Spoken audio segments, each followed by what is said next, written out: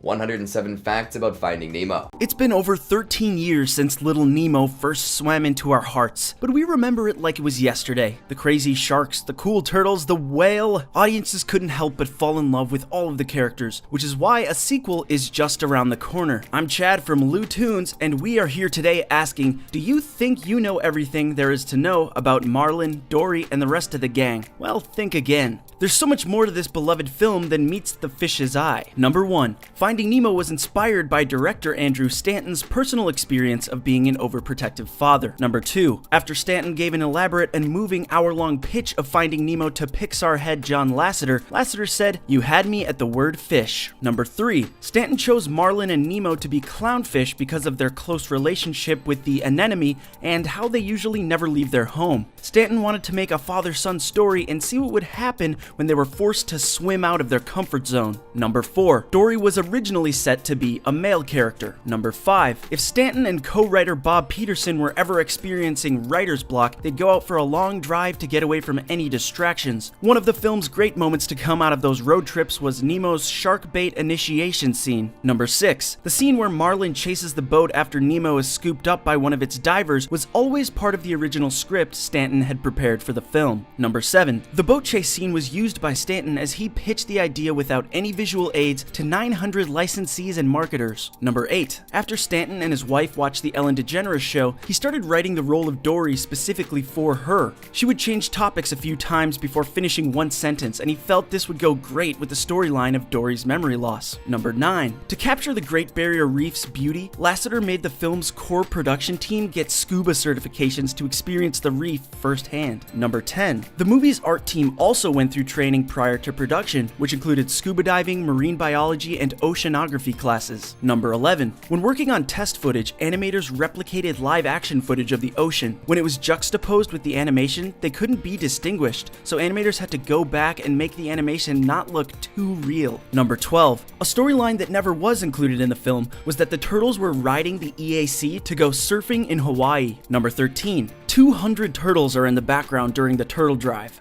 Number 14. The death of Marlin's wife and the reason for his overprotective nature was originally supposed to be shown through flashbacks. Number 15. All young clownfish actually become males and are sequential hermaphrodites. This means that Marlin's wife was really another dad that became a female when needing to make babies. This could have been a totally different movie. Number 16. Stanton and others planned to have the trio of sharks play volleyball with sea mines. It was scrubbed from the film because of time constraints. Number 17. Nemo is a reference to Captain Nemo from 20,000 Leagues Under the Sea by Jules Verne. Number 18. Finding Nemo was the first Pixar movie to take place outside of the US. The second was Ratatouille in France, followed by Cars in Japan, France, Italy, and the UK, and then Brave in Scotland. Number 19. P. Sherman was included in the film because a large part of the crew was Filipino, and the word fisherman sounds a lot like P. Sherman in a Filipino accent. Number 20. Each location in Finding Nemo had its own distinct color and lighting scheme, even when the water's appearance would change. Number 21. The ocean reef was designed in 3 concepts: tall vertical objects, horizontal flat objects, and round masses. This is inaccurate as reefs in the ocean are complicated and abstract in shape. Number 22. Originally, when Dory was speaking to the whale, she was supposed to use actual whale sounds. Number 23. Stanton provided the voice for Crush the sea turtle and the seagulls. Number 24. Stanton's son voices the young sea turtle who tells a passing fish about Marlin and Dory's adventure to find Nemo. Number 25. Bob Peterson, the co-writer of the film, provided the voice for Mr. Ray. He also voiced Roz in Monsters, Inc. Number 26. John Ratzenberger, known for his role in the hit series Cheers, voices the school of fish giving Marlin and Dory directions to the East Australian Current. Number 27. Ratzenberger is a good luck charm for Pixar. He's voiced at least one character in every film, starting with Toy Story in 1995 and continuing all the way through the next Finding Nemo movie. Number 28. Joe Ranft, who was popularly known for voicing Heimlich the caterpillar in A Bug's Life and Wheezy the penguin in Toy Story 2, also voiced the shrimp Jacques. Number 29. Ranft, however, tragically died in a car accident in 2005, just 2 years after the release of Finding Nemo.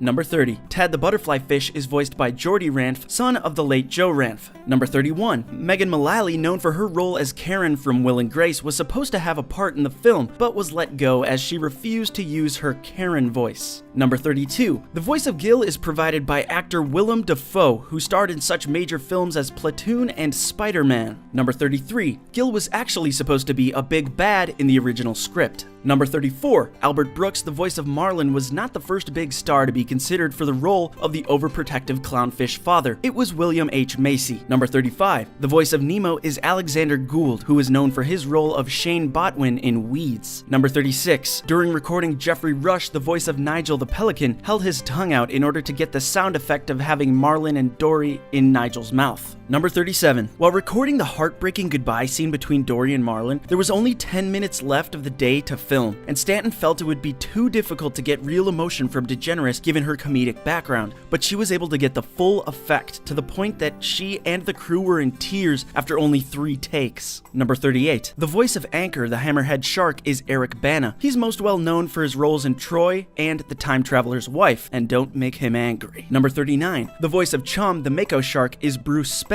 of Mad Max The Road Warrior and Mad Max Beyond Thunderdome fame. Number 40. The voice of Bruce, the Great White Shark, is Barry Humphries. He is widely recognized for his comedic performance as his alter ego, Dame Edna Everage. Number 41. Bruce was named after the animatronic shark used in Jaws. Steven Spielberg named the shark Bruce after his lawyer, Bruce Raymer. Number 42. Bruce's line, "Here's Brucey," is a reference to the film The Shining, starring Jack Nicholson. Number 43. The buck-toothed fish who says, "Oh my gosh, Nemo's swimming out to sea," was actually voiced by Catherine Ringgold, a second film editor on Finding Nemo. Number 44. To physically separate father and son in the film but also have them grow as a father and son, Stanton came up with having a surrogate father and son for each to help them recognize and strengthen their weaknesses. Number 45. Darla was named after Monsters, Inc. producer Darla Anderson, who notoriously plays pranks on Stanton. Number 46. During the Valley/pre-Jellyfish section, Tom Newman was inspired by a technique used in the Shining score, where violinists would tap their bows against the strings. Hey everyone, we're taking a quick break from the facts to let you know that our game Fly Cat Bug Fly is now completely free to play on the iOS and Android stores. So if you haven't picked it up before, now's a good time. You play as Catbug, you fly. That's why we called it Fly Cat Bug Fly. Fly as far as you can, and also you can dress Catbug up in cute outfits. And because it's free, you have nothing to lose. So go ahead and check it out if you haven't already, and now back to the facts. Number 47. At one point, the story team considered actually having Gil lie about his entire history and just base it on a comic book. This was later removed because it just made people dislike Gil. Number 48. Brad Bird's youngest son, Nick, is the voice of the adorable Squirt. Number 49. The A113 Pixar homage to the CalArts classroom many of the animators took classes in is labeled on Dr. Sherman's scuba diving camera. Number 50. The sound of Nemo's bad fin flapping was created using a paper towel. Number 51. Nigel's line, "Fish gotta swim, birds gotta eat," is a reference to the lyrics in Can't Help Loving That Man from the musical Showboat. Number 52. The scene where Marlin butchers his sea mollusk joke was improvised. During a recording session, Brooks was directed to tell a terrible joke about a sea mollusk. He proceeded to tell the terrible joke for an entire hour. Number 53. All of the voice actors for the fish in the tank were Stanton's first choice for the actors. Number 54. Deb's alter ego is Flo, which is a reference to ebb and flow, which are phases of the tide. Number 55. Finding Nemo was the first movie by Pixar to have blood in one of its films. This is shown when Dory has a nosebleed. Number 56. To get the most expression on the fish and other marine characters, Pixar's art team modeled the eyes and facial expressions after dogs. Number 57. When the animators had to recreate the phenomenon of light passing through fish in the film, Stanton compared the effect to light passing through a gummy bear and coined the phrase the gummy effect. Number 58. The effects of the anemone's movements on the seabed are done by the same program that was used to animate Sully's hair in Monsters, Inc. Number 59. Gil's mouth was modeled to look like Willem Dafoe's mouth. Number 60. The Tank Gang members are inspired from the films One Flew Over the Cuckoo's Nest and King of Hearts. Number 61. The three tiki heads featured in the tank during the initiation scene are actually caricatures of Pixar employees. The short round-faced tiki is Peter Sohn, director of The Good Dinosaur and voice of Emile from Ratatouille. The tall tiki with the wide jaw is Nelson Bohol, a production artist, and the inverted triangular one is Ricky Nierva, the art director. Number 62. The team at Pixar attempted to have class while developing the film, but decided to include a fart joke that resulted with the bubble popping after the sea mines exploded. Number 63. The seagulls were modeled after penguins from Wallace and Gromit. Number 64. As a kid, Stanton used to look forward to visiting the dentist because there was a tropical fish tank in the reception area. This became the inspiration for the fish tank setting.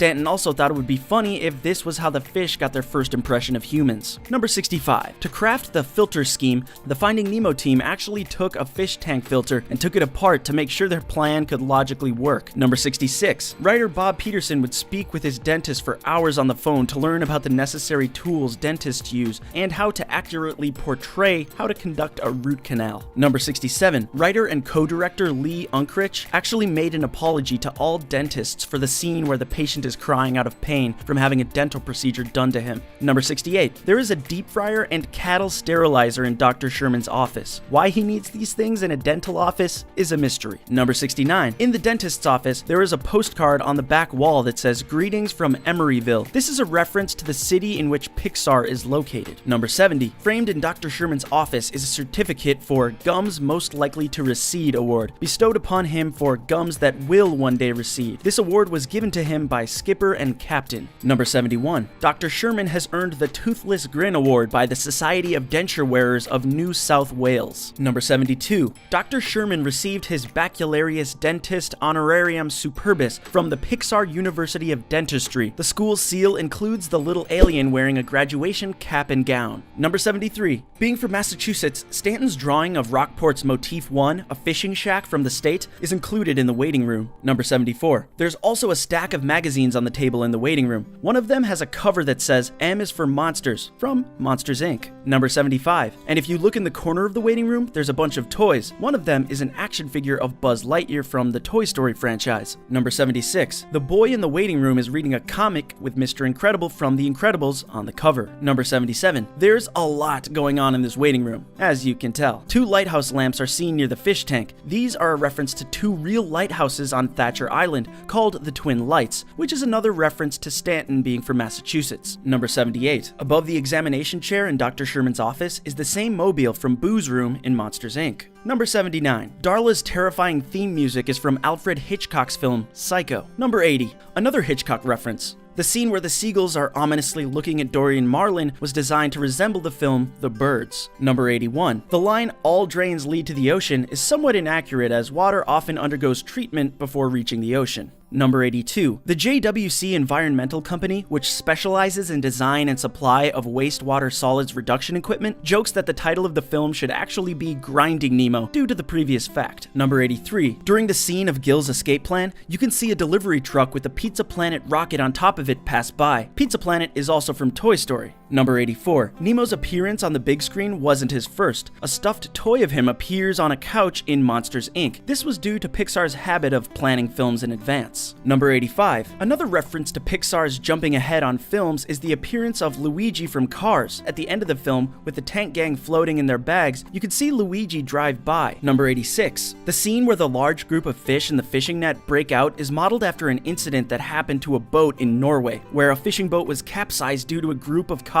swimming downward while still in the net. Number 87. Roy Disney actually asked Stanton not to capsize the boat in this scene as it's bad luck for sailors, prompting the team to have the fish break the pulley off instead. Number 88. The lobsters have New England accents, which is yet another reference to Stanton being from Massachusetts. Number 89. In the film, the whale spurts water out of its blowhole along with Marlin and Dory. This is a contradiction to real life, as whales don't spurt out water, but air instead. Number 90. The scene when Dory swims down to Marlin when he's at his low point in the whale matches the scene when she first meets Marlin. Both scenes share the same dialogue and similar animation. Number 91. At the dock, the boats have unique names like Sea Monkey, Major Plot Point, Bow Movement, I-Boat, Naughty Buoy, For the Birds, Peer Pressure, Skiffity-Doo-Dah, and the Surly Mermaid. One name they wish they included but didn't get to was the Tipping Hedron, another Hitchcock reference. Number 92. It was the 11th hour when Stanton realized he'd forgotten to include the name of his own father's sailboat on a boat in the movie, so he swapped out one of the made-up names for his father's, Aeolus III.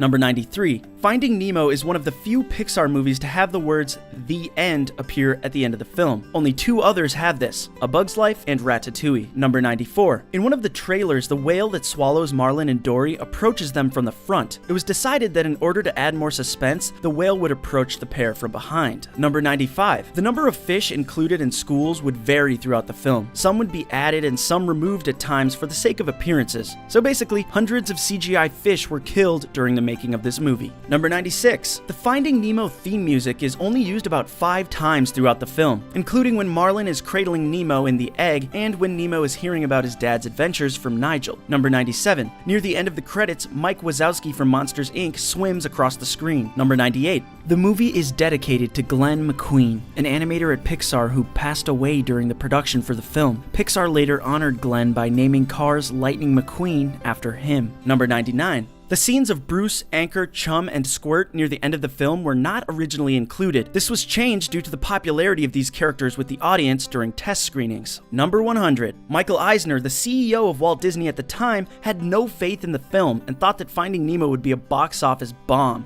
Wrong, wrong, wrong, wrong. Number 101. The film had the largest opening weekend for any animated film upon its release. Number 102. Finding Nemo was the first animated movie to surpass The Lion King, another film by Disney. Number 103. In response to the film, cautionary warnings to children not to free their fish down the drain were issued by several sewage treatment facilities. Number 104. Due to the popularity of the film, the demand for clownfish as pets became very high. Number 105. For a while, Finding Nemo was the best-selling DVD, selling more than 40 million copies. It eventually lost out to Pixar's other film, Toy Story 3. Number 106. Finding Nemo was the first Pixar film to win an Academy Award for Best Animated Feature. Number 107. The sequel to Finding Nemo, Finding Dory, is hitting theaters June 17th, 2016. So exciting. You know, it's a really incredible movie.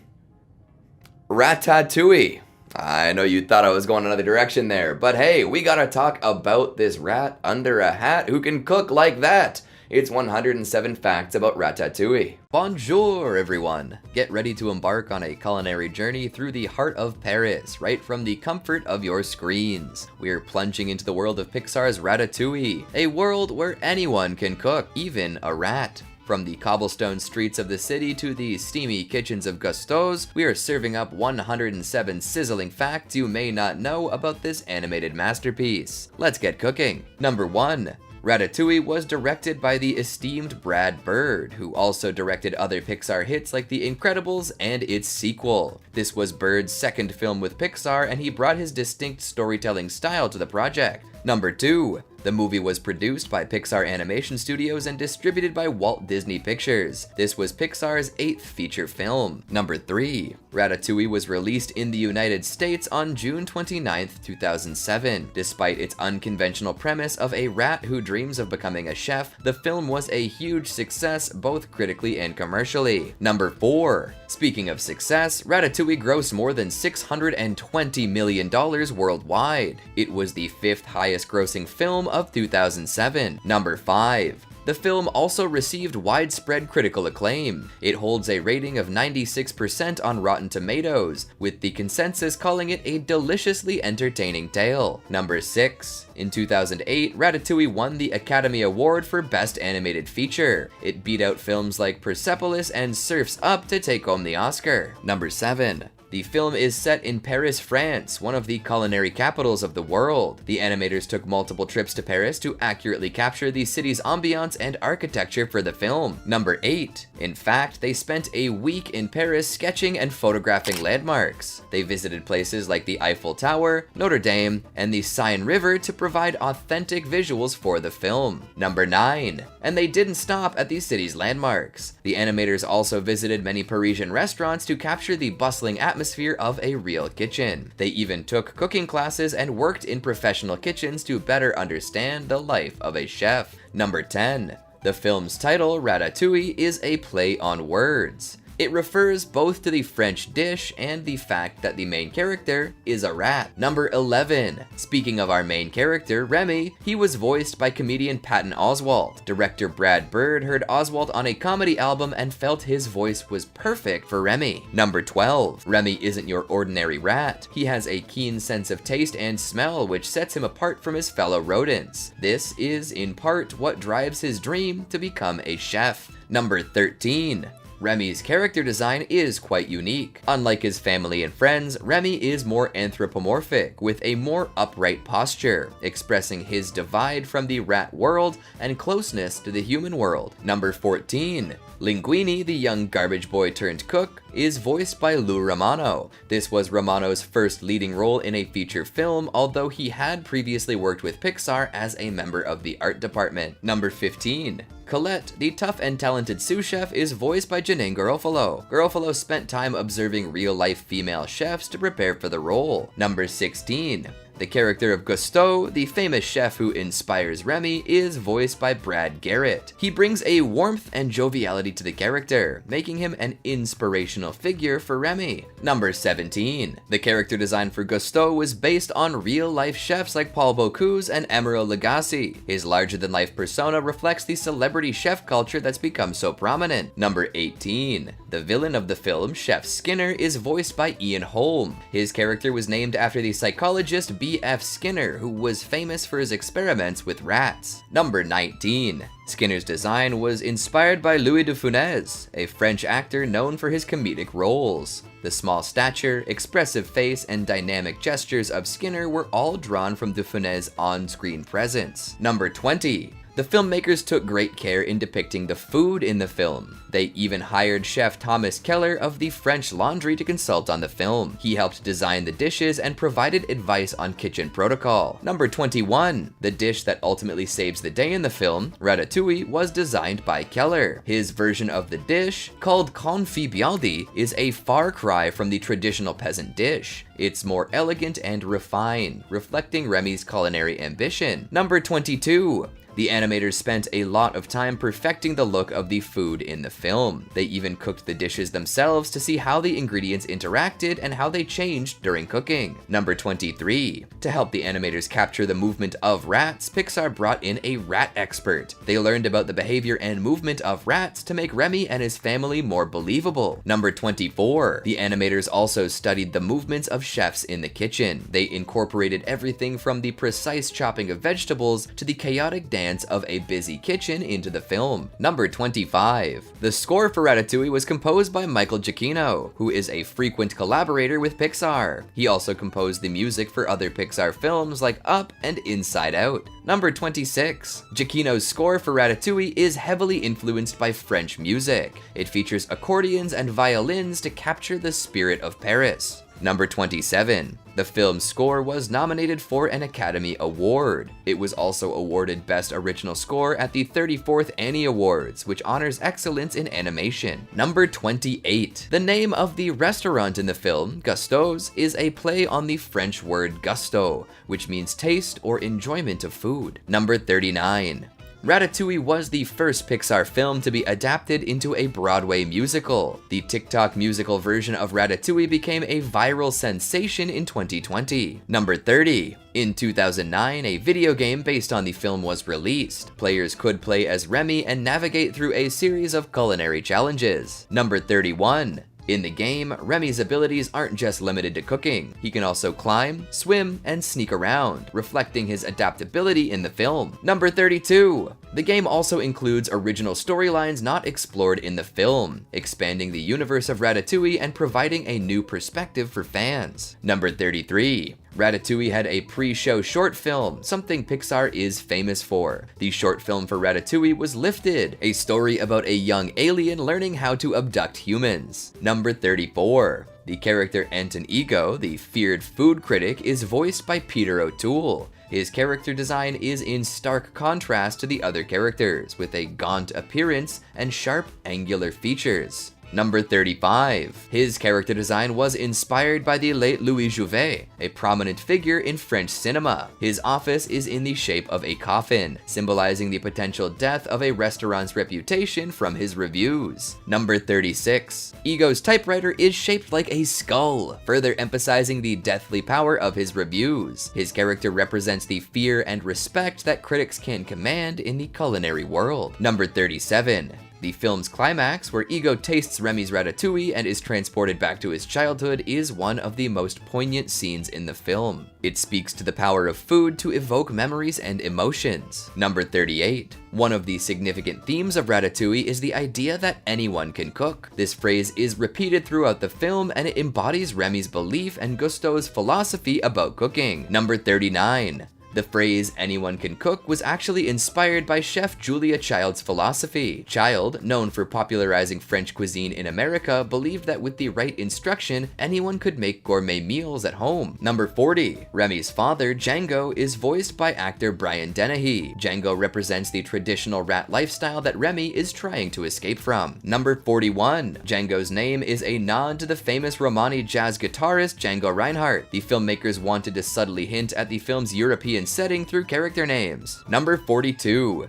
The character of Emile, Remy's brother, is voiced by Pixar regular Peter Sohn. Sohn has been involved in many Pixar projects, both as a voice actor and a director. Number 43. Emile acts as a counterbalance to Remy's ambitions. He's content with the typical rat lifestyle and doesn't understand Remy's obsession with human food and cooking. Number 44. The film was translated and dubbed in multiple languages for international release. However, in every version, the title remained the same, Ratatouille, as it is universally recognized. Number 45. Despite being a film about French cuisine, Ratatouille was a huge hit in Italy. It was the highest grossing Pixar film in Italy until the release of Toy Story 3 in 2010. Number 46. Linguini's full name is Alfredo Linguini, a nod to the famous Italian pasta dish. It's just one of the many food-related names in the film. Number 47. Linguini, as a character, represents the fear and nervousness of being in a new environment. He's initially clumsy and unsure of himself, but with Remy's help, he finds his confidence. Number 48. Linguini's character design is meant to reflect his awkward nature. He's tall and gangly, often hunching over or slumping to show his lack of confidence. Number 49. Colette is the only female cook in Gusteau's kitchen. This reflects the real-life gender imbalance in professional kitchens, especially at the highest levels of the culinary world. Number 50.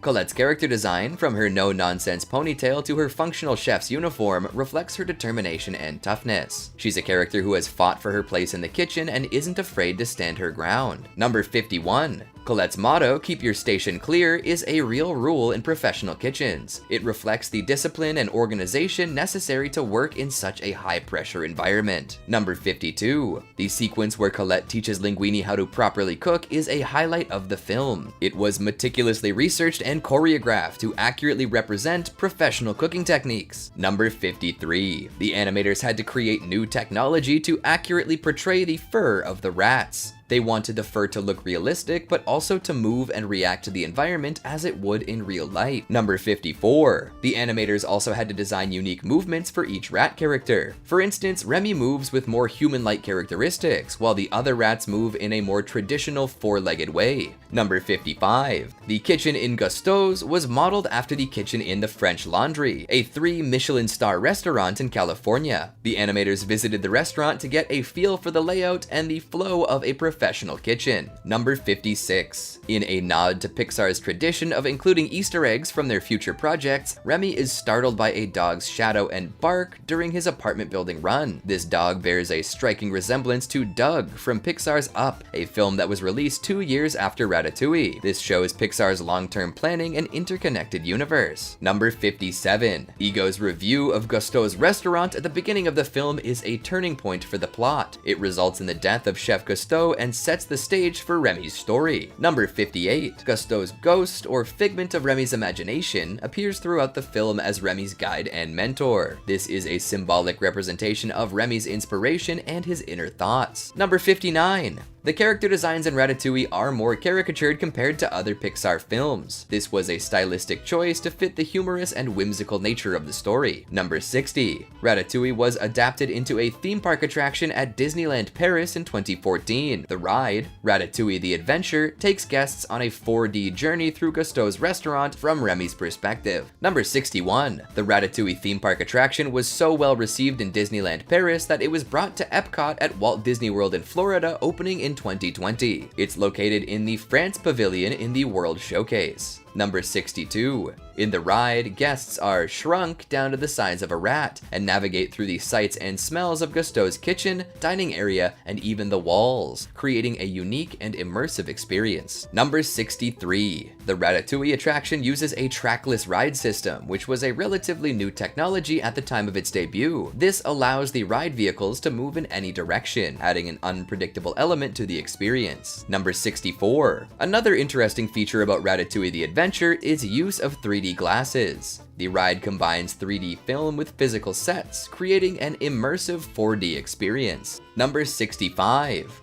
To promote the ride, Disney introduced a new character, Little Chef, a topiary version of Remy. This topiary even became part of the Epcot International Flower and Garden Festival. Number 66. There's also a restaurant in the France Pavilion at Epcot called Chefs de France. It features French cuisine, and if you look carefully, you might spot Remy making an appearance in the restaurant from time to time. Number 67. In addition to the ride and restaurant, there's also a Ratatouille-themed scavenger hunt at Epcot called Remy's Ratatouille Hide and Squeak, where guests can search for statuettes of Remy hidden throughout the park. Number 68. There's a scene in the film where Remy is reading a cookbook by Auguste Gusteau. This book is called Anyone Can Cook, which reinforces the central theme of the film. Number 69. That cookbook later becomes a reality. To coincide with the film's release, Disney published a real cookbook called Ratatouille, What's Cookin'? The cookbook features recipes inspired by the film, including, of course, the titular Ratatouille. Number 70. The team at Pixar had to learn about the behavior of rats for the movie. They even kept rats in the studio and studied their movements and behaviors to make their characters more realistic. Number 71. Ratatouille is famous for its depiction of the Paris skyline. The animators created more than 270,000 lights to portray the City of Lights accurately. Number 72. The filmmakers faced a unique challenge when it came to designing the kitchen tools and utensils for the rat characters. They had to make sure that they were proportional to the rats, but still recognizable to the audience. Number 73. Ratatouille is one of the few Pixar films to feature a fully human cast, apart from the rats. This was a departure from their earlier films like Toy Story and Cars, which mainly featured non-human characters. Number 74. Despite being a rat, Remy's character was designed to be relatable and sympathetic to the audience. The filmmakers achieved this by giving him human-like qualities, such as the ability to walk on two legs and his expressive facial features. Number 75. The film incorporates many aspects of French culture, from music to architecture, to give the audience a real feel of being in Paris. This attention to detail adds to the authenticity of the film's setting. Number 76. Not only does the film celebrate French cuisine and culture, but it also takes inspiration from French cinema. The film's aesthetic and narrative style draws from classic French films and directors. Number 77. The scene where Remy first arrives in Paris and sees the Eiffel Tower is an homage to the iconic scene in the classic French film The 400 Blows. The emotional impact of the scene is heightened by Michael Giacchino's beautiful score. Number 78. The film's narrative also pays homage to classic underdog stories, with Remy coming from a humble background to achieve his dream of becoming a chef despite the odds. Number 79. The character of Linguini is also inspired by classic comedic actors like Buster Keaton and Charlie Chaplin. His awkwardness and physical comedy bring a lot of humor to the film. Number 80. Ratatouille's release in 2007 came at a time when CGI animation was becoming the norm. Despite this, the film still maintains a hand-drawn painterly quality in its design and aesthetics, paying homage to traditional animation techniques. Number 81. The film also broke new ground in terms of its subject matter. It was one of the first major animated films to focus on cooking and food culture, which has since become a popular theme in animation. Number 82. Remy's detailed knowledge about a professional kitchen's hierarchy is gleaned from Gusteau's own cookbook. He studies the book closely, soaking up information about each chef's title and responsibilities. This knowledge is revealed when he later peeks into Gusteau's restaurant kitchen and explains each chef's role to the viewers. Number 83. Remy's journey through the apartment building brings him across a variety of human life vignettes. He witnesses a man painting a nude woman even though the artist is actually staring at a bowl of fruit, suggesting a keen imagination. Moments later, he races past a couple embroiled in a heated argument, which suddenly morphs into a passionate embrace, highlighting the complexity of human relationships. Number 84. Gusteau's fame wasn't just a fictional element of the film. He was depicted on the covers of real-world culinary magazines, including Cuisine at Home and Bon Appetit. These magazines featured meticulously detailed covers, complete with barcodes and prices, effectively blurring the lines between the animated world and reality. Number 85. Director Brad Bird was praised for his direction of the film. He brought his unique style and sensibility, creating a film that was both entertaining and emotionally resonant. Number 86. Bird also brought a lot of his own passion for cooking to the film. He's spoken in interviews about his love of food and how it influenced the making of Ratatouille. Number 87. Ratatouille continues to have a cultural impact years after release. The film is often cited in discussions about food and film and has inspired many to try their hand at cooking. Number 88. The film has also been praised for its positive representation of rats. Despite being often seen as pests, Ratatouille portrays rats in a sympathetic and even endearing light. Number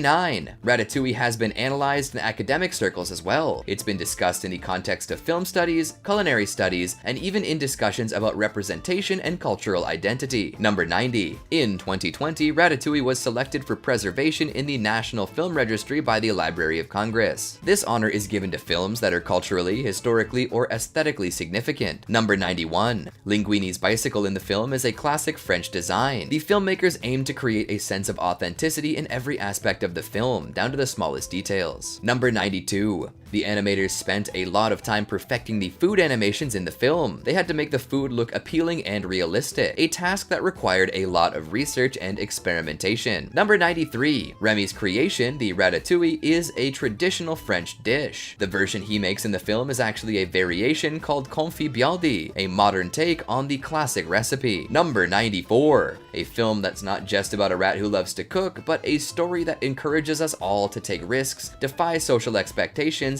and pursue our passions. A true testament to the idea that anyone can cook, or in broader terms, anyone can do anything they set their heart to. So the next time you find yourself in a kitchen, remember Remy and his journey. Number 95. The rats in the film are portrayed as having a society and culture of their own. This aspect was inspired by research into rat behavior, which showed that rats do have complex social structures. Number 96. Remy's sense of smell is a key part to his character. This was inspired by real rats, who have an excellent sense of smell and can detect individual ingredients in food. Number 97. Despite being a comedy, Ratatouille also explores deeper themes like prejudice, acceptance, and following one's passion. This depth and complexity is part of what makes the film so beloved. Number 98. One of the film's key messages is the importance of not letting others define you. Both Remy and Linguini have to overcome societal expectations and prejudice to achieve their dreams. Number 99. In the film, rats are shown using the sewer system to navigate around Paris. This is based on real rat behavior, as they often use the sewers to get around. Number 100. The animators used a technique called squash and stretch to make the characters more expressive. This is a classic animation technique that involves distorting a character's shape to emphasize their movements and expressions. Number 101. The attention to detail in Ratatouille is astounding, even down to the furniture. The film showcases the wear and tear of the furniture and home interiors, making the world feel lived in. The old woman's kitchen, where Remy and Emile often visit, is particularly telling. Scratches and fading marks on the spice rack and counter subtly hint at regular visits by our rat protagonists. Number 102. Giacchino's score also received critical acclaim. It was nominated for an Academy Award, a Golden Globe, and a BAFTA for Best Original Score. Number 103. One of the most challenging scenes to animate was the flood scene in the sewers. It required complex water animations, something that was quite difficult to achieve at the time. Number 104. The scene where Remy walks upright for the first time was a significant moment in the film. It symbolizes his desire to be more than just a rat, to defy his nature and follow his passion. Number 105. Ratatouille is known for its attention to lighting. The filmmakers use lighting to create mood, highlight important moments, and enhance the realism of the scenes. Number 106. Despite being a comedy, Ratatouille doesn't shy away from darker themes.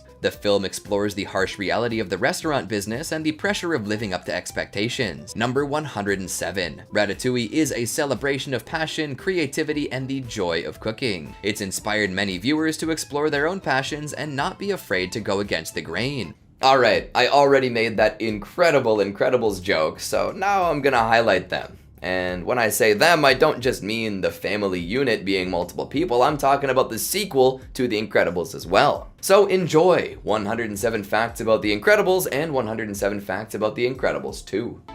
Ready to feel old, everyone? The Incredibles hit theaters almost 12 years ago. 12 years! Luckily, age is just a number because fans of the beloved Pixar film are as in love with it as ever. And for good reason. The film was an unexpectedly witty and fun take on the superhero genre that we just don't see very often. And let's face it, we see a lot of superheroes nowadays. Whether you're a diehard fan or just wondering what all the fuss is about, we've got something for everyone with our 107 facts you should know about The Incredibles. Let's get started. Number 1. The Incredibles is Pixar's 6th feature film. It was originally titled The Invincibles. Number 2. Director Brad Bird first had the idea for The Incredibles way back in 1993, but he didn't pitch it to Pixar until 2000. It was around that time that John Lasseter was impressed by Bird's work directing The Iron Giant. We should mention they were also classmates in college, so, that helped a little bit. Number 3. Bird originally envisioned the movie to be a 2D cel-shaded animation, but as the years wore on, computer animation became much more powerful. Thus, his vision evolved. Number 4. Pixar execs told Bird that The Incredibles would be impossible to make, claiming it would take 10 years and cost $1 gazillion. The movie actually ended up costing around $92 million. To put that in perspective, Toy Story 3's budget was roughly $200 million. Number 5. The Incredibles was the first Pixar movie to revolve around human characters. Because of this, animators had to develop new technology to replicate how muscles behave in the human body. Some even claimed they were given copies of Grey's Anatomy to study up on. Note that that's Grey's Anatomy, the science book, not the television show, though I'm sure some of the animators were referred to as McDreamy and McSteamy.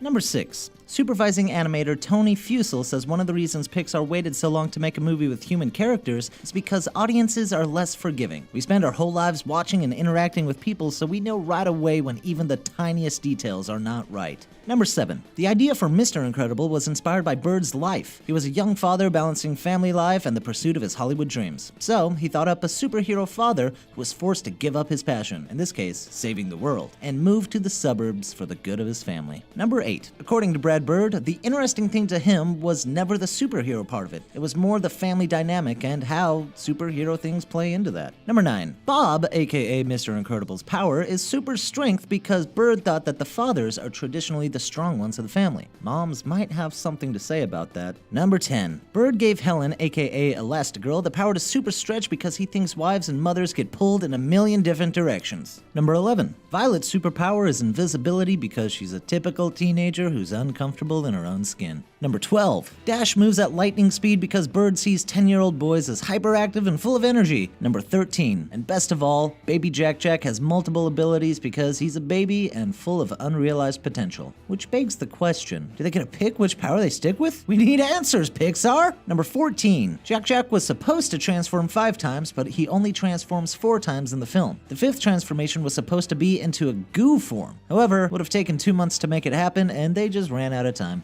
Number 15. Despite the main character's similarities to the Fantastic Four, Bird says this was unintentional. When he was younger, he didn't really read comic books and opted for Peanuts and other funny strips instead. Number 16. In the earliest versions of the film, everyone could fly except for Bob, which would have been a sore point for him. But the head of story, Mark Andrews, said they changed this early on because they thought it would be too easy for the heroes to simply just fly away from any danger. Number 17. The scene where Helen and Bob argue was included in the pitch to Pixar. The studio was a little nervous at first because it appeared that the film would be an hour and a half of marital strife, but after seeing how it fit into the story, it was let in. Number 18. The film's original villain was named Zarek. However, after some suggestions from Lasseter, Bird was convinced to replace Zarek. Number 19. The villain Syndrome was originally only supposed to appear in the opening scene of the movie, but the crew liked him so much they expanded his story. Number 20. Syndrome was inspired by Batman and Robin. Bird thought to himself, what if Robin had been turned down by Batman and felt bitter about it? The nugget of an idea grew into the story we see in the film. Number 21. The decision to open the movie with documentary-style interviews was to subvert viewers' expectations and invite them to focus on the characters. Bird commented that in most superhero movies, the action starts from the first shot, but they wanted to focus more on the people behind the masks. Number 22. Buddy Pine, or Syndrome, was originally going to make an appearance in the opening documentary too, but Bird thought that would be giving too much away, so the idea was scrapped. Number 23. These heroes are flawed people with real issues. You might notice that in their interviews, each character explains desires that they don't actually achieve. Frozone talks about being a ladies' man, but as we learn later on, he's happily married.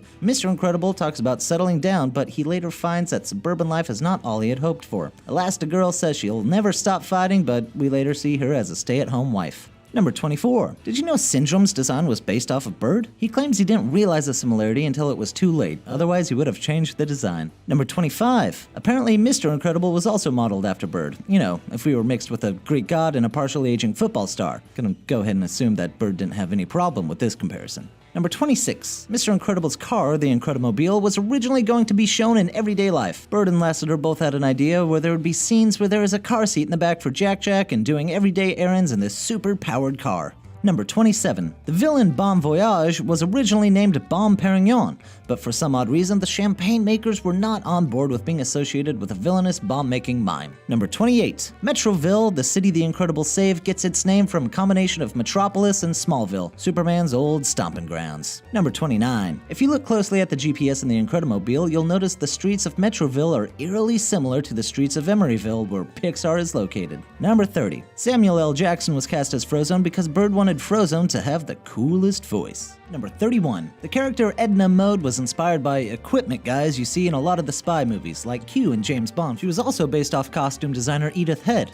Number 32. The movie is likely set in an alternative 1960s universe. Scientists, and by scientists I mean superfans, noticed that Thunderhead and Stratagirl died in 1958 and 1957, but they intended Bob and Helen's wedding, which was likely a couple years before. Based on Violet's age, we assume that the events take place around the late 1960s. Number 33. This would explain Frozone's aftershave. Super observant watchers also noticed that Frozone uses high karate, which was actually a real brand of aftershave in the 60s and 70s. Number 34. Plus, it's no secret that Bird wanted to evoke the feeling of 60s-style adventure films. While pitching the film to Pixar, he would play snippets of 60s big band music that would later work as a foundation for Michael Giacchino's score. Number 35. The voice of the Curious Neighbor kid, that was totally wicked, was voiced by Brad Bird's son, Nick. Number 36. Bird worked hard to humanize the superpowered characters. For example, in the opening where Mr. Incredible saves a train full of people, before the train hits him you see Mr. Incredible wincing as if preparing for the pain. Likewise, the gag where Bob throws out his back while fighting the Omnidroid was one of the first things Bird came up with. These little moments were all meant to remind us of the character's humanity.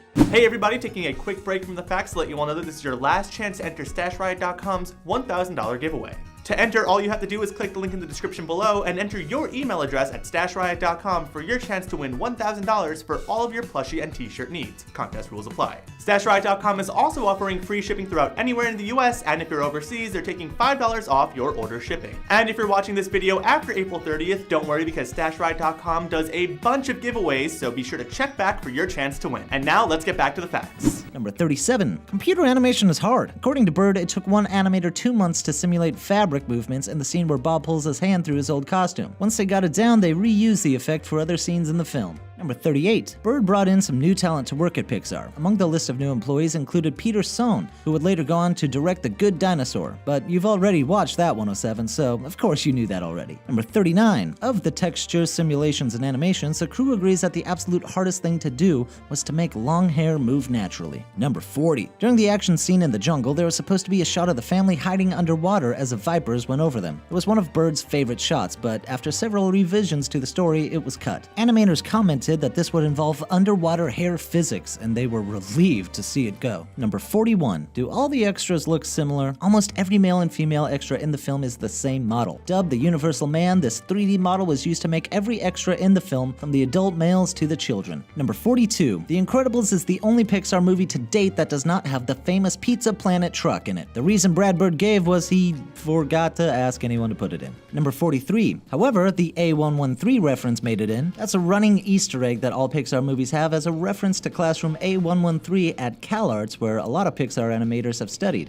Here, it's mentioned when Mirage says to meet in conference room A113, and later on when Bob is captured and held on level A1, cell 13. Number 44. Bird provides the voice for famous fashionista Edna Mode. However, Bird never meant to be her voice. He originally asked Tilly Tomlin to voice her, but she turned it down after she heard Bird's temp track. Number 45. When Dash runs through the jungle to escape from Syndrome's henchmen, he reaches speeds up to 200 miles per hour. Does anyone know if that's fast enough to walk on water? Number 46. To add realism to his performance, Dash's voice actor Spencer Fox would run laps around the Pixar studios for any scene where Dash sounded out of breath. Number 47. The Incredibles was Fox's first voice acting role. He later went on to provide the voices for Tim and Jim Possible in season 4 of Kim Possible. Number 48. Bird wanted Syndrome to be a villain that the Incredibles had to outsmart, and one that they couldn't just defeat with their superpowers. Number 49. Syndrome's line, "You sly dog! You got me monologuing! I can't believe..." was voted as number 15 of the 100 greatest movie lines. Number 50. Remember when Helen calls her old pilot buddy about getting her a plane? The character Snug Porter was going to play a larger part as Helen's pilot who would fly her on her missions. He was cut out of the movie so they could devote more screen time to the family drama. Number 51. And that's a good thing for Snug because he was actually supposed to die in the scene where the plane explodes, but he's glad he missed that flight. Number 52. At one point there was going to be Viper ships to survey the wreckage of the downed plane to make sure no one survived the crash. And this is where we we were supposed to learn of Snug's death. Number 53. During the wedding scene in the prologue, you can see some other supers. Stratogal, Thunderhead, and Metaman are in the pews. These are also the same supers that would eventually die of suit malfunctions because of their capes. Number 54. The quality is in the details. Bird has commented on how difficult it was to create the stills for all of the supers on Syndrome's computer. He said even though some of these characters weren't alive in the film, each of their images were rendered and shaded figures that they had to make a still for. So you have all these unique superheroes that had to be designed for the sake of a split second of actual screen time. Number 55. When Bob comes home from the burning building scene, he's humming the Incredibles theme song. Number 56. In the Incredibles universe, the NSA stands for National Supers Agency. Number 57. According to the NSA files, Elastigirl can stretch up to 30 meters and can be as thin as 1 millimeter. Number 58. Mr. Incredible has won 3 legendary eating contests by eating 47 boysenberry pies, 8 banana cream pies, 3 apple crumbs, and a liter of mayonnaise, earning him the nickname Mr. Inedible. Number 59. Frozone tried to compete in the Winter Olympics but was rejected. Curling is really hard, guys. Number 60. According to an audio log, Frozone discovered his powers when he froze a glass of juice when he was thinking of a popsicle that he wanted. Number 61. Actress Sarah Vowell was cast as Violet after Bird heard her speaking on NPR's This American Life. Number 62. Vowell had received a bunch of other offers for voice acting, but she turned them all down. Number 63. While recording her lines, Vowell only saw Violet as bald. Pixar didn't have the time to render out Violet's hair until the end of production. Number 64. Jason Lee was cast as Syndrome because Bird liked his performance in Dogma. The Incredibles was also Jason Lee's first animated movie. Number 65. Holly Hunter, the voice of Mrs. Incredible, actually learned pilot lingo for the scene where she pilots the plane. This was also her first animated role. Number 66. John Ratzenberger, aka Pixar's Good Luck Charm, has provided his voice in every Pixar project so far. Here, he plays the villainous Underminer. Number 67. In the scene where Mr. Incredible and Frozone are listening to his police scanner, you'll notice they're parked outside of the Luxo Deli. Luxo, of course, is the name of Pixar's famous lamp. Number 68. There was a deleted scene where Bob is stuck in traffic, frustrated that he can't do more. During a high-speed motorcycle chase, Bob intervenes and helps the police stop the burglar. The police emotionlessly tell Bob to get back in his car and stay out of their way. It was meant to show how jarring civilian life is for Bob. Number 69. Marriage is hard, guys. There was another cutscene when Helen confronted Bob about the lock of Mirage's hair on the suit. Bird said it was a great way to include infidelity, paranoia, and conflict, but in a tasteful manner. Some people thought it worked and others did not, so it was eventually cut. Number 70. The Incredibles almost had a dream sequence. Helen was supposed to have a nightmare about her insecurities with Bob after confronting him about the possible infidelity. Bird admitted that he was okay with cutting the scene because to him, dream sequences are kind of like the scotch tape of narrative sequence. Number 71. The Incredibles had up to 95 different costume changes throughout the movie. Number 72. The film also had a whopping 130 sets throughout the film. Number 73. Most films have secret production codes, a shorthand that only those working on the film know. The secret production code for The Incredibles was tights. Number 74. In total, it took Jason Lee only 4 days to record all of Syndrome's lines. That's efficiency. Number 75. Or on the other hand, it took Craig T. Nelson 2 years to record all of his lines for Mr. Incredible. Number 76. To create the many sounds in the film, Foley actors recorded themselves manipulating many materials. For the Velocipods, designers altered the sound of knives being sharpened. Number 77. Bob's hands are about 3 times bigger than his feet. And you know what they say about guys with big hands and small feet. They wear big gloves and they have small socks. Jeez. Number 78. Frozone's scene where he gets a drink of water is meant to be a nod to a very similar scene in Die Hard with a Vengeance. Number 79. The toll-free number on Mirage's card is 866-787-7476. The number spells out superhero. And yes, we did try calling it, but sadly it's been disconnected. Number 80. In the Singapore version of the movie, Mr. Incredible's company Insuracare is translated to Black-Hearted Insurance Company. Yeah, that's pretty spot on, actually. Number 81. The Incredibles contain 35 explosions, 189 buttons pressed, and roughly 640 gunshots. Number 82. After all that hard work, The Incredibles was released on November 5th, 2004 on 3,933 theaters. Number 83. The movie went on to gross $631,442,092 worldwide, with over half of the ticket sales coming from overseas. Number 84. According to Rotten Tomatoes, The Incredibles is currently the 14th highest rated animated movie of all time. Number 85. The Wall Street Journal called it the best picture of the year. Number 86. Legendary film critic Roger Ebert gave The Incredibles 3.5 stars out of 4, commenting that it alternates breakneck action with satire of suburban sitcom life, and is another example of Pixar's mastery of popular animation. Number 87. The Incredibles is the only Pixar movie to take home 2 Oscars. It won Best Sound Editing and Best Animated Feature, beating Shark Tale and Shrek 2. Number 88. Edna Mode was so popular that year that the Academy had her digitally inserted into the Oscars to present the award for Best Costume Design. Number 89. There is a short film included in the DVD copy of The Incredibles titled Jack Jack Attack, which is about his time with the babysitter. On top of his transformations, we also learn that Jack Jack has super strength, laser vision, and teleportation powers. Number 90. There's also a short film about Mr. Incredible and Frozone called Mr. Incredible and Pals. It's a 60s-inspired 2D animation. The short even features commentary from Mr. Incredible and Frozone themselves. Number 91. Many reviews and commentators have speculated that Syndrome's monologue about when everyone's super, no one will be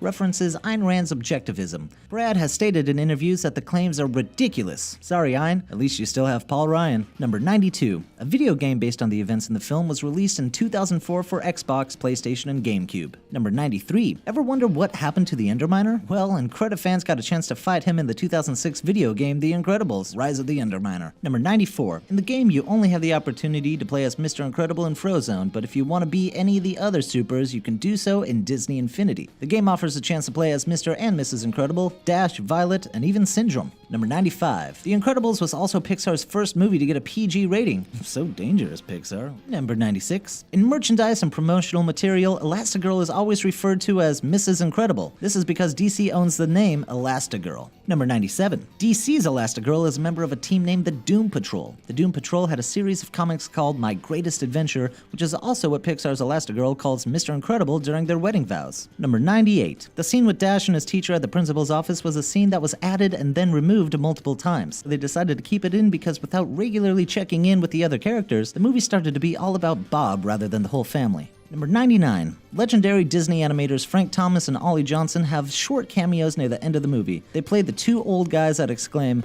That's the way to do it. That's old school. They're, of course, commenting on the massive action sequence in the film, but they're also legendary animators complimenting all the work that went into the animation of the scene. Number 100. There was a petition to get President Obama and First Lady Michelle to reenact Frozone's Where's My Supersuit scene. If only. Number 101. The Incredibles is one of the best-selling DVDs of all time, with over 19 million DVDs sold. Number 102. In 2008, Disney and Pixar partnered up with Boom Comics to develop an Incredibles comic book series. Number 103. The comic book series reintroduces villain Zarek and reveals that he was one of Helen's ex-boyfriends. Number 104. In the scene where Syndrome walks to his jet in the third act was based off of animator Steve Hunter and his walk. Number 105. Finally, after 11 years of waiting, it was confirmed that we will be getting an Incredibles sequel, directed by Brad Bird himself. Number 106. Bird has revealed that The Incredibles 2 will not focus on the modern superhero, but will again be focusing on the family dynamic just like the first one. Number 107. The Incredibles 2 is slated to open on June 21st, 2019, so let your bosses know in advance that you're going to be sick that day. It's hard to believe that the original Incredibles came out over 14 years ago. Since then, we've seen a ton of superhero movies, but none have seemed to capture the hearts of audiences quite like Bob Parr and his family. Today we're going to talk about one of the most anticipated movie sequels of all time, The Incredibles 2. I know! It's finally coming! Try to contain your excitement, because we've got 107 facts about The Incredibles 2. Don't forget to subscribe and click the bell icon to become part of the notification squad. The Incredibles 2 is a sequel to 2004's smash hit The Incredibles. Brad Bird returns as writer and director for the sequel, released on June 15, 2018. There is a 14-year gap between the release of The Incredibles and its sequel. This is the longest gap between 2 Pixar movies in the same franchise. Although Finding Dory is a close second, coming out 13 years after Finding Nemo. And though there is that 14-year gap between release dates, The Incredibles 2 takes place shortly after the events of the first movie. Fingers crossed for The Incredibles 3 so we can see baby Jack Jack with fully developed powers. John Walker once again serves as a producer on the movie, and this time he is joined by Nicole Grindle. Before The Incredibles, Grindle produced things like the Oscar-nominated Pixar short Sanjay's Super Team, which should give you plenty of confidence regarding her skills. Composer Michael Giacchino is returning to score the sequel, sequel, so The Incredibles 2 is bound to be filled with the same jazzy, ear-catching tunes as the original movie. Helen Parr takes center stage for The Incredibles 2 as she suits back up as Elastigirl to help keep the city safe and bring supers back into the light. However, supers are still considered illegal, so Helen will technically be working outside/above the law. She's technically a vigilante. The other Parr family members will be dealing with a new family dynamic, as Bob Parr is now the one staying at home. Naturally, with the wildcard baby Jack, the energized Dash, and moody teenage Violet, it's going to take all of Mr. Incredible's strength to keep things from going off the rails. Without going too far into plot details, Helen and Bob's missions change when a new villain emerges with a brilliant plot that puts everything into jeopardy. While there seems to be a never-ending slew of superhero movies nowadays, we need to remember that the original Incredibles film came out at a time when superhero films weren't nearly as popular. In case you don't remember, the only other superhero movies in 2004 were Spider-Man 2, Hellboy, Catwoman, Blade, Trinity, and The Punisher. Flash forward to 2018, we've got Black Panther, Avengers Infinity War, Deadpool 2, Ant-Man and the Wasp, Aquaman, X-Men The Dark Phoenix, Venom, Teen Titans Go to the movies, Spider-Man Into the Spider-Verse, and of course, The Incredibles 2. So the idea that superheroes equals success has definitely caught on. While the popularity of superheroes might be good for ticket sales, it made writing the movie story a bit more challenging for Brad Bird, who wanted to make sure he entertained audiences and didn't bore them with a story they've already seen before. Despite being affected by the abundance of superhero films, The Incredibles 2 won't have any commentary about the MCU or other films like it. Brad Bird says bringing them up would only be good for a quick laugh and lack any real depth. Bird actually came up with the idea for The Incredibles years before he was working at Pixar, even before Iron Giant. One day, while working in a local comic shop, he thought if he ever wanted to make a superhero movie, he had to think of new superpowers. After a half an hour of quote-unquote research, he realized every power had been done. But then, Bird had an epiphany. He realized the powers weren't what interested him. The stories behind them were. So for Bird, the idea became more about the superpowered family and how their powers linked to their role in the family. That 14-year gap between Incredibles 1 and 2 may have felt like forever, but it was originally supposed to be even longer. At first, The Incredibles 2 wasn't set to arrive until 2019. Pixar's original plan was for Toy Story 4 to be released this summer, 2018, and for Incredibles 2 to come out summer of 2019. But during a production meeting, they realized that Incredibles 2 was further along in production, so the movie swapped release dates. After switching release dates with Toy Story 4, the production schedule for Incredibles 2 was condensed to hit their deadlines. Luckily, Brad Bird and his team are no strangers to condensed schedules. Something similar happened with the original Incredibles film. It was supposed to come out after Cars, but The Incredibles came together quicker than expected, causing them to switch release dates. According to Bird, the tighter schedule for The Incredibles 2 was challenging to deal with, but it wasn't as difficult as it was for The Incredibles, since Pixar is now 3 times the size it was in 2004. When the film was going to be released in 2019, early fan theories thought Incredibles 2's 15-year release gap was a nod to Syndrome's line in the original where he said, "Too late. 15 years too late." That, of course, has since been disproved. Incredibles 2 is on track for a heroic opening weekend. According to Box Office Pro, early box office projections for Incredibles 2 estimates an opening weekend of $110 million domestically. Granted, these projections are still a couple of months out from the movie's opening. However, an opening of $110 million would put the sequel soaring high above the first movie's opening weekend of $70 million. If Incredibles 2 matches this opening projection, it will be in a close race with Toy Story 3 for the second biggest Pixar opening. Toy Story 3 clocked in at $110.4 million, and we know what happened the last time The Incredibles were in for a tight race. It's a strong opening either way, but The Incredibles 2 will have some serious marketing to pull off if they want to dethrone Finding Dory's title of biggest Pixar opening with $135 million. In total, Box Office Pro is projecting the film will earn domestic gross totaling $395 million, just a smidge more than The Incredibles' $261 million. While money is great, Bird insists it was the last thing on his mind when making The Incredibles 2. According to an interview, he wants to make something people enjoy 1,000 years from now. If you're watching this video in 3018, let us know in the comments if you succeeded. Bird says if the movie was made as a cash grab, Pixar wouldn't have waited 14 years to make a sequel. So for all the people who are nervous the studio is selling out, don't be. All they want to do is tell great stories. Incredibles 2 is coming out at a time where diversity and gender equality are huge discussion points not only in Hollywood but everywhere in the country. As such, some fans are excited and feel The Incredibles 2's Helen-centric plot is Pixar's response to the hashtag #MeToo and hashtag Time's Up movements. However, Brad Bird has stated any connection to the current social climate is purely coincidental. Animated movies take years to make. They couldn't feasibly turn the plot around that quickly. The story development on Incredibles 2 initially began way back back in 2010, before Bird took his animation sabbatical to work on the live-action movies Mission Impossible, Ghost Protocol, and Tomorrowland. Brad Bird has admitted he doesn't think he could have done The Incredibles 2 immediately after The Incredibles. And even if he could, he didn't want to because it would have meant sacrificing other opportunities. Brad likes to break up his work with other work, so the movie will be worth the wait. In fact, Helen and Bob's role reversal is one of the original 2 ideas Brad Bird had for The Incredibles 2, and he thought it up almost instantly after finishing the first movie. The second idea for the movie was showcasing Jack Jack's untapped powers and making Jack Jack a main character. These 2 ideas for the movie were in from the beginning and never left the project, according to Bird. Bird was quoted saying, "What changed was the plot, the superhero/villain plot. That shifted endlessly. It drove me insane, because I was always faced with a release date, and if something didn't work, I had to throw it away immediately. I couldn't bang on it. That half of the story was shifting always." That's not to say the movie has nothing to do with the #MeToo movement. It more so means that it wasn't explicitly created to reference the movement. According to Brad Bird, The Incredibles 2 will explore a lot of ideas. Similarly, Bird said that the new movie tackles the roles of men and women, the importance of fathers participating, the importance of allowing women to express themselves through work, and that they are just as vital as men are. There are aspects of being controlled by screens, there are feelings about the difficulties of parenthood. Bird noted that if you single out any theme specifically, it doesn't accurately portray the movie. Above all else, The Incredibles 2 is meant to be a fun and entertaining movie. So really, the main takeaway is that once again, Pixar is tackling all sorts of important social issues and doing it masterfully through telling an incredible story. Like we said before, The Incredibles 2 starts immediately after the events of the first movie, approximately 15 seconds before the credits roll for The Incredibles. 1 second for each year of waiting. Since it's picking up right away, we'll finally get the satisfaction of seeing the Pars take down the Underminer. It's been a while since we last saw the Underminer on the silver screen, and in that time we've learned a lot more about his lore. 1 year after The Incredibles movie came out, Disney released an Incredibles spin-off game called The Incredibles: Rise of the Underminer. Just like The Incredibles 2, the game took place immediately after the movie, but unlike The Incredibles 2, the Underminer was the main villain of the game. In Rise of the Underminer wanted to destroy the surface world through the use of robots and climate change. In the Incredibles comics, the Underminer is part of a villain alliance known as the Unforgivables. He creates and pilots a giant robot that looks like it belongs to the Incredibles, and uses it to tarnish the superfamily's reputation. While this sounds like it would fit in nicely with the plot of The Incredibles 2, the movie's plot will supersede both of these stories. Although it starts there, most of the movie will take place a few months after the Pars attempt to stop the Underminer. Starting the sequel immediately after the first movie wasn't always the plan, though. Early on during story development, Brad Bird briefly considered aging all the characters. Bird quickly gave up that idea. He realized the core themes of the movie don't work if the characters are older. Family dynamics change as families age, so an older Par family would have felt vastly different than the Pars we know and love. The time jump would have had the characters jump almost 20 years into the future, with Jack Jack going to college. However, like Bird said, it would have been kind of tough to write a movie about Mr. Incredible struggling to be Mr. Mom if he didn't have any children at home to parent. Bird also said that keeping the Pars the same age makes the characters more iconic, and cited his decade-long work on The Simpsons as inspiration for the decision. Brad Bird revealed that the Par family has powers that are based on their traditional role in the family. Men are always expected to be strong, so Bob has super strength. Women and mothers are always pulled in a million different directions, so Helen is elastic. Teenagers are insecure and defensive, so Violet can go invisible and make force fields. 10-year-olds are full of energy, so Dash has super speed. And then of course, babies are unknown. They can be anything. Jack Jack was seemingly the first normal one in the family, but then we found out that he is the most unpredictable one, and has a bunch of powers. Jack Jack's multitude of powers was also partially inspired by Baby's ability to learn and adopt language easily, so Jack Jack has learned and adopted all these powers. Even though it's an animated movie about a bunch of superheroes, Brad Bird and the writing team try to add in as much realism as possible, especially when it comes to how they would use their powers. That's why Dash secretly puts thumbtacks on his teacher's seat in the first movie, because that is totally something a 10-year-old boy would do if he was given superpowers. Since Jack Jack is a baby, giving him a set of powers made perfect sense. Babies have low attention spans and their emotions are all over the place. His power set was based on the typical thoughts and emotions of a baby. At first, Brad Bird didn't give any limitations to the story team on Jack Jack's powers, and the crew gave him all sorts of abilities. Eventually, they decided that Jack Jack wouldn't get any new powers in the third act, but then a scene called for it, causing them to break their own rules. Jack Jack is not the only character we'll get more of. Fan favorite Honey Best, Frozone's wife, is back for The Incredibles 2, where once again she will deliver some major sass to her husband as he tries to suit up. However, just like The Incredibles, we will not actually see Honey in The Incredibles 2. Originally, The Incredibles 2 wanted to show Honey in the movie, but they decided not to because she's funnier as just a voice. They even went so far as to actually design Honey. Since they didn't want the work to be wasted, the designed character appears in the movie, just not as Honey. Keep your eyes peeled for Honey's body. Despite the first movie being an absolute smash success, Brad Bird felt no pressure for its sequel to live up to its predecessor. Bird said that thinking of the first film as distracting and trying to please a future/non-existent audience is nearly impossible. There's no way of knowing how it would turn out. The most important thing to Brad Bird for the sequel was making sure the characters and the world felt consistent, yet new enough that people wouldn't be bored and able to figure out the plot. As is tradition, with the release of a Pixar movie comes the arrival of another fantastic animated short. The short Bao comes from director Domi Shi and producer Becky Naaman Cobb. Bao follows a Chinese-Canadian woman suffering from empty nest syndrome, who gets a second chance at motherhood when one of her handmade dumplings comes to life. Thematically perfect for a movie about a family. But is it weird that I'm kinda hungry now? Now it's time to meet some new characters. Winston Deaver and his sister Evelyn are two of the most significant new additions to the Incredibles universe in The Incredibles 2. Evelyn Deaver is voiced by the fantastic Catherine Keener, while Winston Deaver is voiced by Mr. Show himself, Bob Odenkirk. Not only is Winston Deaver voiced by Bob Odenkirk, but it also seems that Odenkirk might have served as the inspiration for Winston's looks. The brother-sister duo run a huge telecommunications company and want to change the public perception and legalize supers with their money, resources, and status. Evelyn is the brains of the company, while Winston is the businessman. Brad Bird likened the Deaver siblings to Bill and Melinda Gates for their philanthropic efforts. The Deavers had admired superheroes their whole life, and because of their wealth, they have a chance to help them. Every campaign needs a face, and since Elastigirl, Mr. Incredible, and Frozone have already outed themselves, they are perfect candidates to help change the public perception of supers. Ultimately, the Deavers choose photo-friendly, minimal liability Elastigirl to lead the inaugural mission. They even gift Elastigirl with a brand new motorcycle and a suit that was not designed by the incomparable Edna Mode. Is that a fashion faux pas? While everyone loves the Parr family, The Incredibles 2 will also introduce a new ragtag team of D-list supers nicknamed the Wannabes. The Wannabes came about because pretty much all of the top-tier heroes were killed off in the first movie. Outside of the supers that were killed, anyone else who has powers hasn't really had the chance to become a fully fledged superhero. With superheroes being illegal, they've had to keep their powers untrained and/or hidden. The most central figure of the Wannabes is a female superhero, Void. Void is described as a young, overeager super and a mega fan of Elastigirl. Void is voiced by Sophia Bush, who you may know from One Tree Hill or Chicago PD. This is the first voiceover role Bush has ever done for an animated movie. Void has the power to manipulate objects around her by creating voids, that allow the objects to appear, disappear, and shift in space. Don't worry about Void being Syndrome 2.0 though. Brad Bird described Void to the animators as the big powerful dog that is either way too in your face asking for your love, or upset that you don't want love. And when you finally tell her enough, she backs down in a way that makes you go, aw, just like you would your own pup. Bird described Void's unique personality as an overeager girl who asks 10 million questions and is leaning in a little too much, but is still a fun character. He also said he's never seen a character like Void before in superhero movies. Thanks to Evelyn and Winston Deaver's program that Elastigirl joins, the Wannabes get encouragement and form their own super team. According to Bird, the Wannabes aren't exactly central casting superheroes. They're often written off as the B team, mostly due to their general lack of experience. Bird says one day with enough training, they could become the A team. Ahead of the movie's release, Disney and Pixar shared concept art for The Incredibles 2 with the group shot of the Wannabes, so fans could get a look at the heroes before seeing them in theaters. But what's a superhero movie without a villain? Working against the Deavers and the Supers is the mysterious Screenslaver. It's not like the name Screenslaver is all that subtle, but I suppose we are trending into spoiler alert territory, so if you are worried about spoilers, you have been warned and you can jump a few facts ahead. Cool, you're still here. Screenslaver will be, true to name, enslaving people's minds through screens. Given that Screenslaver uses screens for their mind control agenda, many fans have been speculating that Winston Deaver is the villain. You know, Winston Deaver, boss of a telecommunications company. However, other fans are saying that Winston Deaver is just the red herring from Pixar, and that Screenslaver is actually Winston's sister, Evelyn. Some keen-eared fans have even gone so far to notice that Evelyn Deaver kind of sounds like Evil Endeavor. It reads like it too after breaking up the letters in her name to spell Evil Endeavor. Regardless of who it is, Screenslaver won't be introduced until a little bit later in the movie, just like Syndrome's late arrival in The Incredibles. As usual, The Incredibles will feature Pixar's signature A113 nod and the Pizza Planet truck hidden somewhere in the movie. On top of those two are sure to be countless other Easter eggs to Pixar movies past and future.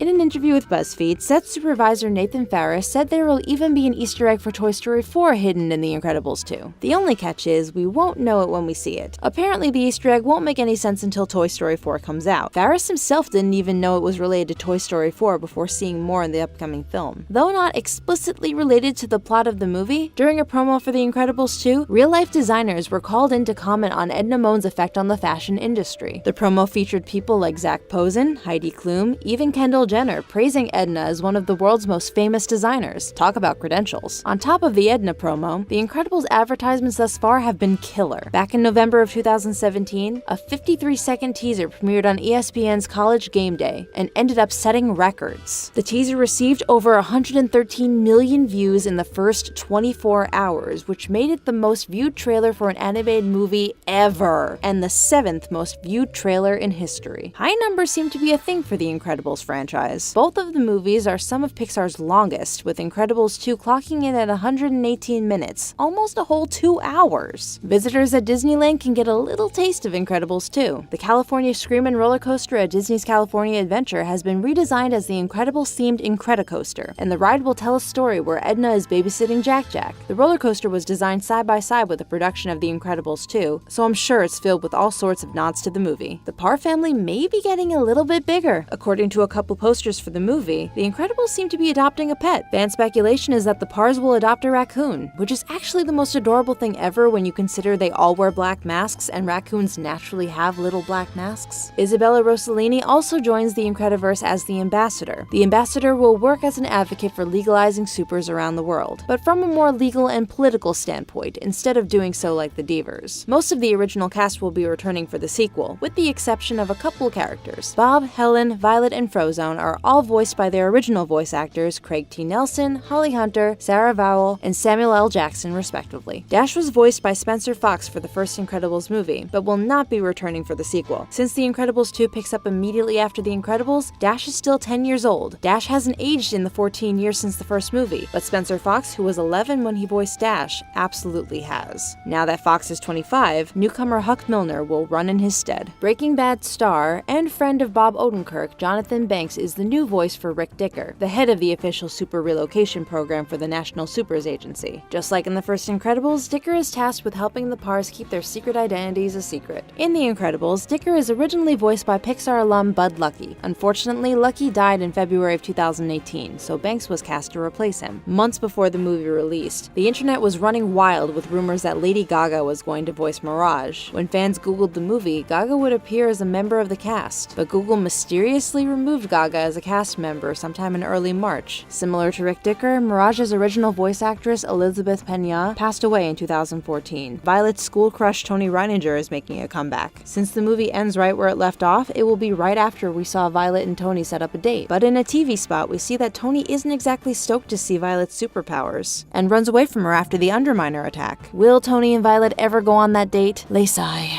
Thanks to light years of advancements in CGI and 3D modeling, The Incredibles will feel fleshier in The Incredibles 2. 14 years of technological advancements means that Pixar will be able to make bodies that will look and feel much more natural for these beloved characters. If you're hoping for a threequel after seeing The Incredibles 2, you may be in luck. Apparently, Brad Bird has a bunch of ideas he wanted to put in The Incredibles, but they didn't seem to fit right. We know he only took 2 big ideas and put them into The Incredibles 2, so chances are there are still a bunch of leftover ideas left for a third movie. Now we just need to hope we don't have to wait another 14 years. You know what they say, life is a highway, and I'm gonna ride it. You know who else is gonna be taking this journey? Lightning McQueen. That's right, what a legend. And why not learn a little bit more about this ridiculous racer in 107 Facts About Cars? Start your engines, everyone! It's been over 10 years since Cars revved onto the scene, and it looks like the saga will cross the finish line with this third movie. Let's take this lap to reflect on the history of the iconic 95 Rust-eze car known as Lightning McQueen, and take a road trip to Radiator Springs when we're done. Today we're counting down 107 facts about cars. Let's get started! Before we dive into the history of Cars, let's Tokyo drift into Cars 3, which was released June 16th, 2017. Unlike its predecessor Cars 2, the new Pixar film follows Lightning McQueen's struggle with a new generation of racers and getting pushed out of the sport he loves. Let's just say it has a lot more heart than the previous film before it. Cars 3 was Brian Fee's directorial debut, but he's no stranger to the Cars franchise. He was a storyboard artist on both Cars and Cars 2, as well as a number of other animated projects. Despite most directors beginning with a short for Pixar before taking on a feature-length film, John Lasseter called on Fee to direct the film. While the third film in when the franchise doesn't completely leave behind Radiator Springs, Cars 3 did introduce a brand new adventure that took the characters away from their beloved home. Basketball fans might recognize some real-life inspiration for McQueen's comeback storyline in Cars 3. Writer Mike Rich said he was influenced by Kobe Bryant's comeback after he injured his Achilles. He aimed to capture that same vulnerability in the film. Cars 3 was the first movie to feature the yellow 2017 CRS Sports Coupe Cruz Ramirez. A trainer at a race center, she was originally a he. While the writers initially made the switch to highlight the contrast to McQueen's character, the decision was cemented when they heard Cristela Alonso's voice and knew that she was perfect for the role. The villain in Cars 3, Jackson Storm, is younger and far more technologically advanced than Lightning. McQueen finds himself in a world where he is outdated and feels like he can no longer compete. This storyline was meant to mirror the real-life technological advancement that has taken place over the 10 years since Cars was originally released. The technology theme doesn't end in the on-screen story. John Lasseter said the real-life changes in animation technology made a noticeable difference in the production and look of the cars in the third film. It also made the large crowd scenes that stood out in the original Cars far easier to execute. Beginning in March of 2017, life-size models of Cruz Ramirez and Jackson Storm joined Lightning McQueen as part of Disney's Road to the Races nationwide tour. The cars visited 27 cities in preparation for the June 16th release of Cars 3. Jackson Storm was designed to look as new and high-tech as possible. For help, the creators enlisted former Ford Chief Executive Officer Jay Mays, who also designed the cars in Zootopia.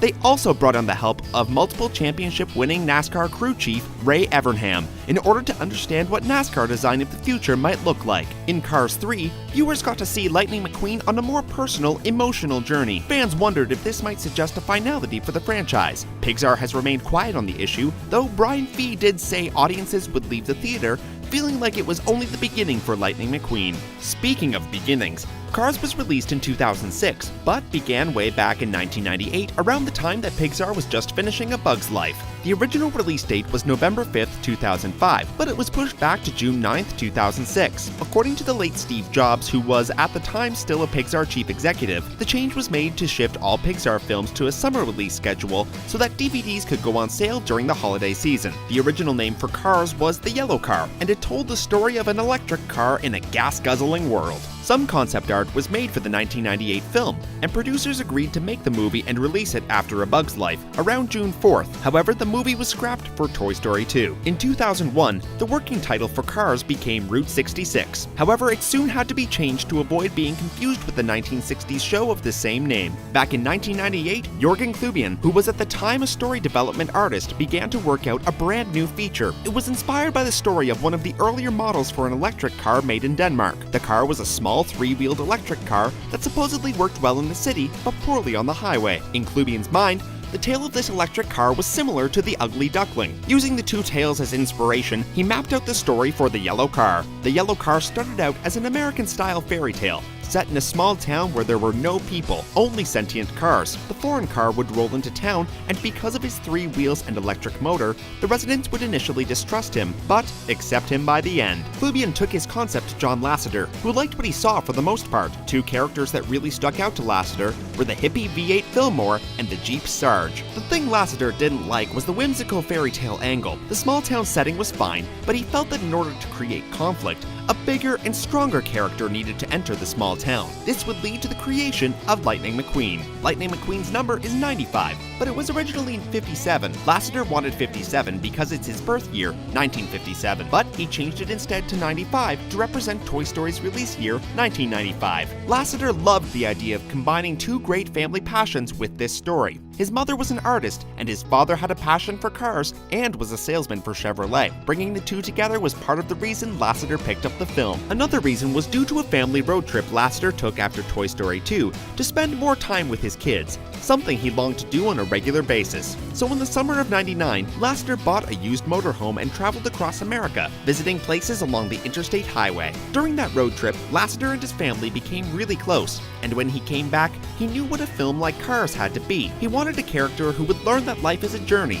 not a destination. With that in mind, it became obvious that the main protagonist had to be a race car. Car. A character obsessed with winning and doing it as fast as possible was the perfect character to realize one of life's toughest lessons. What inspired the Pixar team the most was a 1997 documentary called Divided Highways, which followed the construction of the interstate highway. The crew learned how this affected the small highway towns, much like it did with Radiator Springs. To research Route 66, the Pixar team went on a couple road trips in rented white Cadillacs and drove along the famous highway, making several stops along the way. One of those stops was at Midpoint Cafe, a small cafe and gas station in Adrian, Texas, where the team took a rest stop. That location would go on to inspire Flo's V8 Cafe. Along with several Pixar animators and artists, the team took Michael Wallace, the author of the book Route 66, The Mother Road, on a trip to point out noteworthy stops along the way. In addition to being a book author, Michael Wallace also ended up being the voice of the sheriff in the Cars movies. Might as well make use of an expert. To get more information on how actual cars are designed, Lasseter and the team paid a visit to Detroit. They visited the 3 big Detroit automakers, including Ford Motor Company. The team set out to observe the patina,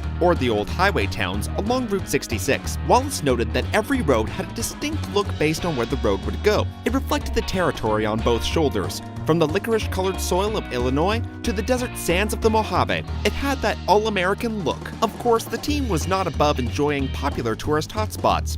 They visited the famous Cadillac Ranch, where a row of caddies are buried in the ground. The team ended up paying homage to the site in the film and painted one of the cars to commemorate the trip. Many of the main characters in the film were actually based on real people. Sally, the Porsche voiced by Bonnie Hunt, is based on Don Welch, who owns the Rock Cafe in Stroud, Oklahoma. While some of the characters in the film were influenced by local celebrities of small towns on Route 66, some minor characters were inspired by more ordinary people. The twins, Tia and Mia, were based on 2 servers at the Midpoint Cafe. Fillmore, the van voiced by the late comedian George Carlin, was inspired by American folk artist Bob Waldmeyer. However, Waldmeyer asked not to be acknowledged in the official credits, saying that as a strict vegetarian, he could not condone Cars toys being sold with McDonald's hamburger meals. The character of Mater was based on more than just Larry the Cable Guy. He was inspired by an actual Tow Mater tow truck in Galena that's still on display. The truck looks just as weathered as Mater, but amazingly, it still runs. Doc Hornet Hudson is an actual Hudson Hornet. Sounds redundant, but the car is famous because Hudson was the first company to get involved in stock car racing. The Hornet dominated the racing scene in the early 50s, back when stock cars were a bit more basic. The character of Lightning McQueen was a blast for the character design team, but they faced a steep challenge. Lasseter and co-director Joe Ranft started out with stock car designs, then fleshed them out with a clay sculpt, similar to what they did with real cars in Detroit. One of the biggest design inspirations came from a 1952 Disney short called Susie and the Little Blue Coupe, which was worked on by key animator Ollie Johnson, the last surviving member of Walt Disney's original animation crew. Lasseter and Ranft hit some brick walls when fleshing out Radiator Springs. The two would create characters for their hotshot race car to interact with, but kept creating seemingly intriguing storylines that would end up going nowhere. Good thing one of them finally did. The Pixar team brought in a lot of outside help to ensure the authenticity of the racing culture, like Fox Sports director Artie Kempner to consult about the art of sportscasting. Artie Kempner also helped out the camera and layout team by telling them where to put the cameras during a race. The team sat through a lot of NASCAR races, and Kempner lent his years of expertise as a sportscaster and director. During his time helping out the team, Kempner admitted that he was envious of the Pixar crew because they were able to capture shots of a race in an animated film that he could never achieve in real life. They could put a camera under a car, in the middle of the track, or do a crane shot over the track and catch all of the cars speeding by. There were a few characters that ended up falling by the wayside when developing the world of Radiator Springs. One of these characters was Mr. Windshields, who served as the town's optometrist. Before Owen Wilson voiced the main character Lightning McQueen, Lasseter coached him through all the storyboards and showed him how the character moved and behaved. He explained that while the script provided an idea of the character's behavior, seeing an animation really dived into the mindset of their personalities. Bobby Podesta, a directing animator, knew that Owen Wilson would be the perfect fit for McQueen. He said that Wilson's voice and comedic timing fit the mindset of a cocky, hotshot racer whose only goal in life was winning, adding that once he got in the booth, the character took on a new level of interest for Podesta. Wilson and the team looked at other famous cocky superstars to get the character of Lightning McQueen right. Animating director James Murphy looked at stars like Joe Nemeth, Muhammad Ali, and Kid Rock, who were all super cocky, but still likable. To better identify with the character, Wilson looked to other famous rookie athletes. He drew inspiration from Tiger Woods and Michael Jordan in their rookie years, people with talent who seemingly came out of nowhere. There was a lot of trial and error when trying to animate the cars. A lot of factors had to be taken into account, like the make and model of each car. For example, sports cars are tighter and tend to have tighter suspension, and older cars are looser and have more of a bounce to them. Unlike most anthropomorphic vehicles, cars had the character's eyes in the windshields, similar to Tonka truck toys. Usually, the eyes are put in the headlights. According to production designer Bob Pauly, the eyes were put on the windshield to make the characters more human-like. He said that having the eyes near the mouth where the headlights were would make them more snake-like, and it was an overall off-putting design choice. Apparently, some people take great offense to having the eyes on anthropomorphic cars be on the windshield instead of the headlights. Jason Torchinsky, senior editor of Jalopnik, wrote an article criticizing the Cars franchise for putting the eyes on the windshields instead of the highlights. One of the trials that plagued the animation team was getting the cars to emote. Supervising animator Scott Clark said that getting the characters to express emotions and still look like cars was a tough hurdle to get over. Unlike other animated films, the characters didn't have hands or arms, only mouths and faces, so the team had to work with those challenges. The animation team got around this little problem by thinking outside the box and using the entire car to its fullest potential. They used the tires and suspension like arms and hands, and used the steering to suggest pointing in a certain direction. A common obstacle the animation team faced was getting references for the characters. In a film like The Incredibles, the team could simply shoot themselves and watch the footage back for facial movements and reference shots. However, they didn't have that luxury for cars, since there was no accurate way to map the human face onto a car, and besides, that would be freaky. The characters were all designed starting with paper and pencil sketches. Lasseter told the team that the characters should remain true to their origins, using the mantra, truth to materials. The production team was determined to stay as realistic as possible. They didn't want the cars to look mushy or made of clay, and that steel should behave like steel. The cars needed to be heavy and have the weight of the cars that they represent in real life. Lasseter even had meetings with the animation department to remind them that these cars can't stretch and are in fact metal cars. He showed them several examples of very loose animations to illustrate his point. The coloring and shading team also faced some hurdles. Supervisor Thomas Jordan explained his difficulties working with chrome and car paint. He went to local body shops and watched them paint cars to learn more about coloring and shading cars. From the body shop lesson, the crew picked up the process for painting the characters on the computer. They started with the base color, then added a clear coat which would give the shine, and from there, they were able to add details like a glittery metallic effect. Ooh, shiny. The biggest challenge for the technical team was generating the metallic surfaces and colors for the characters. In order to achieve the best amount of realism in the lighting, the rendering had to be more advanced than any other project Pixar worked on previously. Cars forced the team to think outside the box. In a normal Pixar film, the team could use environment maps and other matte-based programs to recreate reflections, but for Cars, they added a ray tracing capability to their RenderMan software to achieve realistic reflections on metallic surfaces. The technical team found more than one use for their new RenderMan software. They would use the new ray trace effect to generate realistic shadows from multiple light sources. The team found a multitude of uses for this new technology. Cars implemented a new technique for their films known as ground locking that kept the cars fixed on the road. In the past, characters were never aware of their surroundings in any way. With the new system,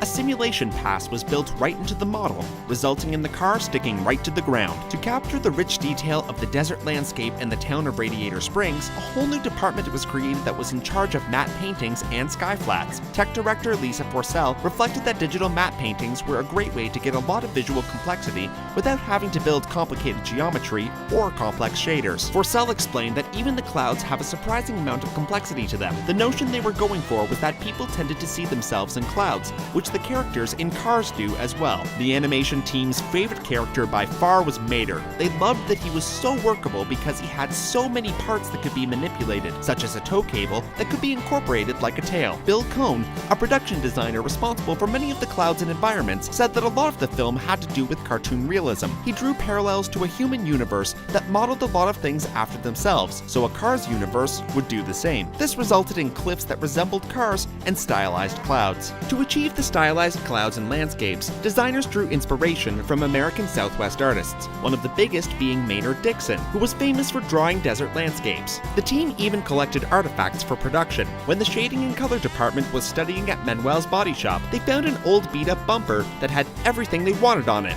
Rust, patina, rust, more rust. They took it back with them, and when it came time to color in Mater, they used it as a reference. Pixar has always been pushing the boundaries of animation with the newest technologies. One of the biggest breakthroughs that came from Cars was something called the Universal Rig. With it, the same animation controls could be applied to every single character in the film without creating articulation components. The rigs for the characters were a lot to handle, to say the least. Each character had a set of animation controls, or A-bars, counting up to about 1,200. To give you some perspective, A-bars control the movements of specific parts of a character, very similar to human muscles. Woody from Toy Story was only made up of 712. Some characters, like Mater, had more A-bars with his tow cable, but the 4 main A-bars were in his mouth that could move in any direction. Cars could take the prize for the most populated Pixar movie ever. The team generated 120,000 cars in the stands of the races, and another 2,000 in the infield during the races. For lighting, the neon lights in Act 2, where the town is revitalized, was the most complicated sequence to pull off due to the sheer amount of reflections, bright and bold lights. Of course, it was also the most rewarding when the whole scene came together. Pixar's computers got faster with each film. For Cars, the computers used were 4 times faster than the ones used for The Incredibles, and almost 1,000 times faster than the ones used for Toy Story. The soundtrack for Cars included 9 tracks from popular artists, including Rascal Flatts, John Mayer, and Chuck Berry. The remaining tracks were composed by famous Pixar songwriter Randy Newman. This would also be the last non-documentary movie for Paul Newman, the voice of Doc Hudson, before he retired in 2007. He died 1 year later after a lengthy battle with cancer, however not before he did voice work for Cars 3. This would be the last film for director Joe Ranft. He died in a fatal car accident a year before the film's release. Ranft had previously worked as a storyboard artist for other animated films, like Who Framed Roger Rabbit and Nightmare Before Christmas. The film was dedicated to him on release. Like all films, there are a fair amount of scenes that are lost on the cutting room floor. In a deleted scene, McQueen got separated from Mac when the two stop at a truck stop, as opposed to losing him on the road like in the finished film. In the deleted scene Lost, McQueen stumbles upon a graveyard of old cars while looking for Mac. This scene was most likely cut for the more graphic depiction of old cars. As if the deleted scenes for Cars couldn't get more graphic, Community Service ups it to 10. When faced with the standard Community Service, McQueen finds himself in the body of a steamroller because somehow the townspeople were able to transfer his engine, brain, into another vehicle, but as it turns out, it was all just a dream. In the deleted scene, Motorama Girls, we learn a lot about how Flo and Ramon hooked up. Back in the day, Flo was once part of a group of cars known as the Motorama Girls, and they visited Radiator Springs. Ramon gave each of them a paint job and fell in love with Flo, who stayed behind when the tour bus left. The scene was most likely cut for time. One of the first ideas Pixar had for the story was to have McQueen hold a charity race for the town. Cars from all over the country would have traveled to the Radiator Springs Grand Prix, giving the town new life and putting them on the map. Though this idea got scrapped in the end, the original finale for Cars took place at the Radiator Springs Grand Prix, was later used for Cars 2. When Lasseter and Brad Lewis needed an ending to the sequel, they came back to this scene and pulled it from the recycling bin. Another cut asset that got reused was the character of Finn McMissile, the super spy voiced by Sir Michael Caine. He came from a deleted scene from the original film where Sally and Lightning go on a date to a drive-in. The film showing was a spy movie starring Finn McMissile called Taxis of Death, and it featured all the high-tech gadgetry of a classic Bond movie. Cars 2 was the second Pixar film to have a sequel, the first being Toy Story 2. Originally, sequels were not part of Pixar's top priorities. However, that changed after the release of Cars 2. The sequel came about when Lasseter was touring the world promoting the first film. He thought about all the international customs that the Cars characters could interact with in the next story, especially Mater. Lasseter thought, what would happen if Mater drove down the wrong side of the street in the UK? And the story went from there. For Cars 2, the team tailored a few voices for international audiences. The character Jeff Gorvette was replaced with a better race car driver according to the region. Some variations include Memo Rojas for Latin America and Jan Nilsson as Flash for Sweden. Cars 2, like most Pixar films, had some scenes cut. One scene had lightning racing off the road through Germany's Black Forest, and another had Mater celebrating Oktoberfest, complete with lederhosen. Some assets from the yellow car made it into the sequel as well. In Cars 2, Mater, Finn, and Holly go to a marketplace in Paris where you can see a small little yellow car that only has 3 wheels. While Cars 2 made some money at the box office, it fell short when it came to accolades. Cars 2 was the first Pixar movie to not be nominated for any Oscars. It was also the first Pixar film to not be nominated for Best Animated Feature since 2001. When the category was first put in. The original Cars won a ton of awards and accolades. Randy Newman and James Taylor won a Grammy for the song Our Town. The two would go on to be nominated for an Oscar, but lose out to the song I Need to Wake Up from the film An Inconvenient Truth. That's not the only Oscar Cars was nominated for. The film was also nominated for Best Animated Feature. However, it lost out to Happy Feet. Cars would go on to win some awards in its time. The most prestigious award the film won was a Golden Globe for Best Animated Feature. A similarity that movie fans like to point out is that Cars shares a lot with another film, Doc Hollywood. This movie tells the story of a big-time doctor who causes a traffic accident in a small town and is tasked to fix it by working at the town's hospital. Cars has even gotten into some legal trouble. In 2011, artist Jake Mandeville sued Disney claiming that they infringed on his original creation for a television show and/or feature that he had shown to Disney employees. The case was ultimately dismissed due to flimsy evidence that the two concepts were at all similar. Unfortunately,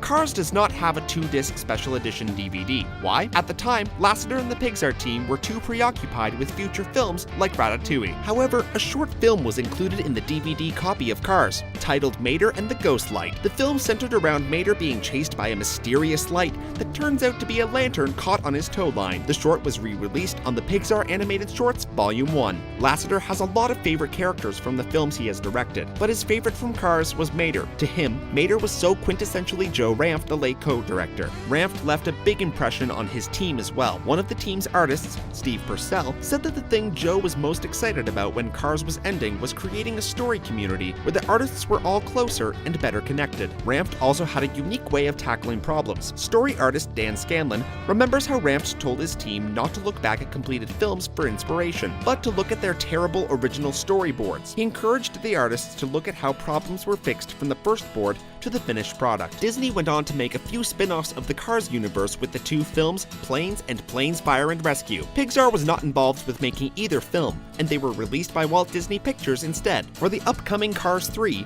the film is returning to the famous Route 66, according to Michael Wallace. He confirms that the film will also visit Route 99, another famous highway on the West Coast. Lasseter revealed during the 2014 Tokyo International Film Festival that for Cars 3, they would be paying tribute to Hayao Miyazaki's Castle of Cagliostro. They plan to do this by inserting a character who was a Criteon 2CV, which is a featured car model in Lupin III. Some movies just seem to get it, like way before anybody else does. WALL-E is one of those movies. How Pixar managed to make a lonesome robot with a one-word vocabulary so expressive is way beyond me, and that doesn't even scratch the surface about what this movie so hilariously predicted. What a flick.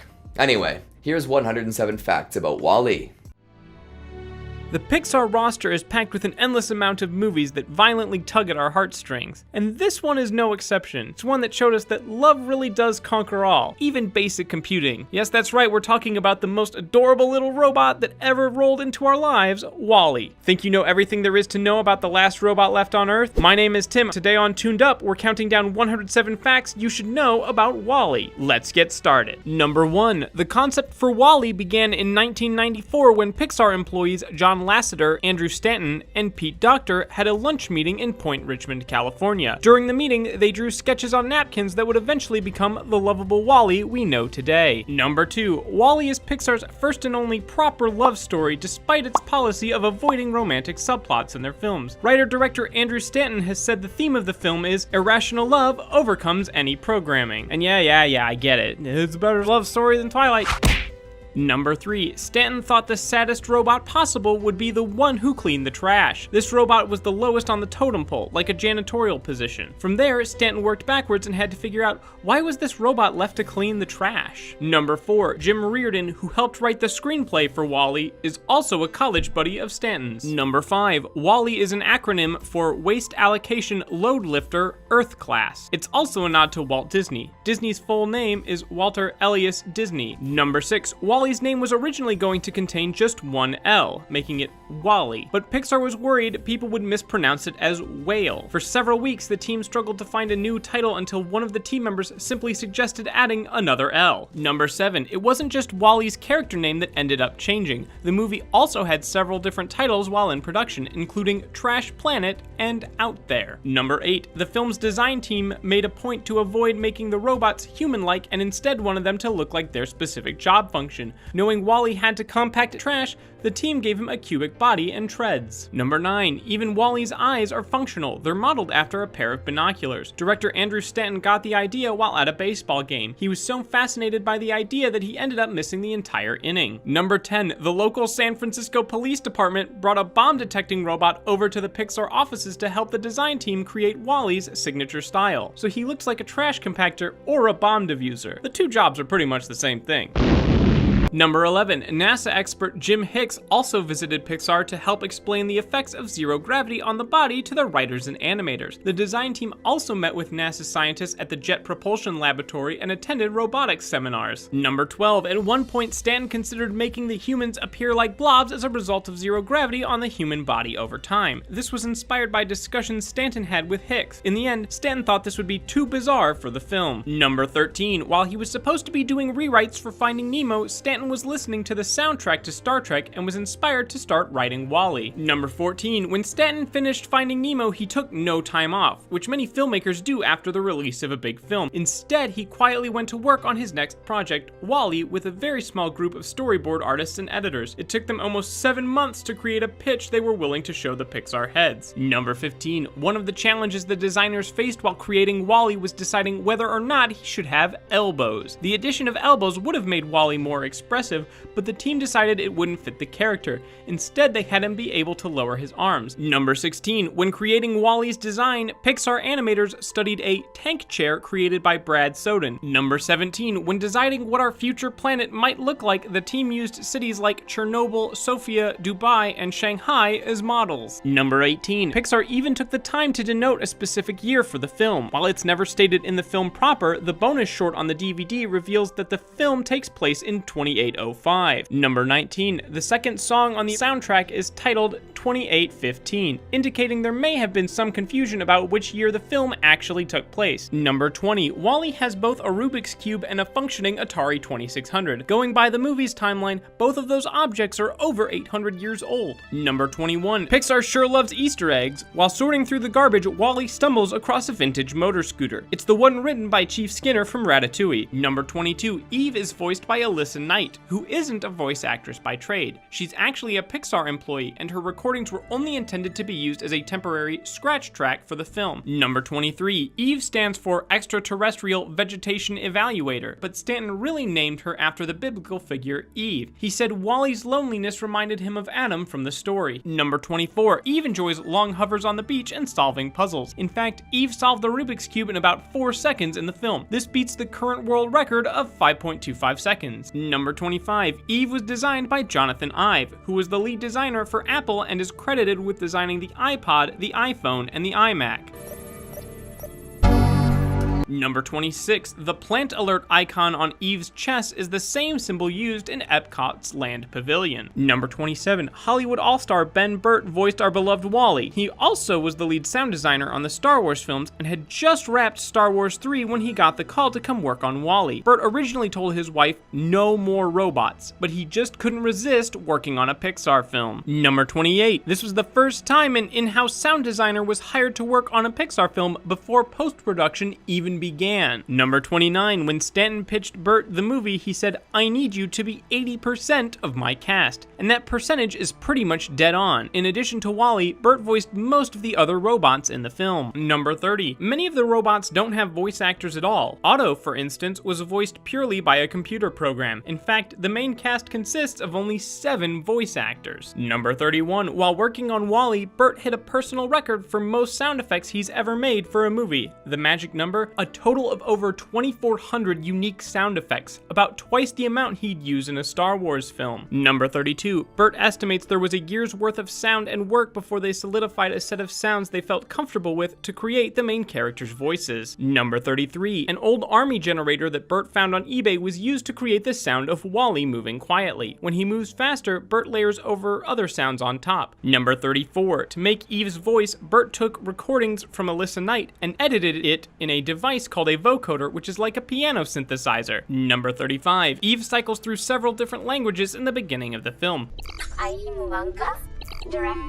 One of the languages Bert snuck in was Huttese, the language of the Hutts from the Star Wars universe. Number 36, another fun thing about Wall-E's girl. Eve's blaster sound was made using a contact microphone on a stretched out slinky. Number 37, each character has an arrangement of sounds just for them. Otto's sounds consist of bells and whistles and many big motors. For Otto's sound design, there is always a sense of calculating and activity occurring. Number 38, Mo is a nervous, active cleaning droid, so often he's revving his motor a little bit. He's always eager to clean something, so Bert combined little snippets of sound to keep him sounding frenetic. Number 39, as a kid, Stanton would rummage through the kitchen wondering what all the tools and utensils were. He always thought an eyelash curler was a terrible torture device. Each shelf in Wall-E's home actually has items in it, and behind each item is a story like Stanton's. Hey everyone, we're taking a quick break just to let you know that we have a movies and TV channel called Cinematica, and over there we are doing Star Wars month this month. So if you are a fan of all things Star Wars, you should totally go over there and check it out. Will there be Zam Wessel facts? Probably not. I'm the only one that likes Zam Wessel. But even still, if you're a Star Wars fan, you'll probably find something you enjoy.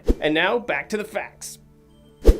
Number 40, Wall-E's sidekick Cockroach was named Hal by the production team. This was made as a reference to Hal Roach, who was best known as the producer of early comedies such as Laurel and Hardy and Little Rascals. Number 41, while the idea of a cockroach sidekick initially grossed out some of the staff, the team enjoyed the idea of trying to make a cockroach seem as cute as possible. Number 42, story artist Derek Thompson points out that the joke where Hal waits in the same spot for Wall-E to return until the very end of the movie is a reference to the Japanese folktale Hachiko, about a dog who waited for his master in the same spot for 7 years. Number 43, both the Twinkies and Hal are nods to the popular urban legend that both could survive a nuclear apocalypse. Number 44, Sigourney Weaver, the voice of the computer in the captain's cabin, is no stranger to science fiction movies. In fact, her Wall-E character is a nod to Mother, the name of the computer from Alien. Number 45, in addition to Alien, Stanton said major inspirations for the film were sci-fi movies from the 1970s, including Star Wars and Blade Runner. Number 46, speaking of aliens, Wall-E's original script had Eve being deployed to planets by gelatinous aliens with no mention of humans at all. The idea was eventually shot down, but artists carried over several of their alien designs and ideas, which is how the film ended up with the gelatinous humans. Number 47, other characters also had sci-fi ties. Otto, the autopilot, was designed after the evil robot HAL 9000 in 2001: A Space Odyssey. This conversation can serve no purpose anymore.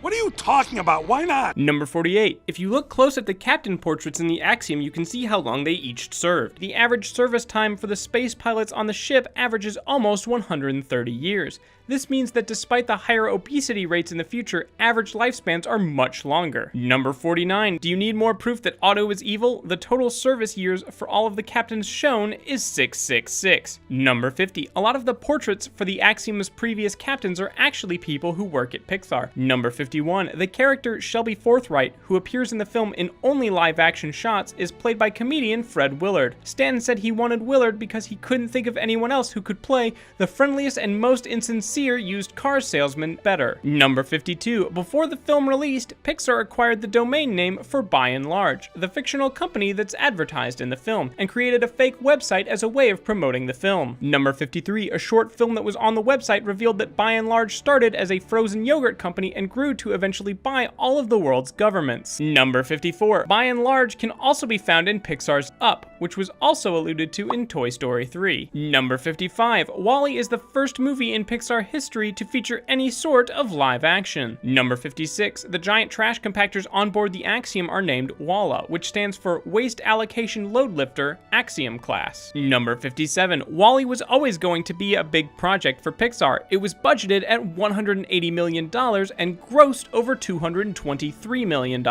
Number 58, the first time WALL-E and Eve speak to each other doesn't occur until 22 minutes into the film. Number 59, the first bit of traditional dialogue with humans doesn't occur until 39 minutes into the movie. However, Stanton considers each beep and squeak from the characters as dialogue in its own right, which is why they were included in the script. Number 60, because the film relies so heavily on storytelling without dialogue, the crew of the film studied silent films during their lunch breaks, specifically those with Charlie Chaplin and Buster Keaton. Number 61, minimal dialogue turned out to be a good move because WALL-E was also nominated for 6 Academy Awards. Number 62, WALL-E also features the smallest cast ever in a Pixar film. Number 63, to achieve a more realistic and cinematic look for the film, Pixar brought in cinematographer Roger Deakins as a visual consultant. Deakins has been nominated for 12 Oscars for his work in film. Number 64, the team also brought in Panavision cameras similar to the ones used on the sets of Star Wars. Number 65, on average, a Pixar film has about 50,000 to 75,000 storyboard frames. WALL-E blew this number away with over 125,000 different storyboard frames. Number 66, Thomas Newman, the composer for the film, has been nominated for an Oscar 12 times, including one for his score for WALL-E. Sadly, he hasn't won. Number 67, Newman did, however, share a Grammy win with Peter Gabriel for the original track, Down to Earth, which can be heard during the ending credits of the film. When approached to write a song for the film, Gabriel happily agreed as he and his family are huge fans of Finding Nemo. Number 68, Gabriel also served as inspiration for the design of the main characters. WALL-E's design is based on a box and Eve's on a circle. Gabriel's used 2 concert platforms on his tour, one square for more masculine songs and one circular for more feminine songs. Number 69, Gabriel was invited to perform the single as part of a medley at the 2009 Oscars, but he called off the performance after hearing the song would only be heard for about 65 seconds. Gabriel felt that the shortened version of the song didn't do it justice. Number 70, the instrumentation of the song was used to symbolize how humanity was rebuilding during the end credits sequence.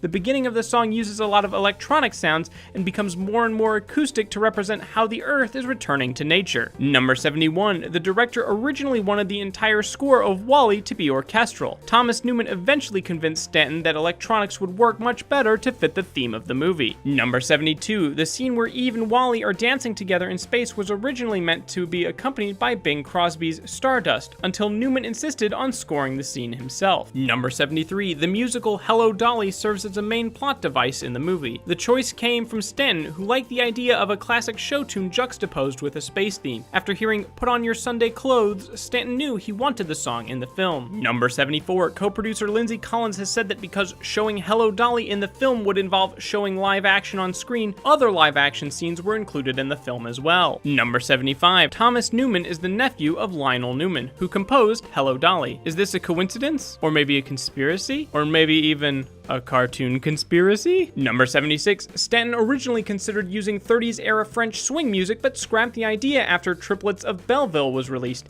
He didn't want to appear as though he was copying it. Number 77, the scene from Hello Dolly that's shown in WALL-E where the characters hold hands didn't originally have the close-up on the actual hand-holding. In order to fix this, Pixar was given access to the original film and were able to tighten up the shot. Number 78, in mathematics, an axiom, which is the name of the ship, is something that's accepted as true without proof. Number 79, the scene where WALL-E finds a bra and puts it on his face had to be done twice because the legal department said the first design they used was too close to an existing copyrighted design. Number 80, the film features several references to famous computer company Apple. WALL-E used an older video iPod to watch movies in the film, and the sound he makes when he's finished charging is the startup sound that can be heard on an Apple computer.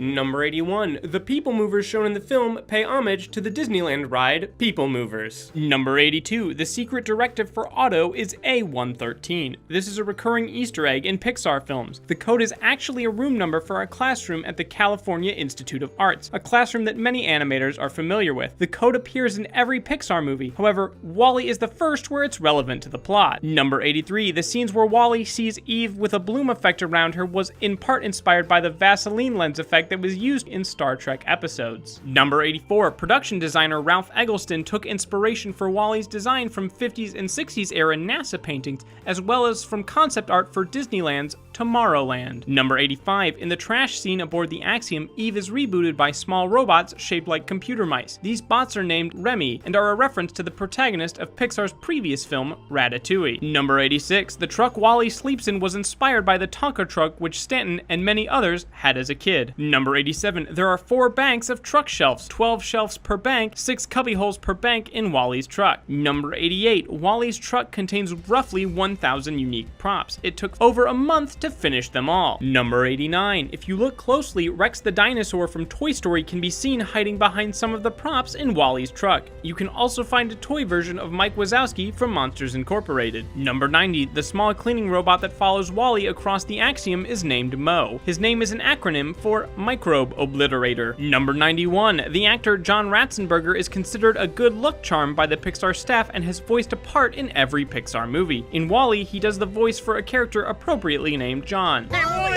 Wally! Hey, it's your buddy John! Hey! Number 92, one of the items that Eve scans in the junkyard when she first arrives on Earth is the Pizza Planet truck that was first seen in Toy Story. Number 93, WALL-E's character rig has over 50 controls in his head alone. Number 94, originally WALL-E's head was going to resemble the Luxo lamp that Pixar uses in their logo. In the movie, the same lamp can be seen sticking out of the side of the statue that WALL-E builds for Eve. Number 95, the satellite that gets stuck to WALL-E's face while launching into space is Sputnik, the first man-made object to be launched into orbit. Number 96, WALL-E is dedicated in loving memory of Justin Wright, who was an artist at Pixar. Wright was born with a congenital heart defect and received a heart transplant when he was 12. After his transplant, Wright received a wish from the Make-A-Wish Foundation, which was to visit the Pixar studios. Wright went on to work on Ratatouille, Presto, and WALL-E. Number 97, the end credits extend the epilogue of the film to help audiences understand what happened after the humans landed on Earth. The art style shifts from cave painting to Impressionism,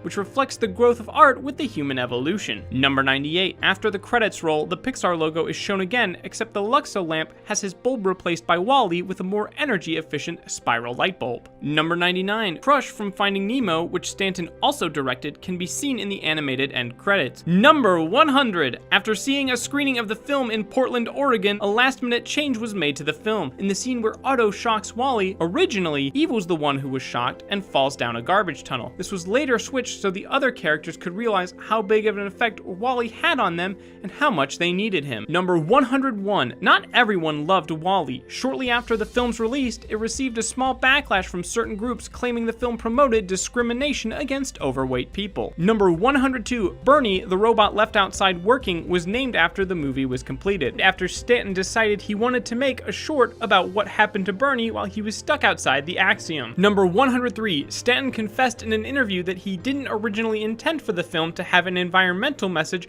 or satirize consumerism, two themes that many critics praise and criticize the film for. Number 104, WALL-E inspired so many people to try and build their own functioning robot. They eventually formed the WALL-E Builders Club. One member, Mike Senna, spent 2 years creating a WALL-E replica. He had already built a working R2-D2 model back in 2002. Number 105, there's even a robot restaurant in China which uses a WALL-E robot as a server. Number 106, animator Agnes McLean came up with a system of basic template bodies for the robots with heads, arms, legs, wheels, accessories that could be interchanged and combined to make a new robot. Sound familiar? Yep, Lego pieces were used to make hundreds of robots out of just 24 bricks. Number 107, in 2014, McLean submitted a Lego model of WALL-E to Lego Ideas. After over 10,000 fans voted for it, Lego finally started selling Lego models of WALL-E. This was over 10 years from when he made his first Lego robot while working on the film. Some might say that Up was based on a real-life real estate holdout. Others might say that it has the most heartbreaking intro of all time. Few would say that Doug is the reincarnation of a Jedi warrior, but I think we can all agree that that soundtrack is incredible and that learning 107 facts about Up is a worthy endeavor. Nobody really expected a grouchy old man to make us laugh and cry the way Carl Fredricksen did in Up. Up remains one of Pixar's most beloved adventures and one of my personal favorites. Today we're venturing back to bring you the most exciting 107 facts about Pixar's Up. Up hit theaters in 2009 as Pixar's 10th feature film. It was Pete Docter's second time directing a Pixar feature and his co-director Bob Peterson's first. Together, they developed a moving story that asked the question, how does a person define adventure? Docter and Peterson always liked the idea of a grouchy old man with a lot of attitude and personality. Docter found inspiration for protagonist Carl Fredricksen in his own grandfather. Up also explores the fantasy of escaping your everyday routine. Docter found the whimsical idea of floating away in your own house strangely appealing and ran with it. Only after he'd settled on the idea of a floating house did he and Peterson develop Carl's reason for the journey, fulfilling the promise he made to Ellie in a love story Peterson refers to as the spine of the movie. Doug, a squirrel-obsessed dog, and Kevin, a flightless exotic bird, were the next characters added to the journey. But in order for Carl to truly forge new relationships as Ellie hoped, he needed friends he could talk to. So the directors gave Doug a high-tech collar that enabled him to talk and created the Wilderness Explorer Scout, Russell. The first version of the married life sequence in Act 1 showed young Carl trying to catch a bird in a box before young Ellie comes out of nowhere and punches him for trying to trap the bird. Carl and Ellie's playful punches become a recurring gag throughout this version of the montage. Ellie even socked Carl with a punch while she was sick in her hospital bed. But after a punch-up from other Pixar creatives, we got the current version that makes us really tear up. Just sad thinking about it. Several other scenes were cut from this legendary montage, including a visit to Charles Muntz's museum, where Carl and Ellie learned more about the pilot hero. Another early idea for the married life montage had Carl and Ellie finishing each other's sentences, but it was head of story Ronnie Del Carmen who suggested that they let the visuals and the music do the talking. With little dialogue to tell Carl and Ellie's love story, artists designed the happy couple in contrasting shapes to represent their distinct personalities. Even objects in their home, most notably their easy chairs, were extensions of their personalities. Ellie was represented by rounded shapes, while Carl was more blocky. Carl could be a real square when Ellie wasn't around, you know? Production designer Ricky Nierva considered props and set pieces part of the film's theme. Square-shaped pieces symbolize Carl's static behavior and becoming stuck in his ways once Ellie died, and more circular objects represent his future, more proactive lifestyle, basically what Ellie wanted for him. Similarly, Docter's next film, Inside Out, also featured a grumpy, curmudgeonly block-shaped character. This, of course, is the emotion Anger, voiced by Louis Black. 10 Pixar staff members took a research trip to Tepuis in South America as inspiration for Paradise Falls. Tepui, and I really hope I pronounced that correctly, means tabletop in Spanish, in reference to the mountain's shape. Nierva called it a highlight of his career, but also said given the remote location, hiking, and wilderness exploration, he was glad they made it back to finish the movie. Paradise Falls is based on Angel Falls in Venezuela, the tallest waterfall on Earth. The mighty falls drop 3,212 feet from the summit of Ayllón Tepui,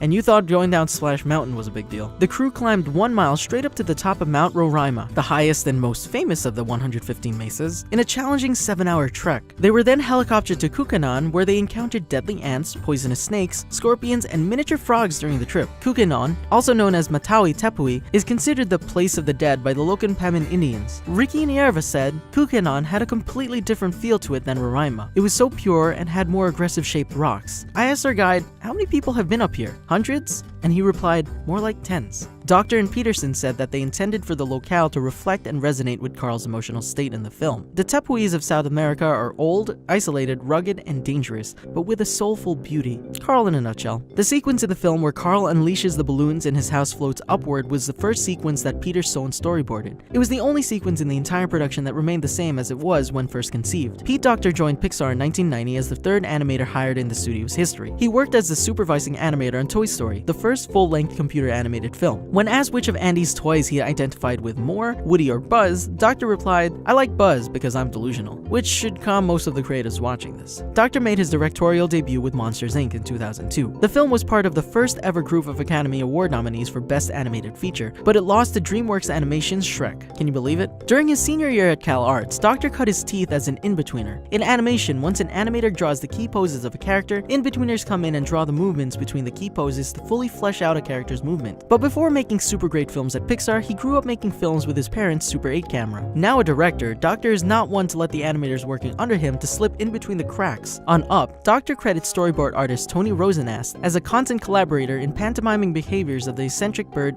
Kevin. But Kevin's roots go deeper than Docter and Rosenast. The 1912 Sir Arthur Conan Doyle novel, The Lost World, covers prehistoric animals in the same Tepui mesas featured in Up, making Kevin a descendant of two classic South American adventure tales. As for Doug, Doug, some of his history traces back to the early 1980s when co-director Bob Peterson was a camp counselor. During the first week of camp, a kid ran up to Peterson, threw his arms around him, and gave birth to Doug's introductory line in the movie, "You're my camp counselor. I love you." Although the Wilderness Explorers don't offer a badge for hugging your camp counselor immediately after meeting him or her, they did have 45 badges designed for the film that are now part of the Pixar canon. The missing assisting the elderly badge on Russell's sash is located right over his heart. Doug and Charles Muntz's pack of dogs were inspired by Bob Peterson's many dogs: Marcella, Rusty, Petey Pup, Precious, Rosie, and Ava. Dr. Hughes Werner Herzog's Fitzcarraldo as inspiration throughout the film's development. Carl and Russell's method of pulling the low-floating house by the garden hose actually alludes to the 1982 film. Pixar artists toured many Oakland and Berkeley neighborhoods to develop the perfect design for Carl's house. "We were trying to make Carl's house look like your grandparents' house smelled," joked producer Jonas Rivera. Pixar built a miniature model of the house out of balsa wood, with the rafters, tiles, practical lighting, and entire underside detailed. The house is light enough that it could feasibly glide,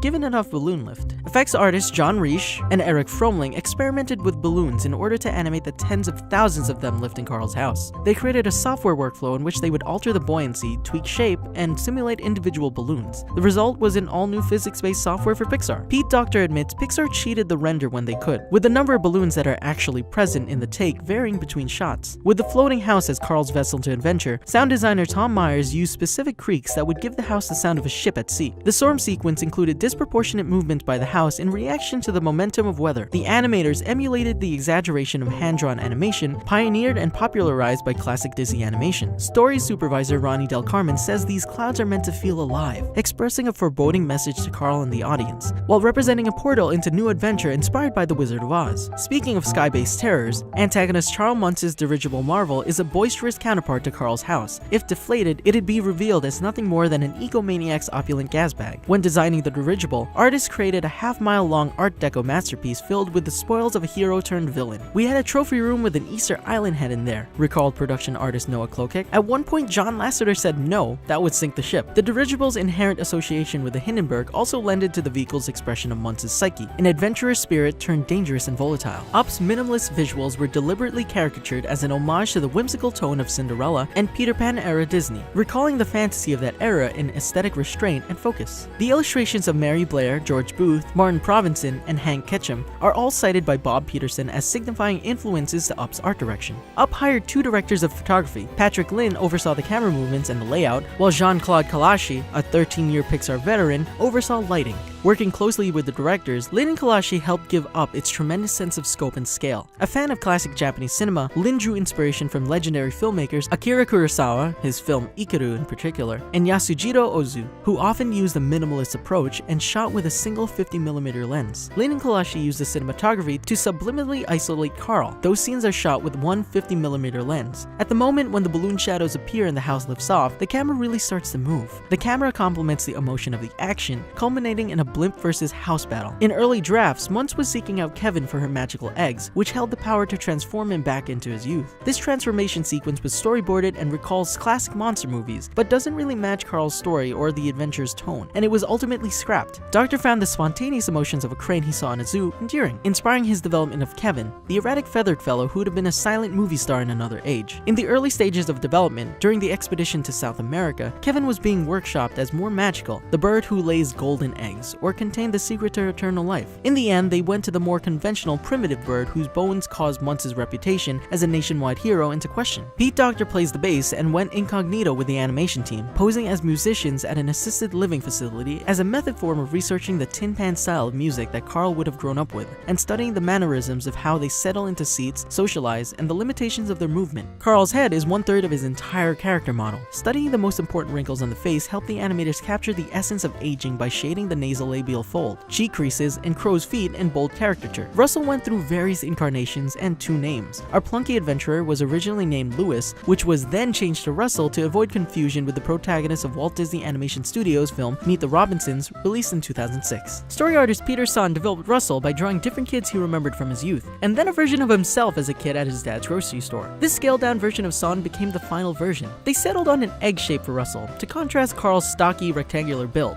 These shapes conveyed their personality personalities. Carl's stubborn and resistant to change, and Russell is chubby, youthful, innocent, and curious. As such, they make great character foils. Russell's favorite ice cream parlor in the movie is named after the real Fenton's Creamery in Oakland, California. Director Pete Docter and producer Jonas Rivera live nearby and frequent the parlor. Bob Peterson wrote the camping dialogue to go from a slight misunderstanding on Carl's part into Russell confronting his parents' separation, entering the uncomfortable territory of the feelings we would rather not share, something Carl certainly understands. For these scenes, animator Dan Nguyen performed video reference of himself in the animation department's acting room. Nguyen brought Russell's nervousness to life through small quirks in body language, like regular fidgeting and embarrassed glances. In designing Charles Muntz, the team looked into Errol Flynn and Spencer Tracy, leading men of 1930s Hollywood. They also took some inspiration from another icon of that era, Walt Disney himself. Once Pixar has a character designed, preliminary animations are dubbed with snippets of potential cast members in other films. Ed Asner was one of the earliest voices sampled from Carl's storyboards. While casting the part of Carl, Pete Docter and Bob Peterson watched Ed Asner perform in a one-man play based on the life of a Holocaust survivor. But the moment Pete Docter knew Ed would be perfect for the role happened upon showing the actor Carl's character design.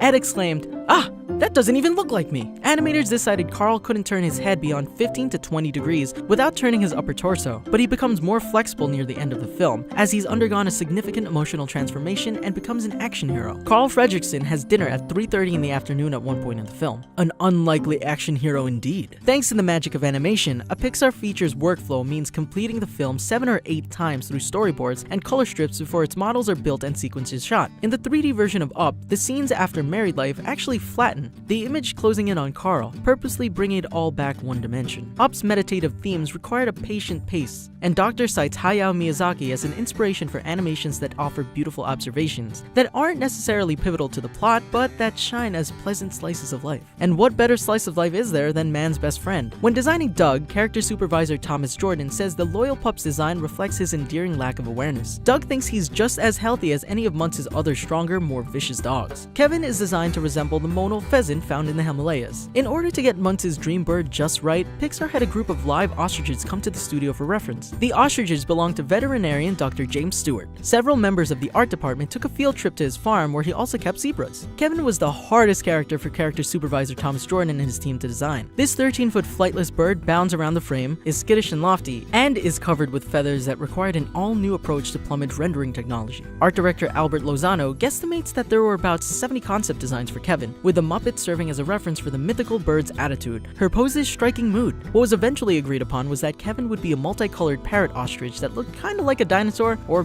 big turkey. Kevin's ostrich-esque neck had to be flexible and sinuous. Character modeling lead Tom Sanaki would reshape neck points for each bob and roll of Kevin's neck. Docter says if you were to listen into Kevin's mind, all you would hear is a dial tone. Kevin's gawks and squawks are performed by Docter himself, mixed in with several animal soundbites. For Carl and Russell, Kevin represents a chance to reconnect with family. Her coat of feathers bears a striking resemblance to the parrot Ellie's holding earlier in the film. Like many pet owners, Docter and Peterson make up dialogue with their dogs, imagining what they would say if they could speak their minds. The high-tech Muntz-designed dog collar allowed the writers to vocalize what dogs are actually always focused on. Squirrel! Up's production and character design called for what production designer Ricky Nievra coined simplexity, a simplified approach to complicated caricatures. For example, Carl has no nostrils, skin pores, or holes in his ears. In order to capture the serial film score feel, composer Michael Giacchino would sample film library music from actual newsreels and splice them into new demos, including genuinely awkward tonal shifts between rising strings to army marches. This thread connects Up as a film and an experience, and it was Pete Docter's hope that the feeling would be akin to watching old family home videos. In rewatching Super 8 films from his parents' collection, he realized that the silent footage allows the imagination to fill in emotional stanzas, and the silent film's subtle emotional invitations would ring out for contemporary audiences in watching Up. More than 450 kids read for the part of Russell. Jordan Nagai, the voice of Russell, hadn't planned on auditioning for the role. He accompanied his brother, an actor with some commercial and TV credits, and was asked to try out on the spot. Docter says Nagai's energy recalled Bambi. Nagai's endearing affections, like his obsession with judo, gave him that quality. Director Pete Docter's daughter, Elle Docter, provides the voice of young Ellie in the movie. At age 7, Elle was tapped to do the scratch recording for the character. While many other voices were considered, Up's filmmakers ultimately casted Elle in the role. When Ed Asner saw an initial cut, he asked aloud who performed young Ellie. He remarked, "She steals the show." Ellie's presence in the film film remains constant throughout, with a special musical theme written by the film's acclaimed composer, Michael Giacchino. The color magenta, seen in both the sky and in flowers, represents her visually. Many of Ellie's adventure book illustrations were drawn by L. Doctor. Hoping to avoid the typical villain tropes, an alternate ending where Muntz is redeemed was boarded in a couple of different scenarios, but it never felt conclusive, so the story team decided that as a representation of Carl letting go of his old self, Muntz had to die. Another alternate ending follows Muntz as he chases Kevin into the twisty rock labyrinth, finding a balloon animal in his moment of despair, and left to wander forever lost. This ending was also scrapped in favor of allowing Carl more active closure. The number A113, which refers to John Lasseter, Brad Bird, Pete Docter, and Andrew Stanton's former classroom at Cal Arts, makes an appearance in every Pixar film. In Up, A113 is the courtroom number where Carl has to appear for striking the construction worker. When considering voice actors, Pete Docter says Pixar casts performers who fit the suit of their character's design and personality. To make Russell sound more natural, voice actor Jordan Nagai would sometimes run around before saying a line. Carl's house is based on the real-life Edith Macefield house in the Seattle suburb of Ballard, Washington. Edith fought building developers, and her little house still stands in the center of a large development known as the Ballard Blocks. The average amount of time required to render a single frame of film for Up was between 5 and 6 hours. Some complicated frames took up to 20 hours. For every second of film, 24 frames are required, so even at their most rapid fire, the animation department could produce an average of 4 seconds of animation a week. As part of the storyboard process, Up was developed using a color script, which detailed the color tints and saturations throughout the film. The film starts off with a black and white newsreel, and while Ellie is alive and Carl is full of life, the color palette is saturated. When she's gone, it's desaturated, almost black and white again. The knots connecting Russell's rope between the garden hose and his backpack on the tether are real usable knots. There's a rolling hitch used to secure the rope to the garden hose, and 3 half hitches connecting the rope to the carabiner on his backpack. But if you're a wilderness explorer like Carl, both of these knots are standard know-how. All accounted for, there are 10,297 balloons lifting Carl's house. When Russell and Carl are served dinner by Muntz, Carl is actually served the scallop dish from Ratatouille. Up was the first animated film to open the Cannes Film Festival. 6 years later, Doctor premiered Inside Out at the Cannes Film Festival. It all comes full circle. Up is also the first computer animated film to be nominated for the Academy Award for Best Picture. However, it's the second animated film to be nominated in this category, coming 18 years after hand-drawn Disney animated classic Beauty and the Beast was a candidate for the top prize on Oscar night. Up was the first Pixar film released in 3D, and stereoscopic supervisor Bob Whitehill, who oversaw the 3D aspects of Up,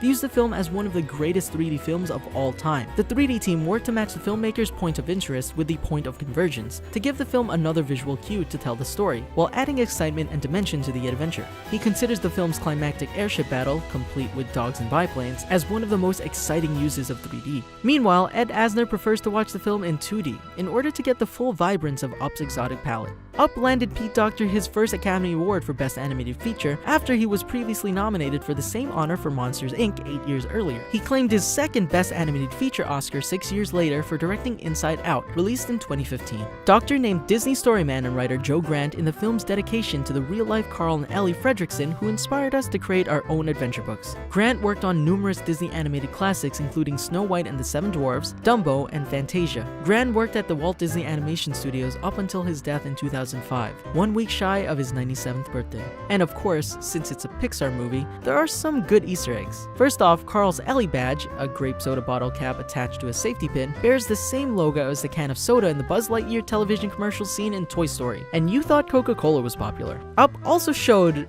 up in Ratatouille. Doug's shadow appears on the wall as a dog barks at the rat Remy, who scurries his way through Paris. Up shares a fun connection specifically with Toy Story 3, as Lotso Huggenbear appears in the bedroom of a child as she watches Carl's house climb skyward. And 1 year later, when Toy Story 3 hit theaters, Andy has a postcard from Carl and Ellie pinned on a corkboard in his room. And what's a Pixar movie without the Luxo ball? A yellow ball with a blue stripe and a red star that appears in the 1986 Pixar short Luxo Jr. Just take a close look at Russell's merit badges next time you watch the movie. Last but not least, the Pizza Planet truck appears at least 3 times throughout Up. How many times did you spot it? But if Easter eggs aren't your style, here are 2 hard-to-miss Up references out in the real world. Bangerter Homes got permission from Disney to build a $400,000 replica of Ellie and Carl's house, Inside and Out, in Utah. And the National Geographic show How Hard Can It Be actually made a house float with balloons. With news of a follow-up flick to the emotional joyride that is Inside Out hitting theaters next summer, including a brand new emotion, folks are getting excited once again. Just try not to think about Bing Bong, okay? Oh no. To get you back in a good mood, here's 2 heaping helpings of facts about Inside Out.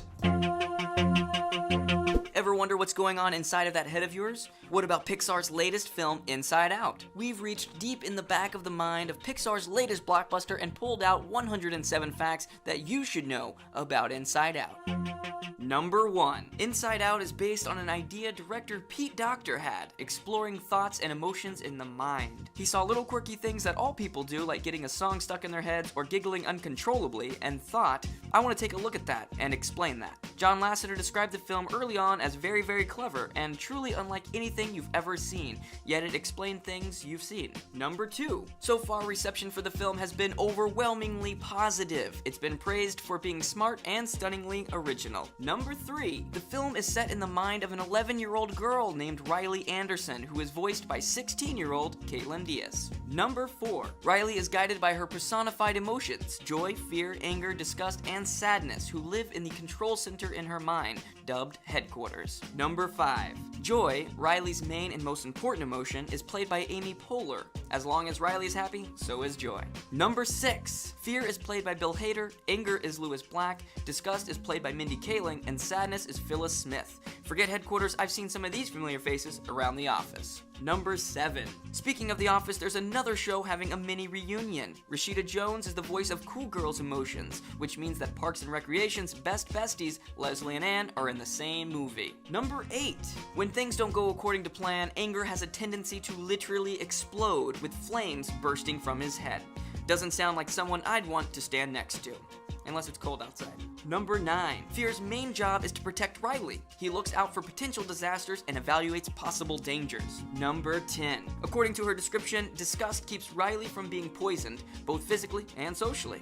Where was she when I had that bad seafood the other night? Number 11. Sadly, none of Riley's other emotions quite understand what sadness's role is at Headquarters. Joy's even checked around for the answer. Number 12. Some other locations in Riley's head include Imagination Land, Dream Productions, and Long-Term Memory, which I'm actually lacking. Number 13. Inside Out's world premiere took place on May 18th, 2015 at the 68th Cannes Film Festival. Its wide theatrical release is set for June 19th, 2015. Number 14. I gotta say, this film is quite the tearjerker, and even its stars aren't immune. When the story was pitched to Mindy Kaling, she cried. Then she handed its creators their slogan by saying, I think it's great that you guys are making a film that shows that it's difficult to grow up and it's okay to be sad about it. According to Docter, they were like, quick, write that down. And they showed me the story and I started weeping. Number 15. Neuroscientists were consulted to help make the film's setting of an 11-year-old girl's brain believable. The team also interviewed child psychologists and psychiatrists, spent months designing and redesigning set elements, and even swapped out a key character. Number 16. The film's creators also looked to their daughters and their friends for inspiration. According to Docter, people think we make this stuff up. Most of it is real life. Number 17. In particular, Pete Docter's daughter, Ellie, was a driving force. At the age of 9, she voiced Ellie in the film Up.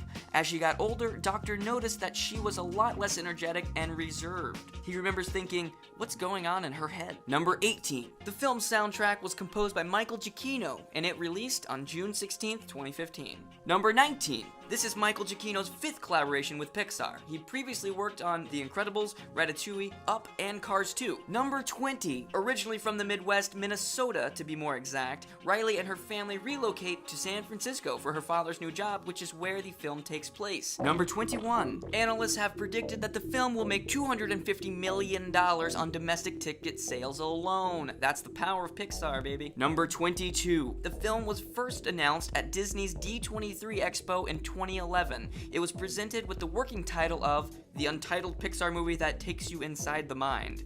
That's a mouthful. Number 23. The film's real title was officially announced via Pixar's Twitter on April 17th, 2013. Number 24. Inside Out is the second Pixar film to have a female protagonist, the first being Brave. Number 25. Inside Out's teaser trailer features snippets from every Pixar movie prior, except for Toy Story 2 and Cars 2. Number 26. Sometimes our favorite part of a Pixar movie is the preceding short film. Inside Out's short is titled Lava and is the love story between Two volcanoes? It's described as a musical love story taking place over millions of years that is inspired by the isolated beauty of tropical islands and the explosive allure of ocean volcanoes. Number 27. The volcanoes in the short are named Uka and Leili, a pun on ukulele. Number 28. In France, the movie is titled Vice Versa. In Japan, it's Insaido Hedo.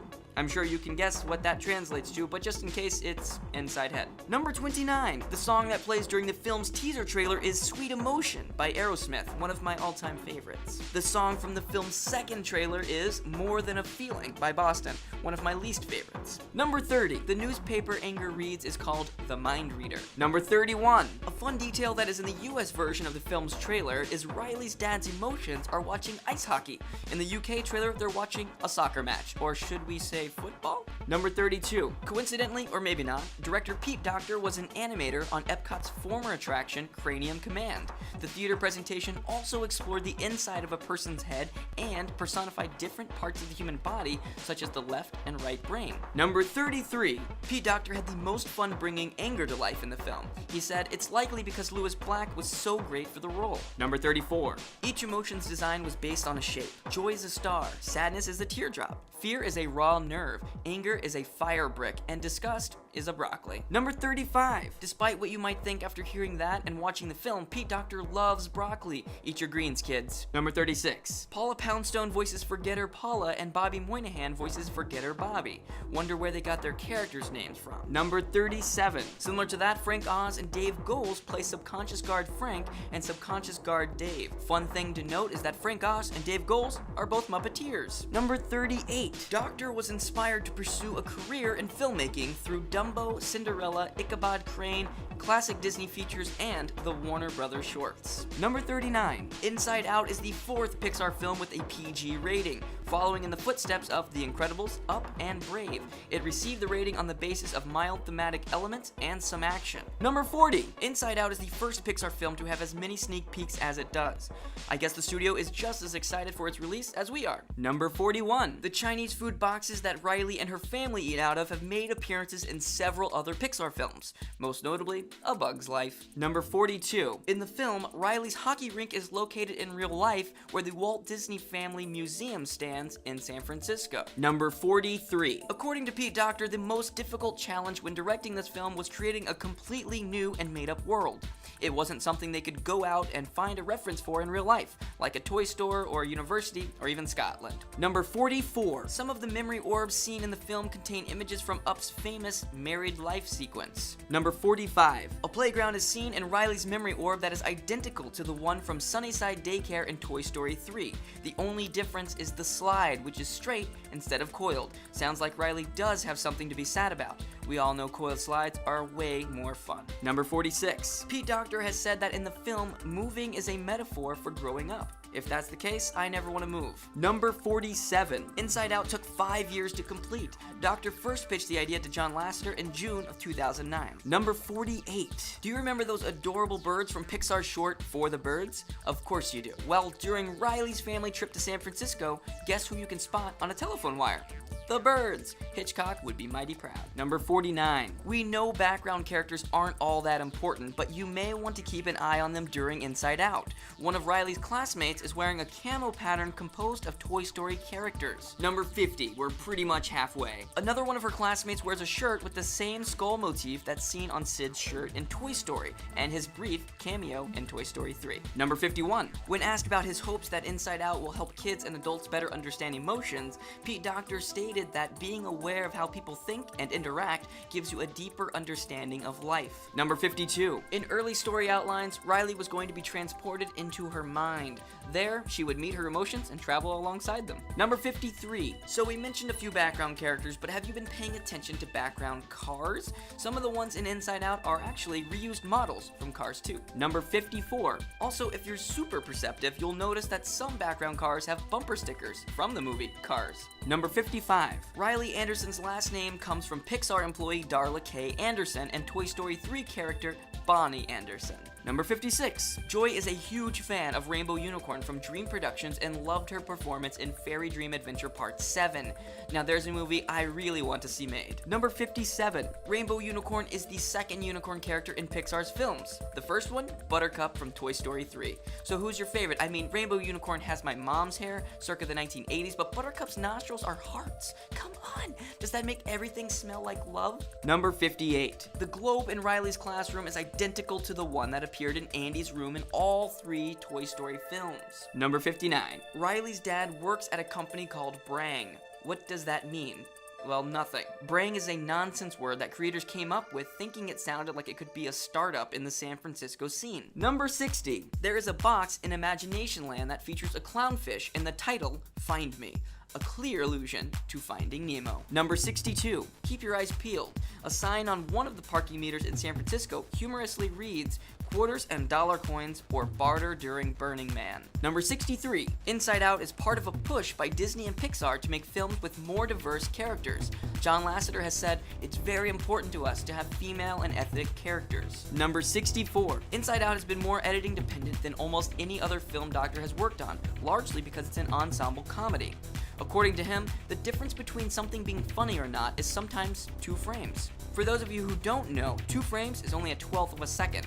Talk about a split second. Number 65. Fun fact, Pixar's inner team of creative leaders is called the Brain Trust. I wonder if they knew they'd be working on a film set inside the brain when they coined the term. Number 66. Inside Out is Pixar's 15th film. It's also predicted to become their 15th consecutive blockbuster. Not too shabby, Pixar, not too shabby. Number 67. Director Pete Docter joined Pixar back in 1994, becoming its 3rd animator. Number 68. John Lasseter has said that Inside Out was one of the most difficult films the studio has ever made. The studio knew from the first time the idea was pitched that it had the potential to be something special. At the same time, they knew it would be really hard. Number 69. The creators aimed for the film to make basic scientific sense. For example, it's thought by scientists that short-term memories are converted to long-term ones during sleep. So when Riley goes to sleep, her memories traverse through chutes and ramps to represent this. Number 70. We all know the film follows joy and sadness as they navigate through Riley's psyche, but did you know that they weren't the original pair picked? For a while, the creators thought that joy and fear would be the lost emotions because it seemed like the funniest choice. Number 71. Sadness scooted into the picture when Doctor went for a Sunday stroll and spiraled into a negative train of thought. He was certain he was going to get fired. He was going to miss his friends, which he had happy, angry, and sad times with.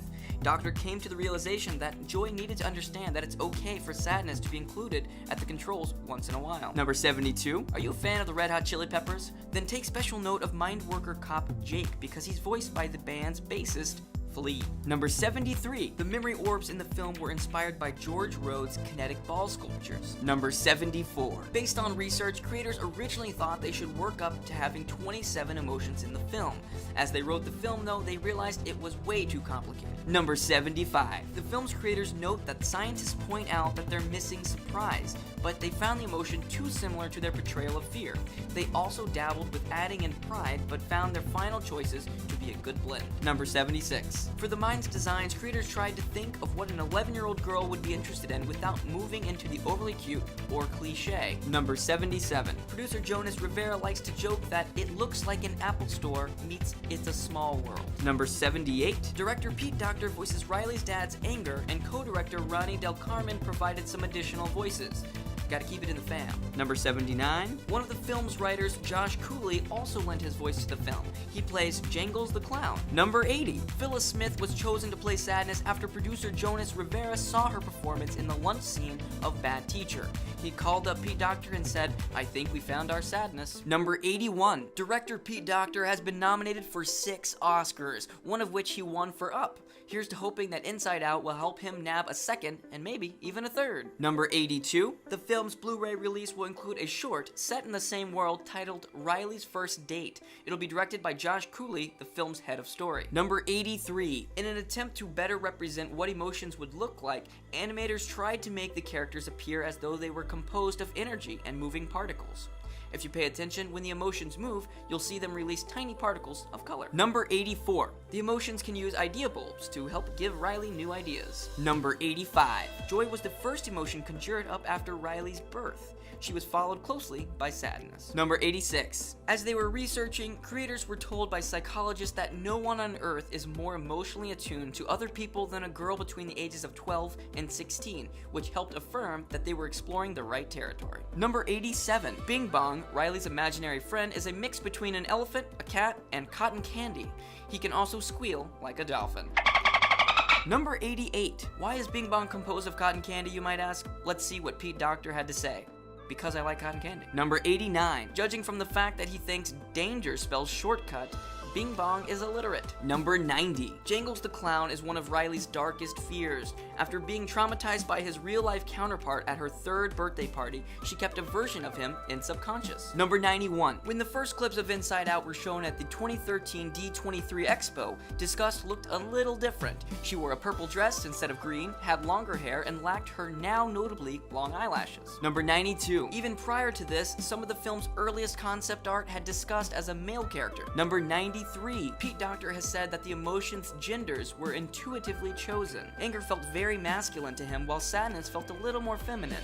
Disgust was driven by how right Mindy Kaling was for the role. Number 94. Disgust's belt buckle is shaped like a D. I wonder what that stands for. Number 95. On top of voice acting, Bill Hader helped out with the film's story. According to Jonas Rivera, he'd come up and stay for a week and pitch in story ideas. Number 96. Riley is the first ever Pixar character to also be a location.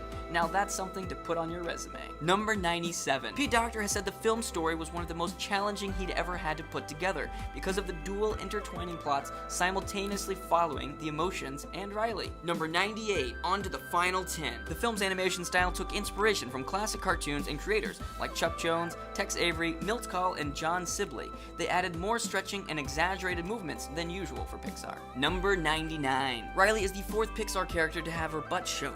The first 3, Harris, Hubert, and Hamish from Brave. Number 100. If you have incredible hearing, you may pick up on the fact that Baby Riley's yells after she refuses her broccoli are a reused recording of Boo shouting in Monsters Incorporated. Number 101. Creators actually came up with a number of imaginary friends, but Bing Bong was the only one to make the final cut. The others were just not useful enough to the story. Number 102. Though Riley's emotions are mixed in gender, her father's emotions are all male and her mother's emotions are all female. This was done for quick readability. Docter acknowledges that it's a little phony, but hopefully people don't mind. Number 103. If you pay close attention to the scene where Riley is building a castle of cards, certain ones have R's on them and depict Riley. Riley's mom can be seen on the queen cards, and her dad can be seen on the king cards. Now that's a custom card set I'd like to have, but with my face instead. Number 104. As mentioned earlier, Riley's lead emotion is joy. Her father's is anger, and her mother's is sadness. Number 105. The film's art book reveals that joy was originally going to be able to appear in the real world rather than just the mind world. Also, Riley entering depression was going to be a larger part of the story. Number 106. For each second of the film, 24 images of over 2 million pixels each are rendered. It has a running time of 102 minutes. You do the math. Finishing up the list with number 107, approximately 177,096 storyboards were drawn for the film. Of those, 127,781 were delivered to editorial. You know what? The Good Dinosaur doesn't get a fair shake. It often feels like the forgotten middle child of Pixar movies. It was released to little fan service and doesn't seem quite as iconic as a lot of other entries in the Pixar-verse. But it was a fun, fascinating prehistoric time, and it introduced us to director Peter Sohn, who would go on to direct Elemental. So if you haven't thought about The Good Dinosaur in a little while, here's 107 facts about it. What if the asteroid that forever changed life on Earth missed the planet completely and giant dinosaurs never became extinct? The Good Dinosaur, Pixar's latest adventure, is going to answer that question for you. And we're going to answer questions about The Good Dinosaur. My name is Tim, and today on channel Frederator, we're counting down 107 facts about The Good Dinosaur. Let's get started. Number 1. Pixar's The Good Dinosaur will follow the tale of Arlo, a lost little dinosaur, as he finds his way home. Number 2. The film is set to be released on November 25th, 2015. That's the same day as regular show The Movie. Different demographic though. I'm guessing The Good Dinosaur will not have as many Rush songs in the soundtrack. Number 3, The Good Dinosaur is the second Pixar film of 2015. Inside Out, released on June 19th, 2015, is the first. Number 4, it is the first time Pixar has released 2 films in the same year. Number 5, The Good Dinosaur was originally going to be released on November 27th, 2013. It was pushed back and Frozen took its place. Number 6, the film was then set for release on May 30th, 2014, but it was pushed back again when the original director had trouble with the third act.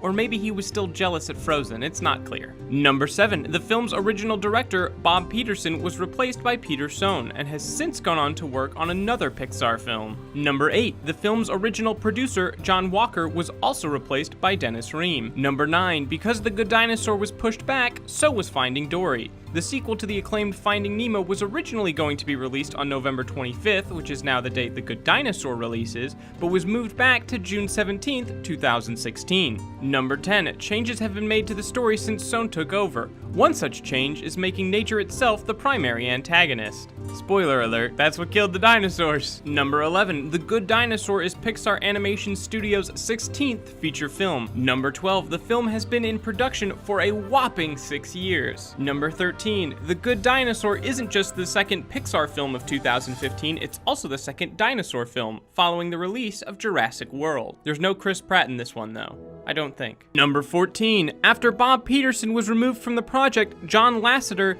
Lee Unkrich, Mark Andrews, and Peter Sohn temporarily stepped in to work on the film. Number 15, on top of story problems, production of The Good Dinosaur has been hindered by creative differences. It was also the victim of a quality slump at Pixar that spanned from 2011's Cars to 2013's Monsters University. Number 16, Pixar's constant multitasking between its various film projects also led to some production issues for The Good Dinosaur. It's hard to keep track of a lot of projects. Number 17, Pixar actually had a version of The Good Dinosaur to show people in 2013, but Ream said it just wasn't ready. Number 18, The Good Dinosaur is Pixar's first Thanksgiving release since 1999's Toy Story 2.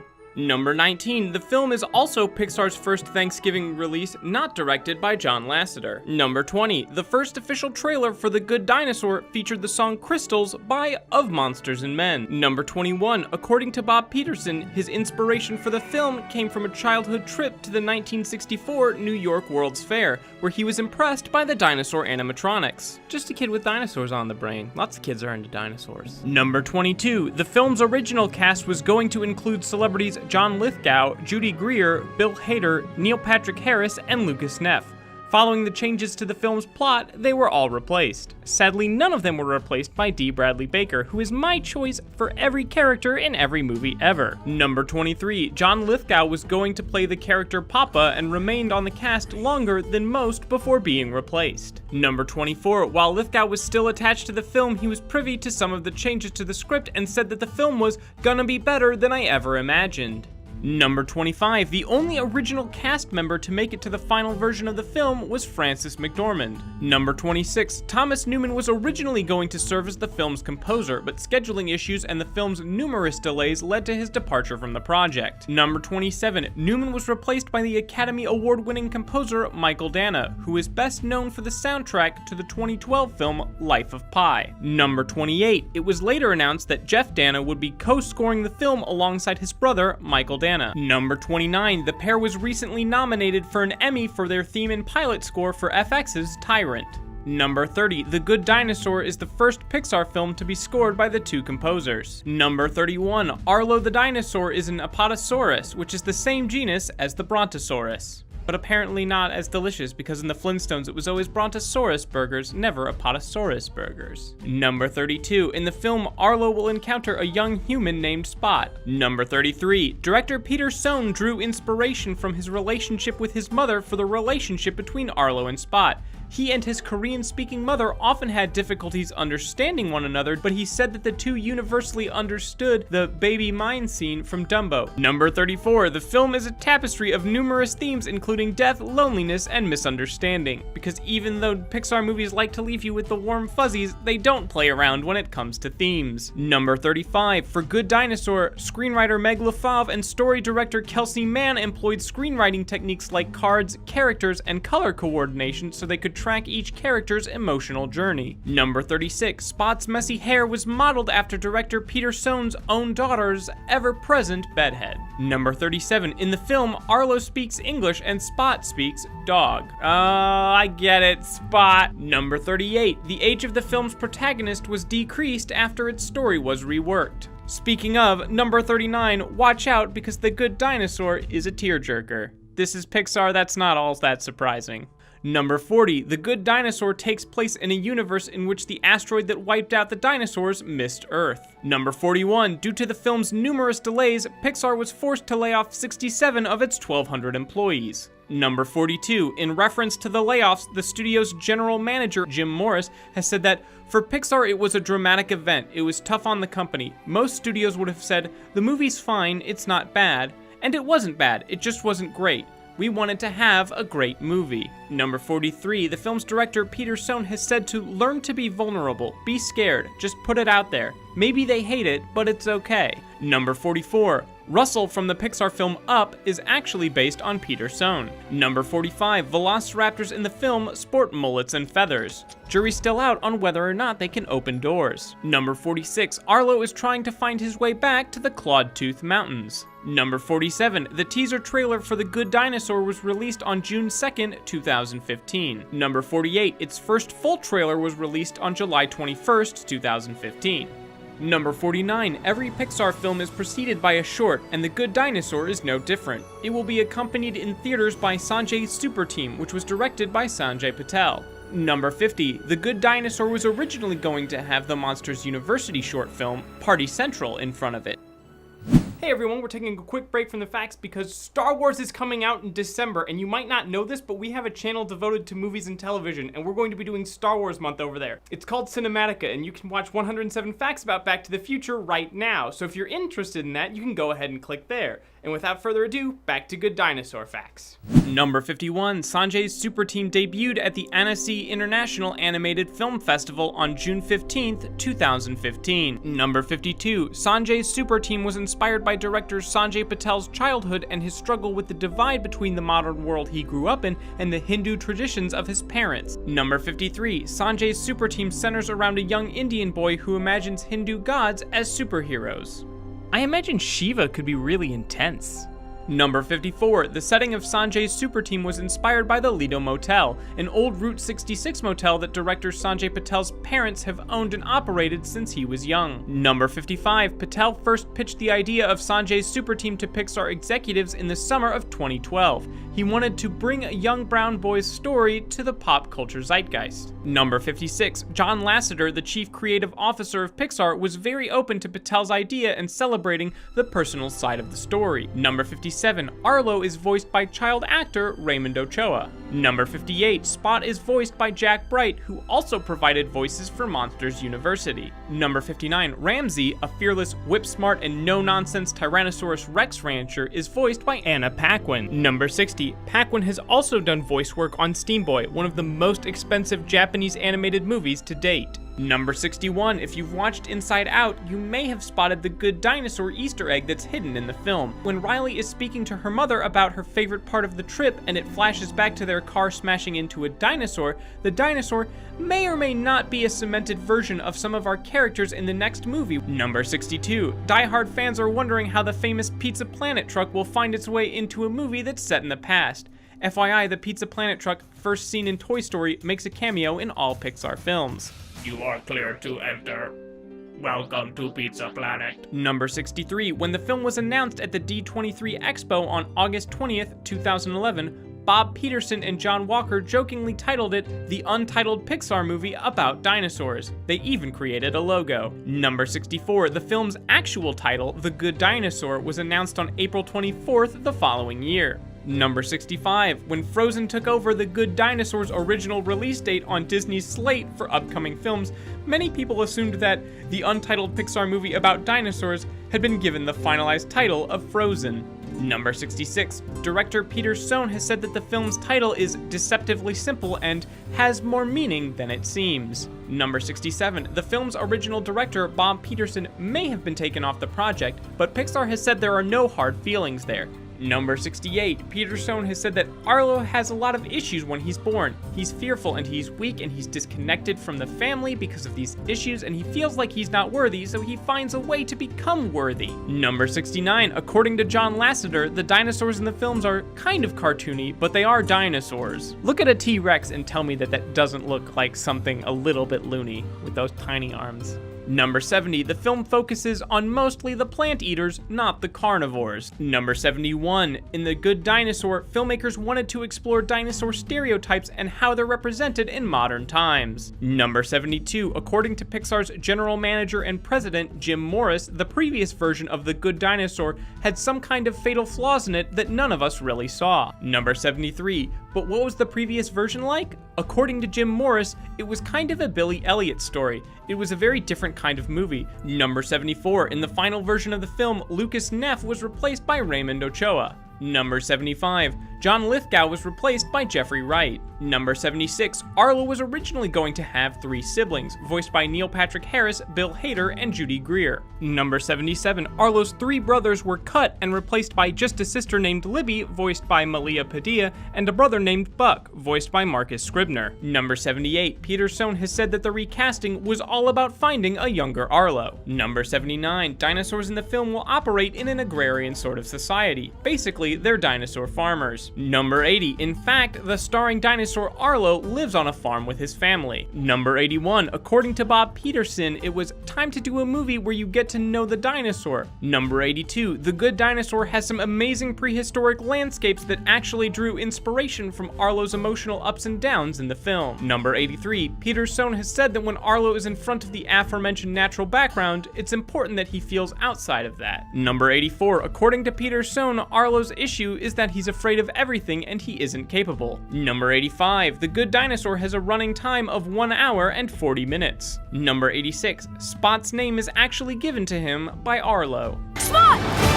Spot! Come here, Spot, come here! Number 87, in order to get the film's landscapes just right, the Good Dinosaur team made research trips to Wyoming and Montana to learn more about the wilderness of the Old West. Number 88, while whitewater rafting in the Snake River on one of their research trips, the crew lost their GoPro in the water. When they retrieved it later, it contained footage of its watery journey that proved immeasurably useful for a certain scene in the film. Number 89, on their trip, Sohn and the film's crew learned more about the people who actually lived in the Old West, which moved their characterizations away from stereotypes. They became much more complex. Number 90, according to David Meunier, the film's set supervisor, director Peter Sohn is a lover of nature cinematography, which would explain why the film has a lot of nature cinematography. Number 91, Pixar films typically have just one big establishing shot that shows an overscope of the landscape. The Good Dinosaur doesn't just have one though. Because the environment of the film is basically a character itself, Sohn wanted a lot of big landscape shots. Number 92, because designing and rendering all the landscape shots in The Good Dinosaur would be an impossible feat with Pixar's traditional process, David Meunier and his team had to find another way to make it happen. They found they could download the US Geological Survey's topographic data, put it into their computers, and then use that to render existing landscapes in the United States.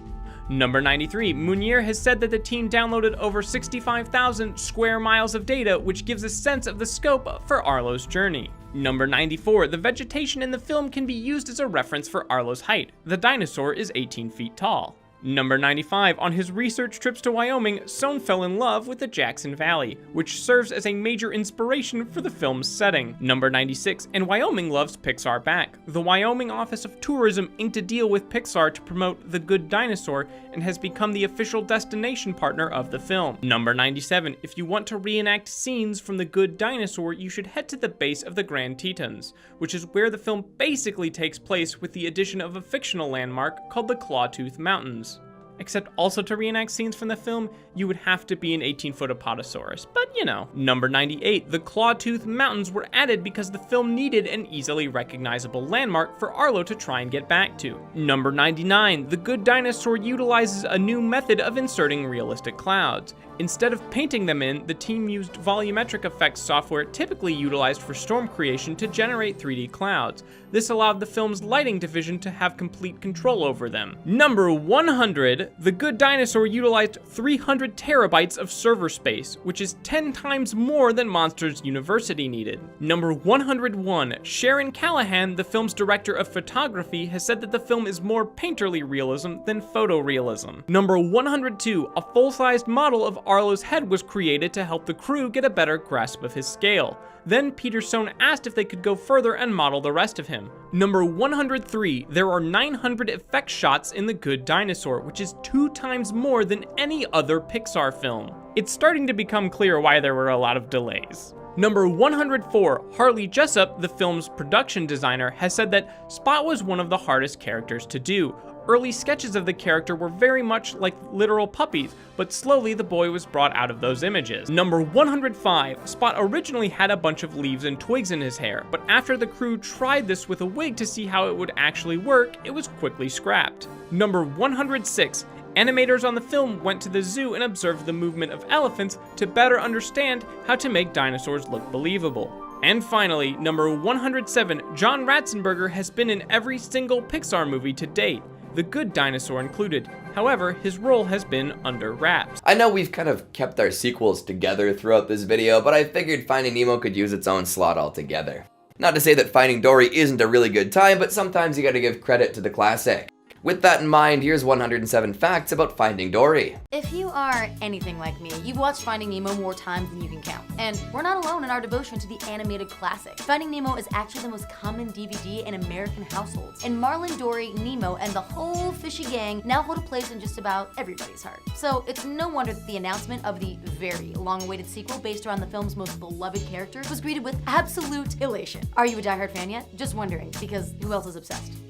We've got something for everyone as we count down the 107 facts you should know about Finding Dory. For instance, did you know that Dory's short-term memory loss is based on how, in real life, goldfish can only retain for up to 3 seconds? We've got things like that and more fun facts coming your way. Let's get started.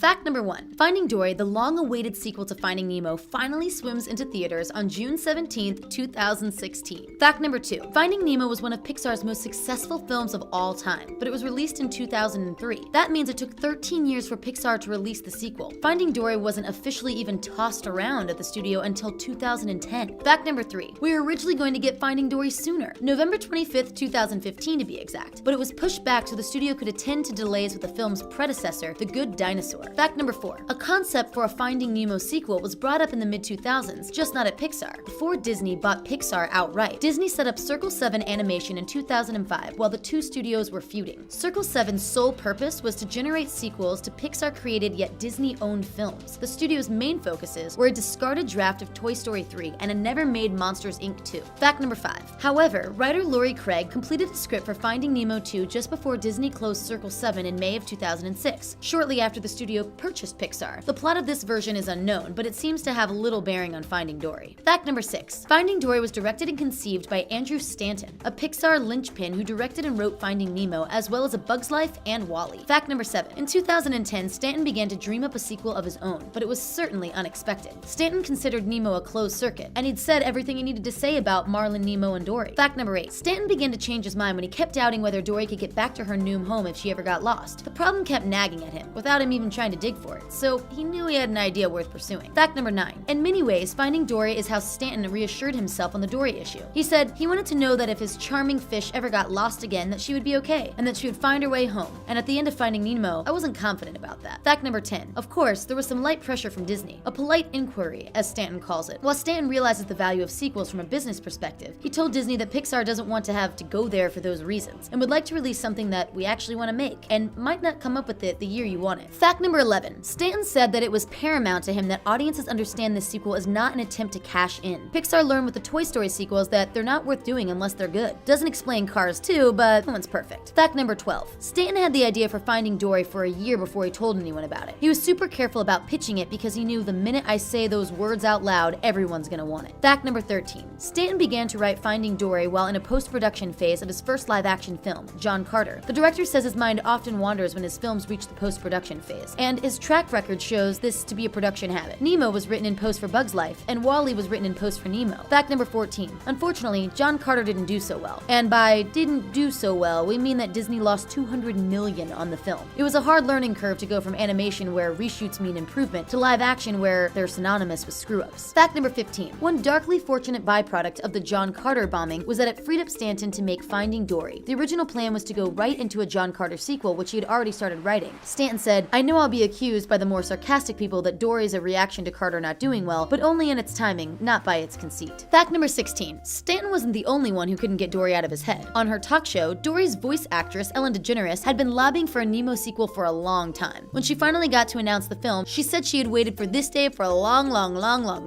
time. Well, that does sound like a long time. Fact number 17. In fact, DeGeneres had a running joke on her show about how Pixar loved making sequels but never made one for Finding Nemo. But when Stanton finally called her to tell they were finally making one, Ellen pulled a fast one on him and responded, "I'm just kidding." Fact number 18. Stanton and writer Victoria Strauss started working on the script in 2012. The first draft came quickly, but there are 10 or 11 drafts of the film in existence, and the tweaks took several years. Fact number 19. Angus MacLane co-directed the movie with Stanton. MacLane's an old pro. He got to Pixar just after the original Toy Story and has basically worked on every film since. Fact number 20. Finding Dory takes place 1 year after the events that occurred in the prequel, Finding Nemo. The writers decided on a year because it's a nice round number. Fact number 21. Stanton said the writing team went up 3 or 4 different roads before roughly settling on the film's final story, although there was some overlap between the ideas. Stanton says it's common at Pixar to go down the wrong path to find your answers. Fact number 22. Turns out writing a story where your main character struggles with short-term memory loss is incredibly difficult. MacLane said that the creative team struggled with how to communicate to the audience where she's at, how she feels, what she knows, and what she remembers. Fact 23. Dory's a grade A sidekick. Unfortunately, that means Stanton and his team struggled to keep her as the main character. She was built to support someone else, and a main character is a very different role. She's so weird to tee up everyone else and put the spotlight on them, and we kept falling into that trap. Fact number 24. The creators debated early on whether one of the film's outcomes should be fixing Dory's short-term memory loss, but everyone agreed it's a fundamental part of who she is, so instead they wanted the film to be about her learning to embrace who she really is and become more self-sufficient. Fact number 25. Dory's short-term memory loss is based on how in real life, goldfish can only retain for 3 seconds. Stanton thought it was hilarious and an interesting trait in a character because they'd be caught in the moment all the time. Fact number 26. Stanton sees Dory as a tragic character because she sees her short-term memory loss as a flaw. Even though she's incredibly friendly and helpful in an attempt to compensate for that and everyone loves her, deep down, she doesn't believe her friends won't abandon her. That sounds deep. Fact number 27. Stanton feels the first movie didn't exactly capture the sadness that Dory always had within herself. Her character was created to be tragic, as Stanton puts it. There's no way you can wander the ocean with short-term memory loss and still be happy. Fact number 28. MacLane said that the point of the story is to assure the audience and the creative team that Dory is going to be okay by herself. That was the central driving idea. Fact number 29. Stanton feels Dory's struggle is incredibly universal. He said, "Most people have something about themselves that they see as a big flaw and they've never been able to change about themselves. And I think the key is not to get rid of it, but more of how do you conquer it. It works for just how you see yourself as imperfect, and that naturally came from trying to deal with Dory and make her a main character." Fact number 30. Dory wasn't always in the first film. Originally, Stanton pictured a male sidekick for Marlin, Gil to be exact, who ended up sequestered in the dentist tank. Fact number 31. Once Stanton decided to give the sidekick short-term memory loss, he became stuck. He couldn't figure out how to write the flaw in a way that wasn't annoying, until he witnessed Ellen change the subject 5 times in the same sentence on her sitcom. The scene brought him out of his writer's block, and he decided to make the sidekick a female, and to basically write her for Ellen, obviously. Fact number 32. In fact, for Finding Dory, the writers were struggling somewhat with Dory's character until DeGeneres came in. They often found that they were playing her too dumb, too mean, too much a victim, too annoying, etc. A lot of the learning curve came after DeGeneres did her first recording, and Stanton said she really fills the character with an underlying sophistication and intelligence. Fact 33. The writers toyed with 3 different possible beginnings to the film, including one that was simply a hard cut to when we first meet Dory in Finding Nemo, followed by the text 1 year later. Fact number 34. Dory's backstory wasn't created specifically for this film. Stanton's always had her backstory in his mind, but didn't realize he hadn't divulged it to the rest of the creative team until a year or 2 into production. The story team was blown away when they said Dory had been traveling for years by herself before she met Marlin, and Stanton added, "Did I not say that out loud?" Fact number 35. Stanton didn't want to make the same mistake with the film's final audience. The incident prompted the team to realize that they needed to put Dory's backstory in the beginning so that everybody was up to speed.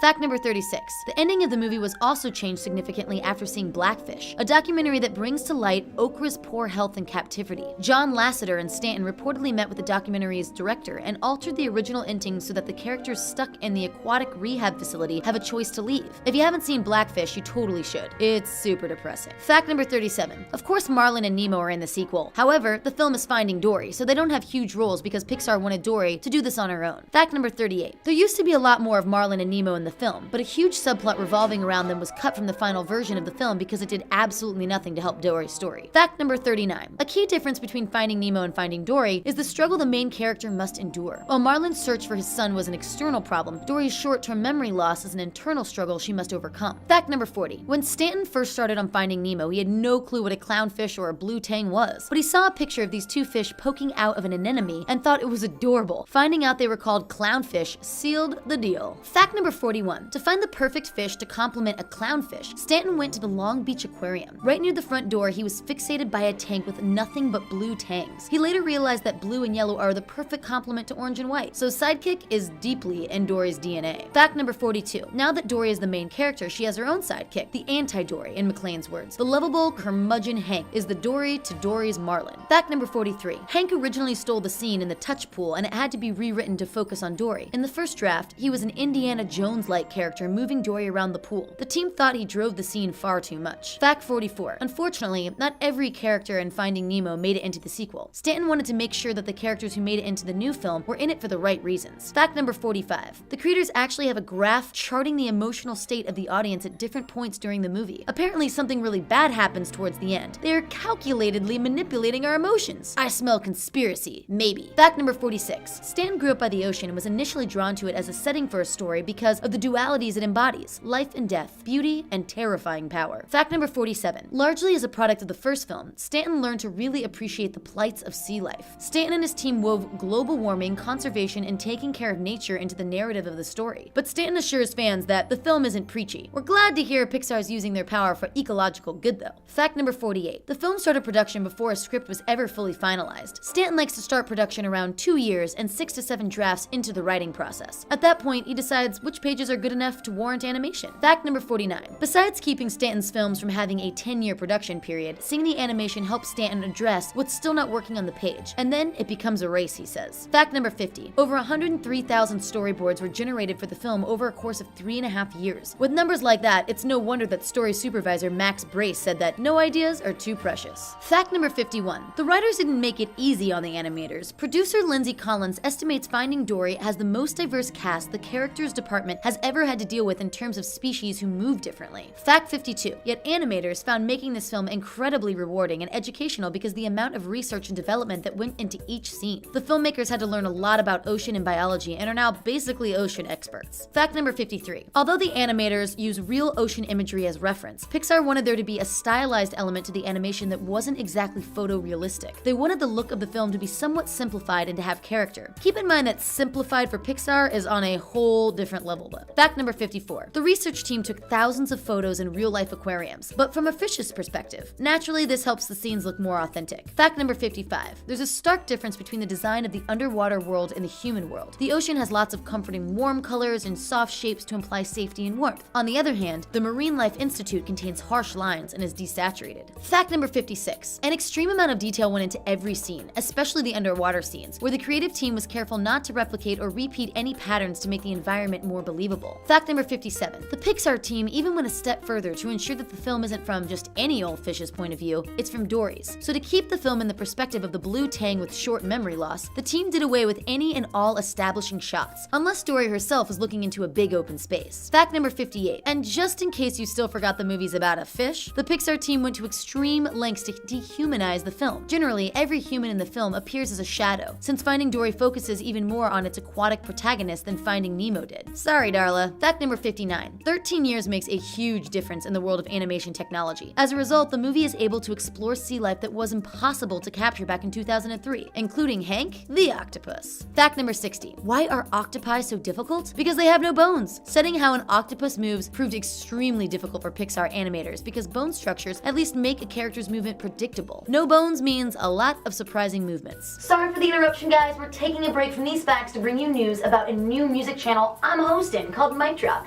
Now, if you love 107 Facts, you will love this new channel because we'll have 107 facts on your favorite musicians and tons more.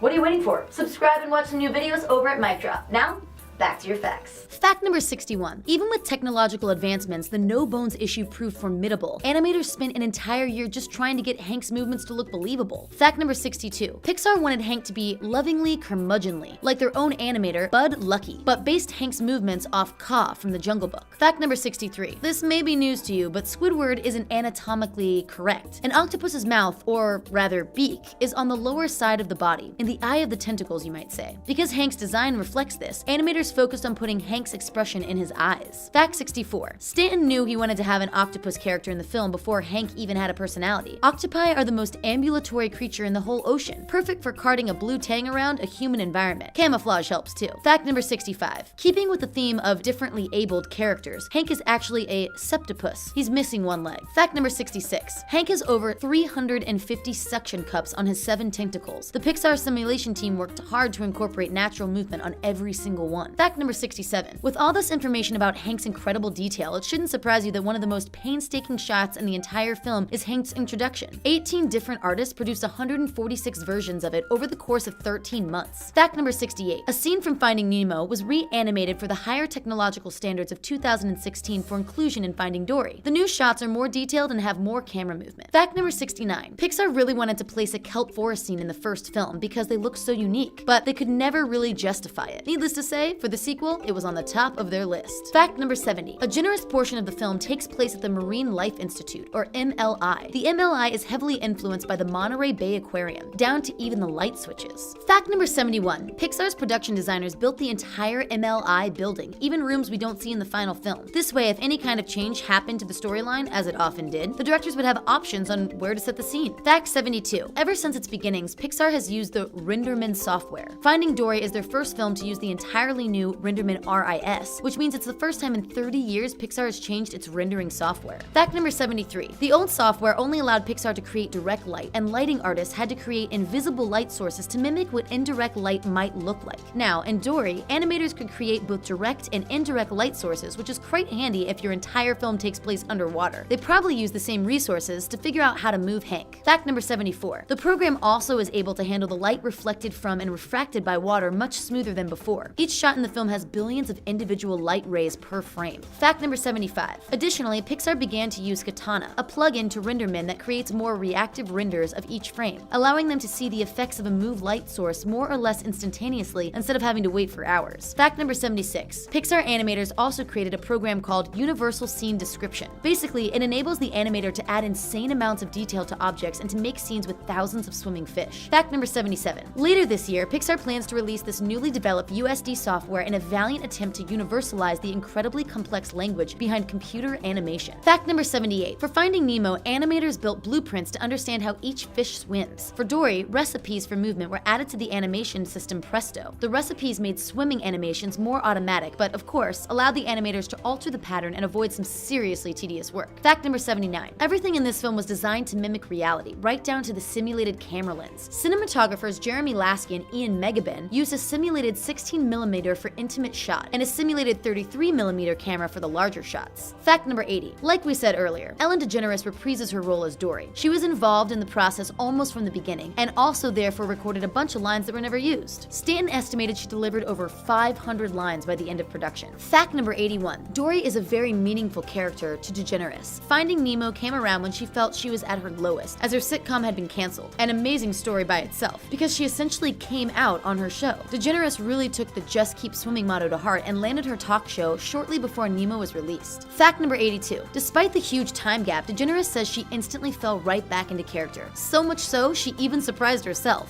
Fact number 83. Dory was definitely more challenging the second time around. In addition to just being funny, DeGeneres had to get Dory's more serious emotions very purely across just using her voice, and loved the challenge. Fact number 84. But of course, you can't just have Ellen DeGeneres and just not let her do her thing. Pixar allowed DeGeneres to go off and explore different directions. Sometimes she ended up giving writers the ideas. Fact number 85. DeGeneres claims being a part of the Finding franchise has been a very powerful journey. Parents both thank and curse her on a regular basis. Fact number 86. By absolutely no means is DeGeneres the only returning voice actor for Finding Dory. Comedian Albert Brooks also reprises his role as Marlin. Fact number 87. Stanton says he basically wrote Marlin to be himself. He was historically being worried and fearful, obsessing about the past and nervous about the future. By contrast, Dory was the character he had always wanted to be. Fact number 88. Nemo had to be recast because the original actor, Alexander Gould, is now 21. When searching for a new Nemo, Pixar rounded up around 12 kids, 8 of which Stanton claims sounded exactly like the original. Fact number 89. Although Gould is too old to play Nemo, he still makes a cameo in the sequel. He isn't exactly recognizable now that he's all grown up, but Stanton wanted the Nemo family present in the film.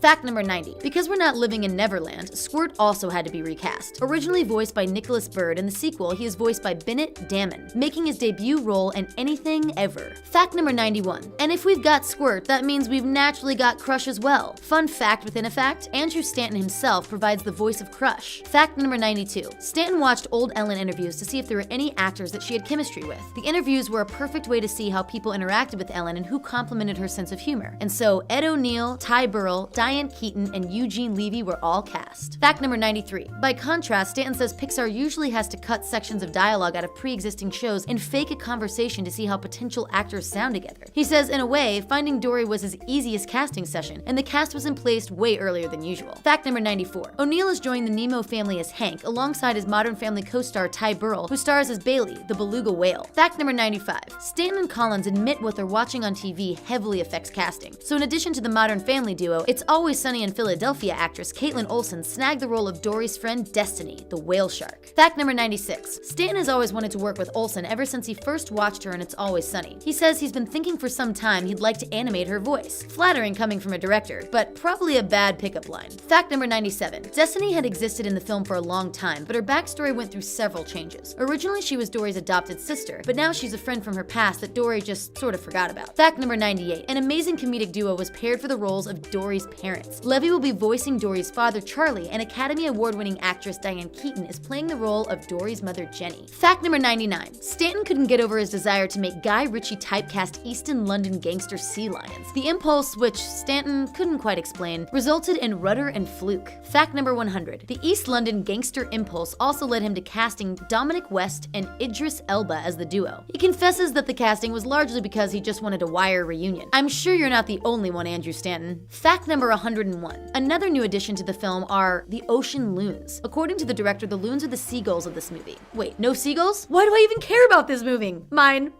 Fact 102. Pixar knew they wanted to include sea otters from the beginning because they're just so darn cute. Apparently, they're mean in real life, but Pixar promised theirs are 100% huggable. Fact number 103. Composer Thomas Newman, who composed Finding Nemo, was brought back to score the sequel. This was an easy call for Stanton, who recently said, Newman is Nemo. Fact 104. In addition to being one of Stanton's favorites, since he also worked on WALL-E, Newman is a recent James Bond fixture. He composed the scores for both Spectre and Skyfall. Talk about opposites, eh? Fact 105. As an April Fool's gag, Stanton and O'Neill revealed that Hank the Octopus has been hiding in every Pixar movie ever made. You've just never seen him because he's that gifted at camouflage, obviously. Fact number 106. There's a pocket of Pixar fans who secretly look forward to the short more than the movie. For Finding Dory, the opening short is Piper, a 6-minute film about a sandpiper which has no dialogue and was designed to have a painterly look. Fact number 107. Make sure you stay through the end of the credits. Stanton and Collins are promising something good to those who wait. Now that we've extensively covered anthropomorphic fish, how about we focus on the dead?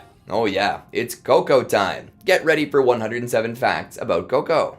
Having a figurative stranglehold on the family film market, Pixar has been dominating the scene, casting a spell over children and adults alike for decades. Yet there is perhaps no Pixar film that speaks to the importance of family as much as Coco does, which was only released in 2017. Set in Mexico, the movie tells a deeply moving story about a young boy who seeks to connect with his family, and the movie will not only get you thinking about the meaning of family, but also of life and death. And also, I ugly cried through the entire ending of the movie. Number 1. Coco was released in Mexico on October 27, 2017, the weekend before Dia de los Muertos, which is a national holiday in Mexico that honors the deceased. In the US, the film was released on November 22nd during the Thanksgiving weekend, 3 weeks after Dia de los Muertos. Number 2. The film was originally titled Dia de los Muertos. During the film's production in 2015, the Walt Disney Company made a request to trademark the phrase Dia de los Muertos for various merchandising applications. This was met with significant criticism from many people in the United States, particularly the Mexican-American community, who derided the company for cultural appropriation and exploitation. No kidding. A week later, Disney canceled these efforts and changed the film's title to Coco. Even for such a wholesome project, capitalism tends to poison the well. Number 3. The film's themes and imagery drew comparison to another animated film that centered around the same traditional holiday, The Book of Life, as both involved the protagonists going to the land of the dead, although differences abound. Can't tell the same story twice after all. And again, we are talking about Disney, who notoriously loves to rehash old fairy tales and then make endless sequels and reboots out of them, but Disney does not oversee Pixar's, day-to-day production, whatever. Number 4. Speaking of death, did you know that in Japanese, the word for the number 4 and the word for death sound the same? The number 4, yon, can sometimes be pronounced as she. She is also Japanese for death. Hence, the number 4 is associated with bad luck, and hence is often omitted. And unsurprisingly, death is among the blacklist of topics as well. Due to the film's themes which deal heavily with death, it would usually be banned by the censors. Reportedly, the censor board members were so touched by the film's central theme of the importance of family, which is reflected in Japanese culture as well, that they gave it a pass. Turns out they made the right choice. Coco succeeded its Pixar predecessors and made more than all of them combined at the time, though this record has since been passed. Number 5. Meanwhile, in Mexico, the movie enjoyed extensive promotion, which included traditional wall paintings in public. There was even a countrywide contest for dubbing a character held by Cineplex giant Cinépolis, which is the biggest movie chain in Latin America. And in case you're wondering about the results, the lucky winners were Denis de la Fuente and Luis Angel Rodriguez Sedano, who voiced Miguel's cousins Rosa and Abel respectively. Number 6. Southwest Airlines promoted Coco by having one of their Boeing airplanes decorated with artwork from the film. Number 7. Among the main cast, Hector's voice actor, Gael Garcia Bernal, is the only actor to voice his character in both the English and Spanish versions of the movie, even though most of the actors are Latino. Number 8. Bernal, who was born in the Mexican city of Guadalajara, had to tone down his Guadalajara accent for his voice in the US release. Now, you might want to argue about Disney's weird company policies and the kind of message they're sending to its heterogeneous audiences with this, but hey, he got to keep his regular accent in the Mexican release at least. I guess this falls into a similar category like British-speaking actors being forced to tone down their English accents when starring in American film and TV productions? I don't know. Number 9. Coco became the fastest 10-day grosser ever for an animated feature in Mexico, as well as the biggest original animated release ever in the territory, and later unseating The Avengers as the highest-grossing film of all time in Mexico just a few days after its release. Number 10. A 2-minute short film titled Dante's Lunch, A Short Tale was released online on March 29, 2017. It introduces the film's animal sidekick, a Xoloitzcuintle named Dante. The short was created early in the animation process by director Lee Unkrich and his team to have a better sense of the character. Number 11. In between 2011 and 2013, the filmmakers and animators traveled to Mexico 5 times to research the country's culture to help define the story and characters of the film. Number 12. This included trips to Mexico City and the Mexican states of Oaxaca and Guanajuato, where the production team met families that the Rivera family was later based on. Number 13. Miguel's last name, Rivera, however, is not based on the name of a real family, but is a reference to film producer Jonas Rivera, who worked with Pixar Animation Studios since 1994 and produced both Up and Inside Out. Number 14. During one such visit to Oaxaca, Lee Unkrich paid special attention to a traditional ofrenda that holds pictures of the dead and is also used to offer food during Dia de los Muertos. He noticed that the family basset hound had to be repeatedly chased away from the ofrenda because it tried to eat the food. He found this so amusing that he included a scene in the movie where Miguel is horrified to find Dante eating food from the ofrenda. Number 15. Miguel was originally only going to play guitar and not sing. When Unkrich discovered that Miguel's voice actor, Anthony Gonzalez, was in fact a talented singer, it was decided that Miguel would do both so Anthony could share his talent in the film. Number 16. Likewise, Mama Imelda's voice actress, Alana Ubach, is a singer in real life. You can hear her singing La Llorona in the film. Number 17. A talented guitarist named Miguel Rivera actually exists in real life, although he's much older and not affiliated with the film. We just thought it was a fun coincidence. His YouTube channel's pretty dope too. Number 18. The orange flower seen throughout the film is the Aztec marigold. The flower is used in the tradition of Dia de los Muertos in Mexico to guide the deceased to the living. Marigolds are the only living plants in the land of the dead. Number 19. The look of the Land of the Dead is inspired by the Mexican city of Guanajuato, which has colorful houses placed on the hillsides in such a way that they look almost stacked. Number 20. Miguel's hometown, Santa Cecilia, is named after the Catholic patron saint of musicians, which is fitting and maybe explains the family's shared connection to music. Number 21. The film was in active production from 2011 until 2017, and hence set the record for being the Pixar animated film with the longest production schedule. Number 22. Coco is Walt Disney Pictures' first production to be accompanied by a half-hour featurette since The Rescuers Down Under 27 years prior, which was accompanied by the Mickey Mouse short film, The Prince and the Pauper. Number 23. Said featurette was Olaf's Frozen Adventure as a limited-time offering featuring the characters from Frozen, making Coco the first Pixar film not to be accompanied by a Pixar short in theaters since their first film Toy Story in 1995. This decision was met with mixed reception. Number 24. Funnily enough, this had the undesired side effect of filmgoers thinking they had entered the wrong film. This was the case in the film's initial 2 weeks of release, and as a result, the featurette was withdrawn from theatrical release and no short film was substituted in its place. Number 25. Recurring Pixar voiceover legend John Ratzenberger's role as Juan Ortodoncia is the shortest part he's ever played out of all of the Pixar films. His character is only given one word of dialogue. Gracias. That's not including Soul, where I don't think he had any lines of dialogue, it was just his character model, which we talked about in the 107 about Soul, but until this point, it was his shortest cameo.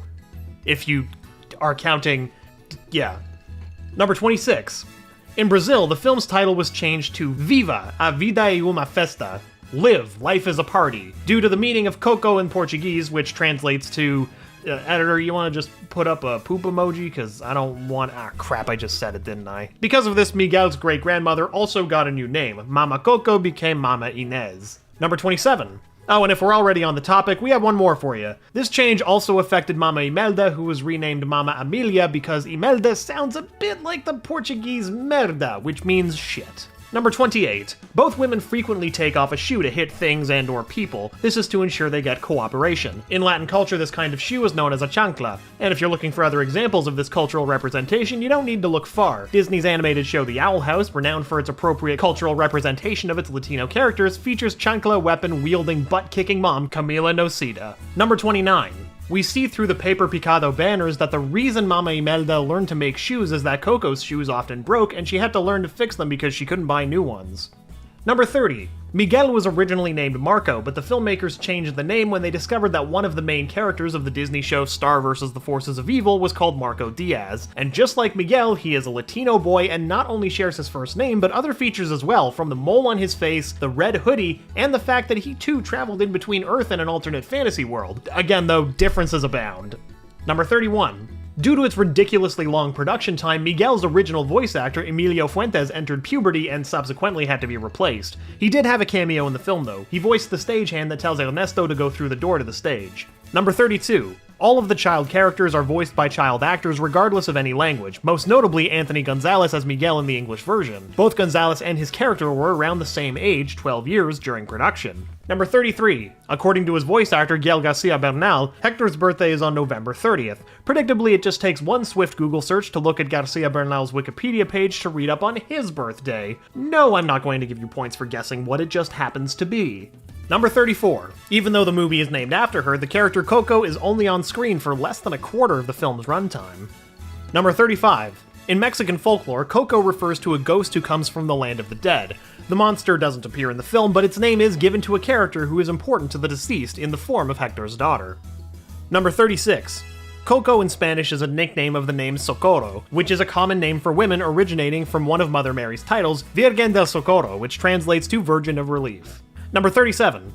Aside from Mama Coco and the deceased relatives that Miguel meets, no one knows the names of the living relatives. Miguel calls his uncle Tio Berto, but the other members are simply addressed as Mama, Papa, and Abuelita until Miguel sings to Mama Coco at the end, and when Abuelita sniffles, Mama Coco turns to her and calls her by her name, which is Elena. Number 38. Miguel named his dog Dante after a horse from one of Ernesto's movies. Number 39. The movie of Dante's horse namesake can be seen and heard projected at the De La Cruz house party. Number 40. Lee Unkrich stated on Twitter that Croatian musician Frano was an early inspiration for Miguel. Number 41. The song that Mama Imelda and Ernesto de la Cruz sing towards the end of the film is called La Llorona, a classic Mexican song. A popular interpretation of the song is that it deals with a woman's grief about drowning her children in a river. This version is an urban legend in Mexico. It's also been adapted into multiple live-action films in the horror genre. Number 42. The film features a variety of Mexican celebrities and pays homage to them. Among those featured in the film are painter Frida Kahlo, singer Pedro, and revolutionary leader during the Mexican Revolution, Emiliano Zapata. Number 43. The opening number Frida Kahlo stages for Ernesto's show with multiple Fridas crawling out of a papaya is an allusion to two of her paintings. Still Life Round features a papaya in the center of her painting, while in her painting Last Supper, multiple self-portraits of Frida are positioned around the table.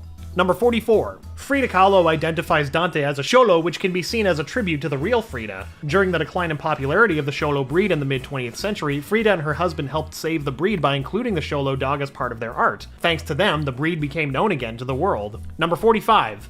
A cameo that may have been lost on international viewers was the likeness of El Santo, who appears in line just in front of Miguel. El Santo was a legendary lucha libre wrestler with a career spanning over 5 decades. He became a Mexican folk hero through his many film appearances. In his life, he only publicly unmasked himself once, 1 week before his death in 1984. El Santo was famously buried in his iconic silver mask, which is why he still wears it in Coco. Number 46. Pixar hired cartoonist Lalo Alcaraz to work on the movie, even though he's been critical of Disney in the past over their treatment of Latinos and Latino cultures. Unfortunately, this actually caused many people to get angry at Alcaraz, thinking that he had sold out. Hopefully they'd change their minds after actually, watching the movie. Number 47. Elena's weapon of choice was a wooden spoon that she carried in her apron everywhere, but this was changed to a chancla at the suggestion of Alcaraz. Number 48. On the flip side, being a critic worked out for then storyboard artist Adrian Molina, whose promotion to writer and later co-director came about as a result of him rewriting scenes he disagreed with and mailing them to Lee Unkrich. Though as a general well-meaning tip to those of you who are watching, don't do this. This was a rather risky move on Molina's part, and things could have gone vastly differently. Due to legal reasons, companies generally can't accept unsolicited scripts, and you're better off by maybe not publicly criticizing the workplace that you want to work for someday. I don't like giving out that advice, but that's the unfortunate truth of the reality we live in. Number 49. And we're just touching the tip of the iceberg. None of the people involved early in the movie were Mexican or Hispanic and were approaching the subject from a culturally removed perspective. This changed after backlash mounted from Disney trying to trademark Dia de los Muertos, and several Mexicans and Mexican Americans were hired as writers and consultants, including the very critics who started the backlash. Number 50. In 2018, news outlets reported that Disney Pixar had failed to disclose that producers for Coco had based the character of Mama Coco on Maria de la Salud Ramirez Caballero from the Purepecha village of Santa Fe de la Laguna. This in turn increased tourism to the region, but despite the rise in attention, Pixar has made no mention of Maria de la Salud to this day. Number 51.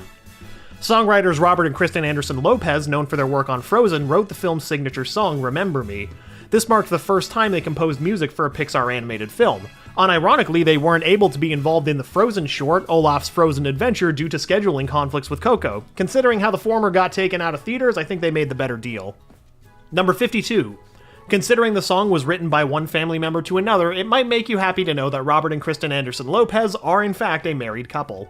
Number 53. Coco was originally conceived as a full-blown musical. It was eventually changed when the opening musical number explaining the Dia de los Muertos tradition came off as condescending, and the producers realized that Abuelita explaining why the family forbids music in a lavish song and dance would be, a little weird. Number 54. One of the key differences perhaps between Pixar Animation Studios and Walt Disney Animation Studios is the lack of musicals in Pixar movies, whereas every other Disney feature seems to be a musical. If you're not a fan of musicals, which is fine, you're usually better off with Pixar. Indeed, Coco marks the first time that the studio put out a musical film, in that it's a film with lots of musical elements, not like a musical, you know what I mean? I mean, Toy Story did have songs by Randy Newman, and some of the Toy Stories do have songs, but that's not really what I'm talking about, because they're not really musicals, you know what I mean? Number 55. There were 500 individual pieces of clothing created for characters. To get the look right for the characters, from the residents of Santa Cecilia to the skeleton attendees of Ernesto de la Cruz's party in the Land of the Dead, animators spent time drawing in real-life sessions with Mexican folkloric dancers. Number 56. Lee Unkrich considered hiring a Mexican composer, but he hired Michael Giacchino, who is of Italian descent and has worked previously in other Pixar films. Number 57. The orchestra conductor that appears during Ernesto de la Cruz's Sunrise Spectacular concert is based on Michael Giacchino. Number 58.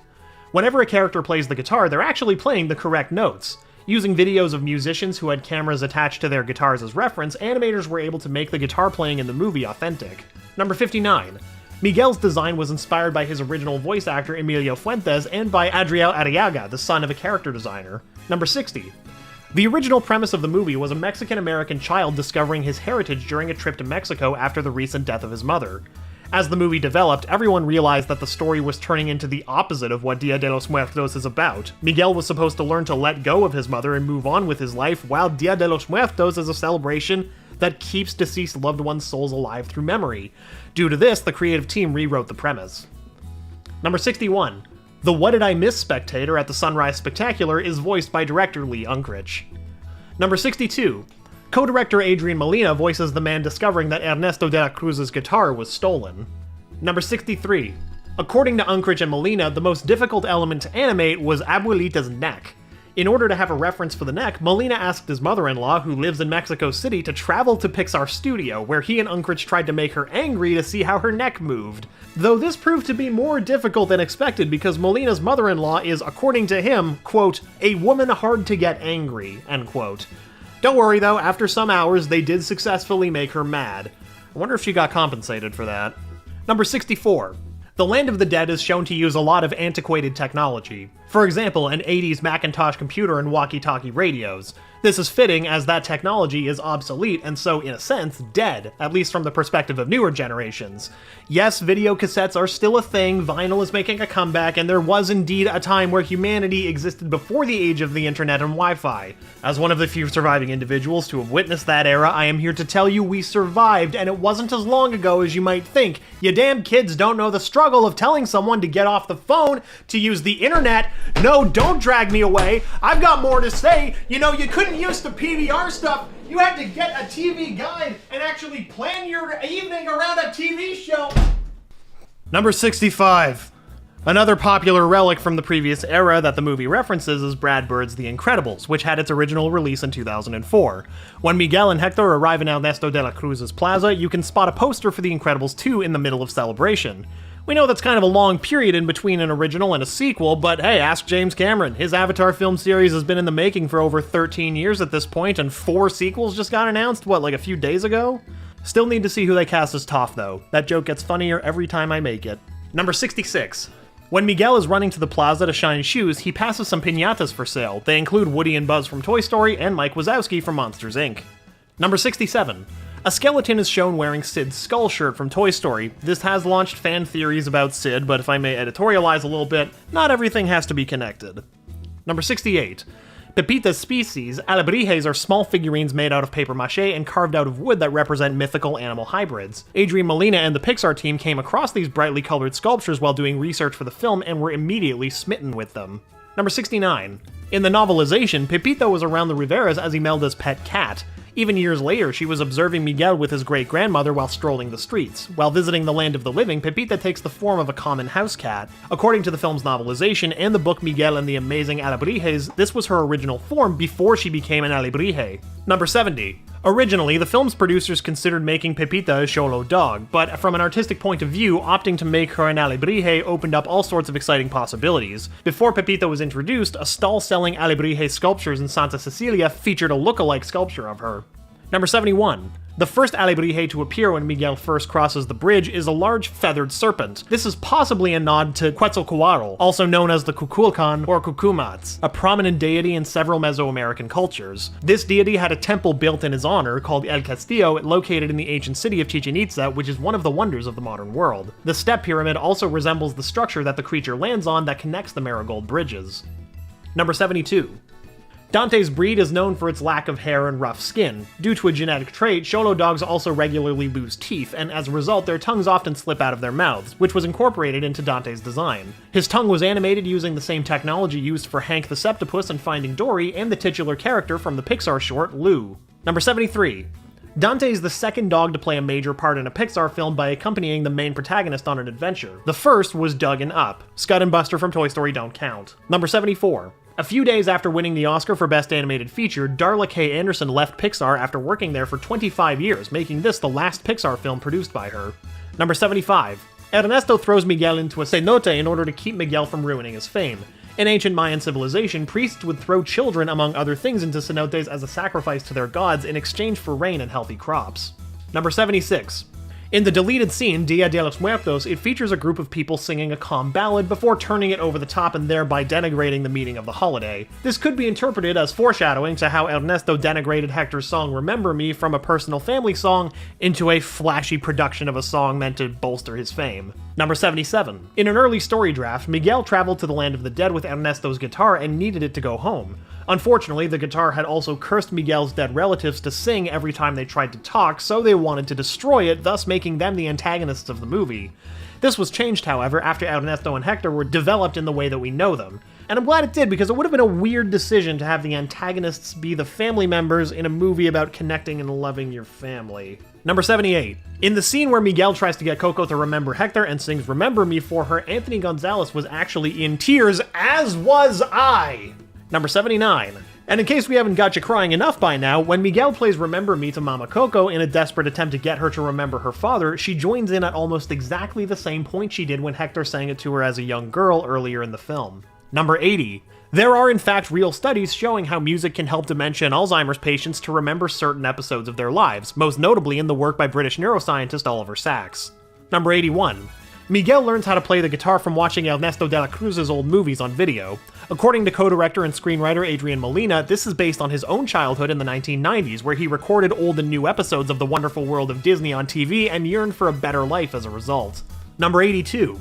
The beginning of the movie already hints that Ernesto is not really the talented idol that Miguel perceives him to be. The camera direction, which zooms in on Ernesto's hands during the song, implies that it's actually a body double singing and playing the guitar. The movie goes out of its way to show the real Ernesto playing the guitar in wide shots when he's merely strumming.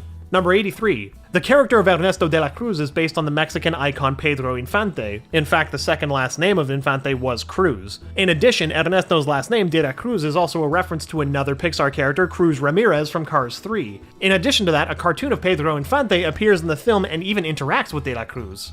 Number 84. Ernesto de la Cruz shares his name with a famous Argentinian musician called Ernesto Natividad de la Cruz, who is well known for his tangos.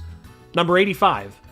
Ernesto is the Spanish variation of the name Ernest, which sounds and is spelled very similarly to the word earnest, meaning truthful, genuine, and heartfelt. And his last name is Spanish for of the cross, meaning his name is literally heartfelt of the cross. This is a major case of dramatic irony considering his true nature as a liar, fraud, and murderer. This is exactly the kind of family-friendly content that Pixar is known for that we've been talking about. Number 86. Miguel shows a certain pride in the fact that when he smiles, there's a dimple near the left corner of his mouth, but not the right. Anthony Gonzalez, who voices the role, has a similar trait. Number 87. A different opening was partially animated that focused solely on Ernesto's final performance, but was cut due to it introducing Miguel later than the producers wanted. Number 88. When Miguel initially turns ghostly after strumming the guitar in the mausoleum, he runs into the graveyard in a panic, and the frenzied musical score that plays behind the action is the crescendo from A Day in the Life by the Beatles. Number 89. There are several music references in the movie, mentioning popular hit songs in several lines or characters talking in song titles, such as The Show Must Go On, Nothing Else Matters, and I Want It That Way. Those songs are all by Queen, Metallica, and the Backstreet Boys, respectively. Number 90. The counter when Hector goes through the gate reads 1138, a number that comes up many times in the Star Wars universe and George Lucas's movie THX 1138. Number 91. Before playing one last song for his friend Chicharron, Hector tunes his G-string. The G-string is notorious for being prone to tuning issues. Wow, that fact just brought back so many memories of back when I played guitar. Number 92. A trumpet and record player are visible in the bungalow where Chicharron has his final death and Hector fetches the guitar. At the beginning of the film, a trumpet and record player are the two items, presumably belonging to Hector, thrown out by Imelda when she first bans music. In his photo, you can also spot a dimple resembling Miguel's. Number 93. Throughout the film, Hector is barefoot, as shoes are associated with Imelda and her family, from which she has removed Hector. Once Hector is reunited and accepted by the family at the end of the film, he's seen with a new pair of shoes. Number 94. Miguel's family notices that he wears a pronated shoe. Overpronation leads to lower leg fractures and an altered gait, traits that Miguel's actual great-grandfather Hector displays throughout the film. Number 95. Before he travels to the land of the dead, Miguel's job in the family business is shining shoes. Hector later discovers Miguel's face using shoe polish. It also symbolically connects Hector with the Rivera family business. Number 96. In an alternate climax, the final battle with Ernesto was going to happen on the bridge to and from the spirit world. In it, Miguel just had to cross it before the last petal fell in an hourglass, signaling the end of the holiday. Ernesto chased after Miguel as the bridge was falling apart to keep his dark secret from living, but is erased into nothing when the bridge falls apart. Number 97. Unkrich confirmed on Twitter that Ernesto was not killed in the actual film when the bell fell on top of him for the second time in the Land of the Dead, as, he's already dead, technically speaking. However, it is likely that Ernesto was sentenced to the final death that befalls Chicharron, as the film's epilogue shows that the living have indeed forgotten him after his crimes were exposed. Number 98. Often in animated films, the good guys wear light colors, whereas the bad guys wear dark colors. In order to mix things up and to surprise the audience, Ernesto was assigned the color white, while Rivera's wear red and or purple. Number 99. Another deleted scene, titled Alebrije Attack, has Miguel and Hector eating tangerines on their way to the Plaza de la Cruz, just like the ones Miguel shared with Mama Coco in the beginning of the movie. Number 100. In the deleted scene, Bus Escape, Hector says that when you're faced with loneliness that separates you from your loved ones, the only thing that can save you is a song. Number 101. Miguel recycles an old guitar, patching it up and painting it to mirror Ernesto de la Cruz's signature guitar. In order to have an authentic guitar design crafted by a 12-year-old, Lee Unkrich called on his son to tackle the project and create the recycled guitar's design. Number 102. Coco is Disney's last original full-length animated feature film of the 2010s, as their next animated films for the remainder of the decade are all sequels. Number 103. An astonishing 7 million lights were created for the opening shot of the Land of the Dead. This one shot took years for animators to create. Number 104. The tower at De La Cruz's party is based upon the Coit Tower in San Francisco. The illumination is reversed though. In the film, the observation windows are lit, whereas in the real tower, the lower and upper arches are lit at night. Number 105. The design of the Aztec Marigold Bridge incorporates the Aztec pyramids. According to the production designer, the vertical structure of the buildings is supposed to represent the layered history of Mexico. Number 106.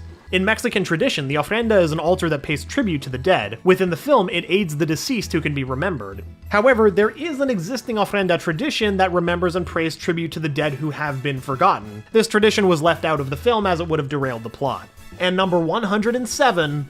Considering that surnames get lost with families having female descendants, as seen with Coco and her daughters Elena and Victoria, this means that if Miguel's surname is Rivera, then the only way for Miguel to have the surname Rivera comes from the surname from Miguel's grandfather, Franco. This particular Pixar flick is near and dear to my heart, largely because it takes place in Toronto. That's right, I'm Canadian. What about it? I jam out to 4-Town just like everyone else, and I've brought 107 facts to you the same way that a Little League hockey coach would bring Timbits and hot chocolate for the team. Next up is 107 facts about Luca. The pace at which Pixar is able to put out animated movies seems pretty blistering these days, don't you think? If you've been cooped up at home and been missing the outdoors, then there's no better movie to talk about than Luca to bring the Italian summer to your room. And here are 107 facts about Pixar's Luca. Fact number 1.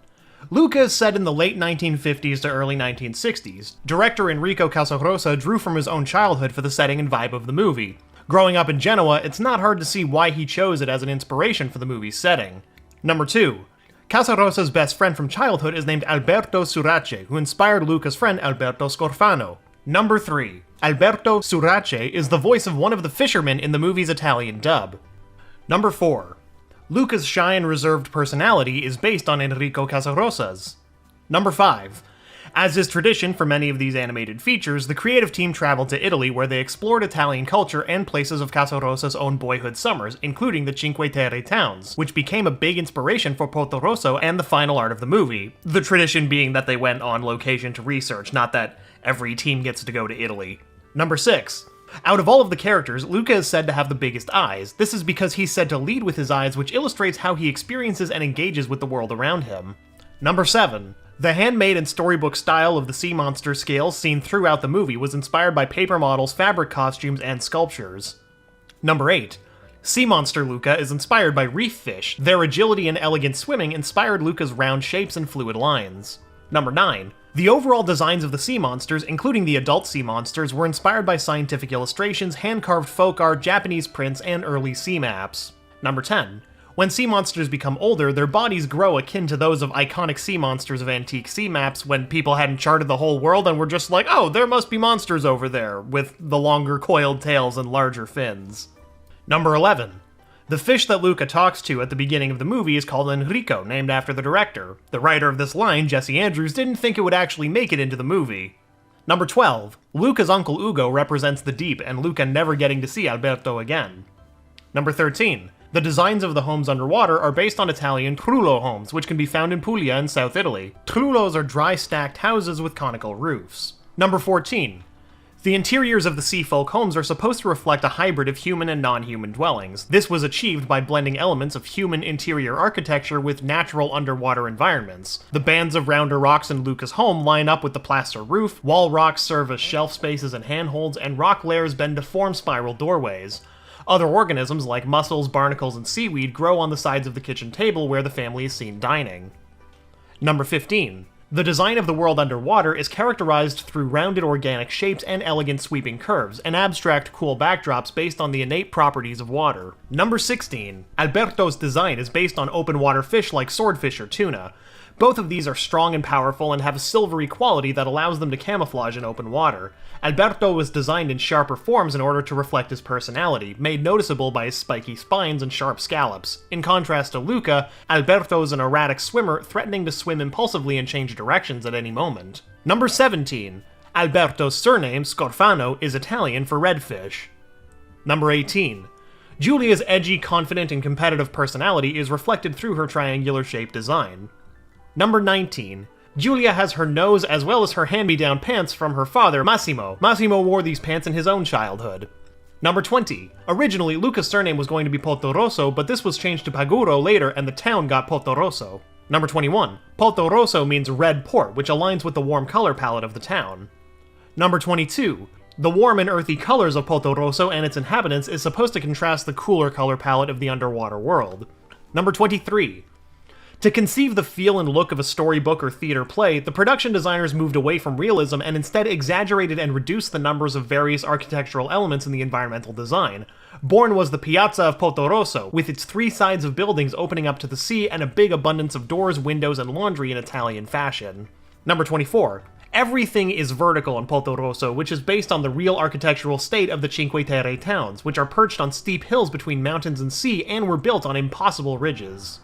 Number 25. According to Casa Rosa, Giulia is a Pisces and was born on March 18th. Number 26. Alberto's birthday is September 25th, ironically not making him a Pisces, but a Libra. Number 27. Luca's birthday is November 20th, so he's a Scorpio. Guess who else is a Scorpio? The man himself, Enrico Casarosa. Number 28. Luca is the second full-length Pixar film to be released exclusively on Disney Plus following Soul. The third in a row being Turning Red, which has earned Disney criticism in a long line of criticisms. This specific one being that they don't respect or market Pixar movies the same way Disney would for their own in-house animated features like Raya the Last Dragon or Encanto, both of which saw a premium Disney Plus premiere and a theatrical release respectively. Number 29. Speaking of Soul though, in classic Pixar Easter egg fashion, Porto Rosso can be seen in an advertisement on a travel agency window in Seoul. Number 30. Luca is the third Disney animated film to be released on June 18th after Tarzan in 1999 and Toy Story 3 in 2010. Not sure why that's a thing, but there it is. Number 31. Porto Rosso owes its name to the Italian villages of Portofino, Porto Venere, and Monte Rosso. There's also a non-zero chance the name might come from Porco Rosso, the Hayao Miyazaki film also set in Italy. Number 32. The movie contains homages to Federico Fellini and other classic Italian filmmakers, as well as Miyazaki's movies, showing that the influence of anime is quite healthy in American productions. Number 33. When Luca and Alberto build a Vespa from scratch, instead of the mirror, there's a photo of Italian actor Marcello Mastroianni, who starred in La Dolce Vita, one of Federico Fellini's movies. Number 34.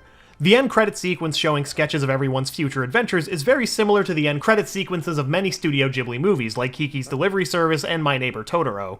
Number 35. Incidentally, Giulia wears an orange and white striped shirt and rolled up blue jeans, which is the same outfit Tombo wears in Kiki's Delivery Service. Number 36. In an earlier version of the film, Luca and Alberto had a third friend named Ciccio, who was later recast as one of Ercole's goons in order to focus the movie on Luca and Alberto's friendship. Number 37. The initial version of the movie was about a return to Italy and focused on a parental relationship instead of a friendship. This was based on the personal experience of Enrico Casarosa and his daughter, who's half Italian. The theme of the movie was about issues of immigration and of wanting to fit in. Number 38. Before the focus shifted from Casarosa and his daughter to Luca and his best friend, the plot had a bigger scale, thematizing the two factions of the then newly introduced underwater world and the human world in greater detail.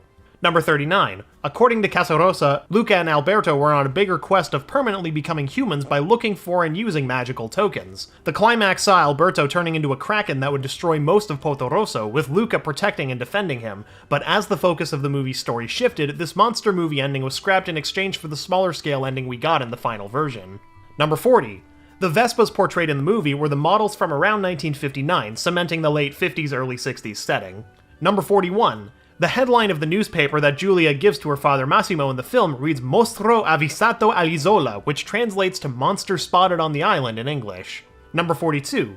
Alberto's phrase, piacere Girolamo Trombetta, is not an actual Italian phrase. It's a wordplay which basically means, nice to meet you, my name is Twisty Trumpet. With a bit of imagination, Alberto's twisty handshake does resemble someone playing a trumpet when he pulls back his hand. Number 43. This is the second Pixar film to feature live-action footage, the first being WALL-E. Number 44. As COVID-19 has ravaged the work landscape, Luca wasn't affected any differently. Most of this film was made by people working from home. Number 45. There's even a funny hint of that in the credits. At the very end it says, produced in our slippers around the Bay Area due to the COVID-19 pandemic. Number 46. Here's one for Pinocchio fans. At one point, Luca and Giulia are seen reading Carlo Collodi's The Adventures of Pinocchio. During an imaginary sequence, versions of Pinocchio, the Fox, and the Cat can be seen. You know, in case the 3 Pinocchio movies currently in production weren't enough for you to get your fill. Number 47. Alright, quick Easter egg lightning round because there's a lot of crap here. One of the toys in Giulia's room resembles Donald Duck. Number 48. A record cover in Giulia's room has the name Niccolo Pitera, a reference to Pixar animator and singer Nick Pitera, who initially went viral in 2007 by showcasing his incredible falsetto skills, singing both Aladdin and Jasmine's parts in A Whole New World in a pitch-perfect manner. Number 49. Luca includes an Easter egg of Pixar's newest movie, Turning Red. Giulia's room has a record for the band Four Town, which makes an appearance in Turning Red, though it's obviously in Italian and either reads Quattro Villaggio or Quattro Villaggio. It's hard to make out, honestly. Number 50. Some posters in Potorosso advertise Italian-themed movies, one of them being 20,000 Leagues Under the Sea, which was produced by Walt Disney. Number 51. The shape of Mickey Mouse appears as 3 round clouds when Luca imagines himself and Alberto riding on a Vespa. Number 52.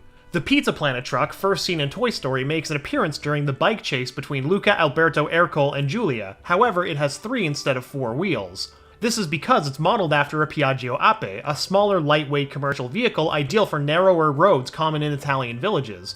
Piaggio, incidentally, is the same company that makes Vespas. In fact, Vespa means wasp, and Ape means bee. That's just a bonus cute thing for you, because I find it interesting. Number 53. There are also a number of insider hints on Luca's train ticket if you pay close attention, so here's a quick lightning round on those. Hopefully you're not too mad about this taking up a fact slot, because the last one had 2, okay? Okay. Number 54. Luca's seat number is A113, obviously. Many of us at this point know this is a nod to the same classroom number used by character animation students at the California Institute of the Arts. I have a feeling it might be the most used number in animation history, the 24601 of animation. Number 55. The number at the front of the train is 94608, which is the zip code for Pixar's headquarters in Emeryville, California. Number 56. Pixar's address, 1200 Park Avenue, also appears as the number of the train carriage boarded by Luca, as the number 1200 PA. Number 57. The Pixar ball, or Luxo ball, can be seen on a rooftop during the bike race. Number 58. One of the boats has the name Elena written on it. This is a reference to Miguel's grandmother and Coco's daughter, Elena Rivera, from the movie Coco. Number 59. The diving helmet worn by Alberto and Luca is similar to the helmet in Philip Sherman's tank in Finding Nemo. Number 60. The grape soda cap from Up appears on a poster in Potorosso. Number 61. The character Bambino from Pixar's short La Luna makes an appearance in the movie's credits. Casarosa had his directorial debut with La Luna. Number 62. Massimo happens to resemble the Papa character from the aforementioned short. Number 63. During the scene where Luca and Alberto first meet Massimo, the music playing is Largo al Factotum, a famous aria from the Rossini opera, The Barber of Seville. Figaro, Figaro, Figaro, Figaro, Figaro, you know that one. Number 64. You won't find the aria among the end credits though. This is because it's not covered by copyright anymore, and therefore there was no need to list it in the credits. Number 65. Alberto has made 383 markings on the wall in the castle, meaning he's been living on his own for over a year. I don't know what's more impressive, a teenage sea boy living alone that long above water, or someone actually taking the time to count the markings. I'm just reading this script, and I'm remembering now that I absolutely also did that when I watched the movie for the first time. Number 66.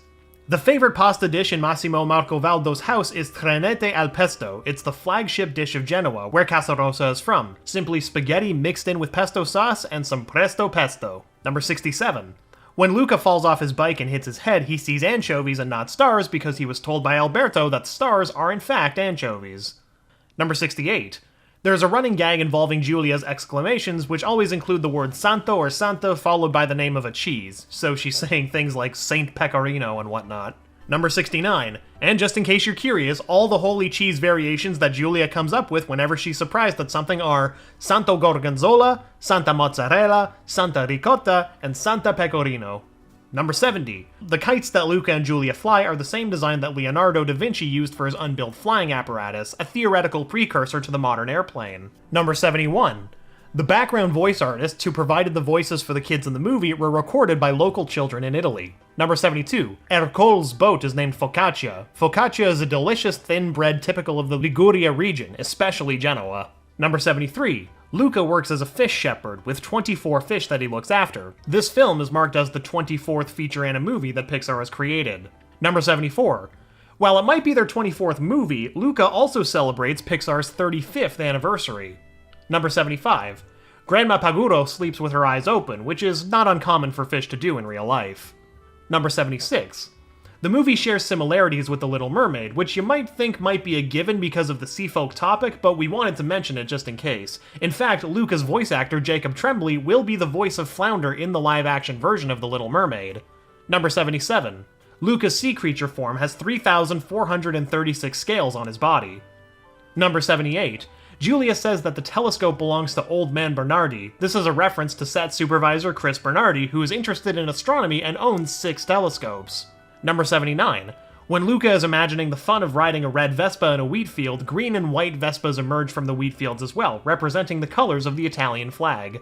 Number 80. Several minor characters like Don Eugenio, the local priest, and the elderly sisters Concetta and Pinuccia Aragosta aren't named in the film itself, and their names only appear in the credits. Though the sister's last name is Italian for lobster, which fits all of the other sea monsters' animal-themed naming. Number 81. Luca and Alberto only have 4 digits when they're in their sea monster forms and have their regular 5 in their human forms. Number 82. Ercole's first scene has him fussing over his Vespa, which was saved from damage by Ciccio calling it Piccolina. His last scene is of him fussing over his ruined sweater, which was dropped into the water by Ciccio, referring to it as Piccolino. So essentially the Vespa's a girl and the sweater's a guy. Number 83. One of Luca's fish that he herds is named Mona Lisa. No points for guessing what that's a reference to. Number 84. The main square in Porto Rosso is called Piazza Calvino, borrowing its name from the famous Italian writer Italo Calvino, who was alive at the time the movie is set. Giulia's surname, Marco Valdo, is another nod to the work of Calvino. Marco Valdo is the titular protagonist of a collection of short stories by Calvino.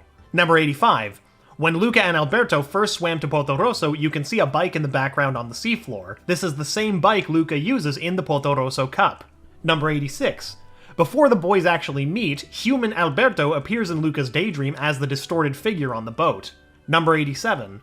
The human form of Luca's mother, Daniela, is modeled after her voice actress, Maya Rudolph. Number 88. Daniela's name is a reference to the production designer Daniela Strileva. Not 100% sure I got that one right. Number 89. Alberto appears in the final race carrying a blue umbrella in the rain, a possible reference to the Pixar short The Blue Umbrella. Or it could just be a blue umbrella. Number 90. Italy's train service, Trenitalia, designed a special Luca livery for one of their trains. Number 91. Ercole Visconti's name is an homage to director Luchino Visconti. Number 92. The license plate on Ercole's Vespa says 5220. Flipped around, the number can be interpreted as February 25th, which was the day that the first teaser trailer for the movie was released.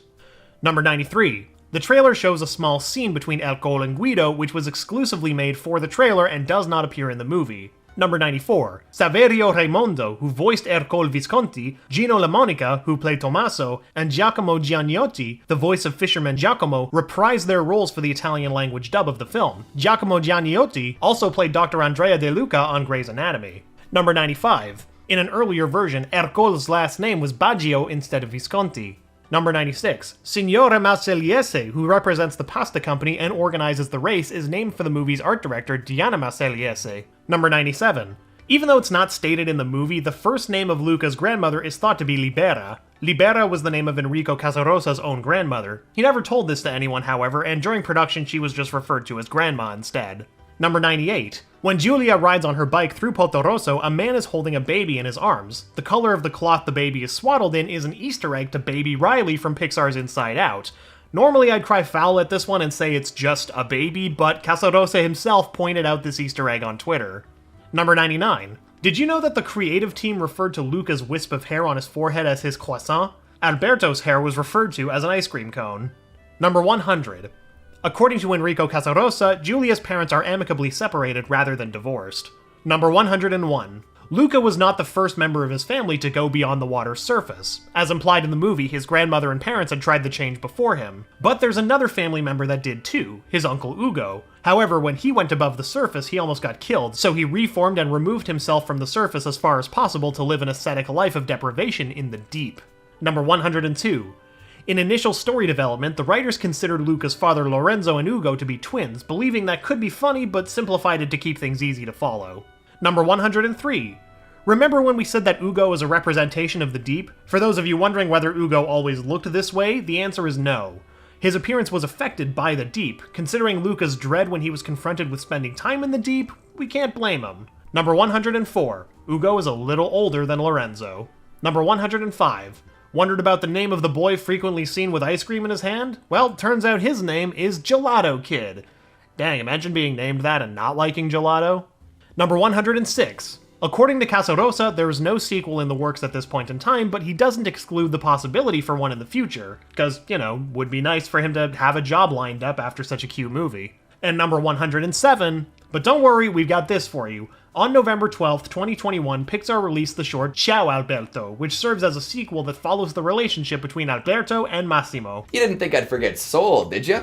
With those smooth jazz sounds and the truly emotional story, this one is criminally underrated, but maybe, just maybe, these 107 facts will bump it up a few lists. One can only hope. When it comes to Pixar's latest lineup, you can tell that the studio is putting in an effort to be more responsible when it comes to representation. One of its more recent releases, Soul, is no exception to that. Blending jazz music and themes about life and death, the movie tells an inspirational story about a man discovering the purpose of life from a vastly different angle than most others do. Namely, from the perspective of being dead. And a cat, but we're getting ahead of ourselves.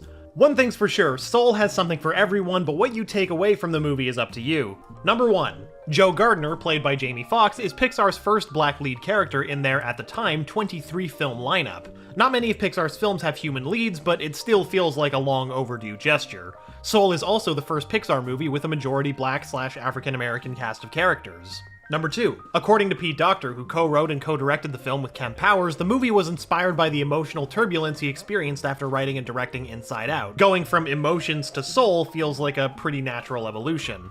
Number 3. Production of the movie took 4 years, starting in early 2016 with an initial release date for summer of 2021, which deviated from other movies that Pete Docter worked on that took 5 years to make. Despite the release date being pushed forward, the team was able to adhere to the tight deadline. Number 4. The movie is meant to challenge conventional notions of success and failure and convey that life has meaning that goes beyond personal ambition. Number 5. Animators used footage of several music performers, including jazz composer and very recent Grammy sweetheart Jon Batiste, performing as a reference for the movie's musical sequences. By capturing MIDI data from the sessions, animators were able to retrace the exact key being played on the piano with each note and recreate the performances authentically. Number 6. More than serve as a reference, Jon Batiste also served as the composer for the movie, replacing Pixar standbys like Michael Giacchino. All of the film's jazz arrangements, which gave the movie's New York City its unique sound, were composed and performed by Batiste, who commented that he tried to provide jazz that was both authentic and accessible to all ages. After all, the word jazz casts a really wide net. Number 7. According to Pete Docter, the animators assigned to specific musical instruments often had experience playing them, or at least had a great appreciation for them. I guess so the movie wouldn't fall into the trap of portraying how instruments are played super unrealistically. Number 8. Jamie Foxx, just like his character Joe, is a talented musician in his own right, and a classically trained pianist. He even played Ray Charles in 2004's Ray, winning a Best Actor Oscar for the performance. Number 9. Pete Docter and Kemp Powers worked on the development of Joe's character alone for about 2 years. Number 10. The Hall of Everything has a bunch of references to Pixar movies, including the Pizza Planet truck, of course, as well as the Axiom from WALL-E, the whale from the Marine Life Institute from Finding Dory, and many more. Research for this video led to multiple findings, and honestly the amount of references in the hall could probably fill its own 107 Facts video. Number 11. Inside Dr. Bjorgensen's Hall of You, there's a statue of Bjorn holding a kid's hand. This is a clear reference to the iconic Partners statue that can be found at the entrance of many Disney parks. The statue is one of Walt Disney and Mickey Mouse holding hands. Number 12. Speaking of the man himself, what really happened to Dr. Bjorgensen, who was actually meant to be 22's new mentor? While the movie doesn't tell us this, behind the scenes, the creators envisioned him wandering around the Soul World in a lost state with no name tag. A discarded storyboard sequence depicts him being accidentally thrown off the edge and ending up in the soul of a cat on Earth, later becoming a therapy cat because he was a therapist in his previous life. Number 13. The design of the Soul World took a long time and was worked on after the scenes in New York had already been produced. The production crew looked at a lot of references, from ancient Roman and Greek aesthetics to modern college campuses, until finally landing on old World's Fair books which had Swedish sculpture art. This eventually influenced the personality pavilion shapes in the final movie. Number 14. Co-writer and co-director Pete Docter researched many different depictions of the soul and the afterlife in the real world, consulting priests, rabbis, and experts in many religions, including Islam and Hinduism. Number 15. This also carried over into the Soul's designs, which were animated in a vaporous, ethereal, and non-physical way, based on definitions about souls by various religions and cultural representatives. Number 16. In the first draft of the story, the entire movie took place in the Soul World. 22 was initially the main character, albeit with a different name, but with the same attitude towards Earth. It was about observing life through memories and visualizations of the world in order to talk 22 into going to Earth. But the filmmakers found this wasn't interesting enough, probably because it's so disconnected, and decided to showcase Earth on a more personal level, which is where Joe came in to provide the other side of the coin. Number 17. This is the first Pixar movie to be dedicated to the COVID-19 pandemic in the end credits by making note of the 6-foot rule, stating that the movie was created and produced in homes at least 6 feet away from each other throughout the Bay Area. Number 18. Among its many references, the movie makes fun of a meme from 2015, the famous video of a rat dragging a piece of pizza in New York. You can see exactly this happening in one of the scenes. Number 19. The hardware store that Joe passes by in the movie offers 9 Inch Nails. 9 Inch Nails is the name of Trent Reznor and Atticus Ross's celebrated industrial rock band. Reznor and Ross composed the music for everything involving the afterlife, the ethereal synths and drone sounds serving as a clear divide between the soul world and Earth, which is of course punctuated with bright jazz. Number 20. Hayan Park, who voiced fan-favorite gremlin Abby in Turning Red, worked as a storyboard artist on the movie. Number 21. Whenever 22 shapeshifts into someone, she maintains her purple eyes. Number 22. The character 22 in the films is so called because she was the 22nd soul ever created, but her name might also be named after the fact that up to Soul, Pixar had released 22 movies. Soul, as previously stated, is Pixar's 23rd. Number 23. 22's name is also a play on the phrase catch-22, which is a paradoxical situation from which someone can't escape from because of contradictory rules or limitations, much like both of the leads of the movie, a term coined by Joseph Heller in his novel of the same name. Number 24. While 22 is played by and referred to by the cast with she/her pronouns, for the sake of clarity, 22 doesn't actually have a gender yet. The same goes for the Jerrys, who are voiced by both men and women, and Terry, as they aren't referred to by any gender. Number 25. The movie's themes about life, death, and rebirth had particular resonance for co-director Kemp Powers. In the late 1980s, he accidentally shot and killed his best friend while playing with a gun. It's an incident that haunted him greatly, and he heartbreakingly recounts his story in a spoken word piece of his own creation titled The Past Wasn't Done With Me. Number 26. Powers' involvement had a significant influence on the movie, and not just because he, co-wrote it. In an interview, he revealed that he was instructed by higher-ups at Pixar and Disney to keep the movie out of controversial topics involving black culture, which wouldn't have been super great optics for Disney in 2020. Powers, a black man himself, remained defiant. Instead, he reasoned with the studio with the words, "You don't hate the Godfather movies or the Sopranos if you're Italian, so why can't African Americans not have their pop culture anchor in Soul?" Respect for standing up to the mouse like that and coming out on top. Number 27. Kemp Powers originally joined as a co-writer early in development to help write the character Joe and was initially given a 12-week contract, which was then extended. He was subsequently promoted to co-director after his extensive contributions to the movie, making him Pixar's first black director. Powers' previous writing work includes the play and screenplay for One Night in Miami, and he's currently slated to direct the upcoming Across the Spider-Verse films. Number 28. Earlier versions of the film depicted Joe as being much more cynical to his students and openly voicing his opinion on them. When going through rewrites, the team realized that it made Joe kind of unlikable. Powers and Batiste gave input on how Joe should act around his students and what he should say, with much of his dialogue taken almost verbatim from Batiste. Number 29. Initially, Joe Gardner was intended to be a white man interested in animation, which would later change to him being a scientist and afterwards a rock star. While the latter was the first step in fleshing out Joe's character, it wasn't until Powers joined the team that the writers settled on a black jazz musician, which felt more pure and in line with the character's story and the experience of the black community, which is tightly connected to jazz music. Number 30. Following that same line of thought, the barbershop scene in the movie was pitched by Powers due to it being specific to the black experience. Number 31. When Curly introduces Joe to Dorothea Williams, he refers to Joe as the cat I told you about. While cat is classic slang for jazz musicians, it also lightly foreshadows Joe's soul winding up in a cat. Number 32.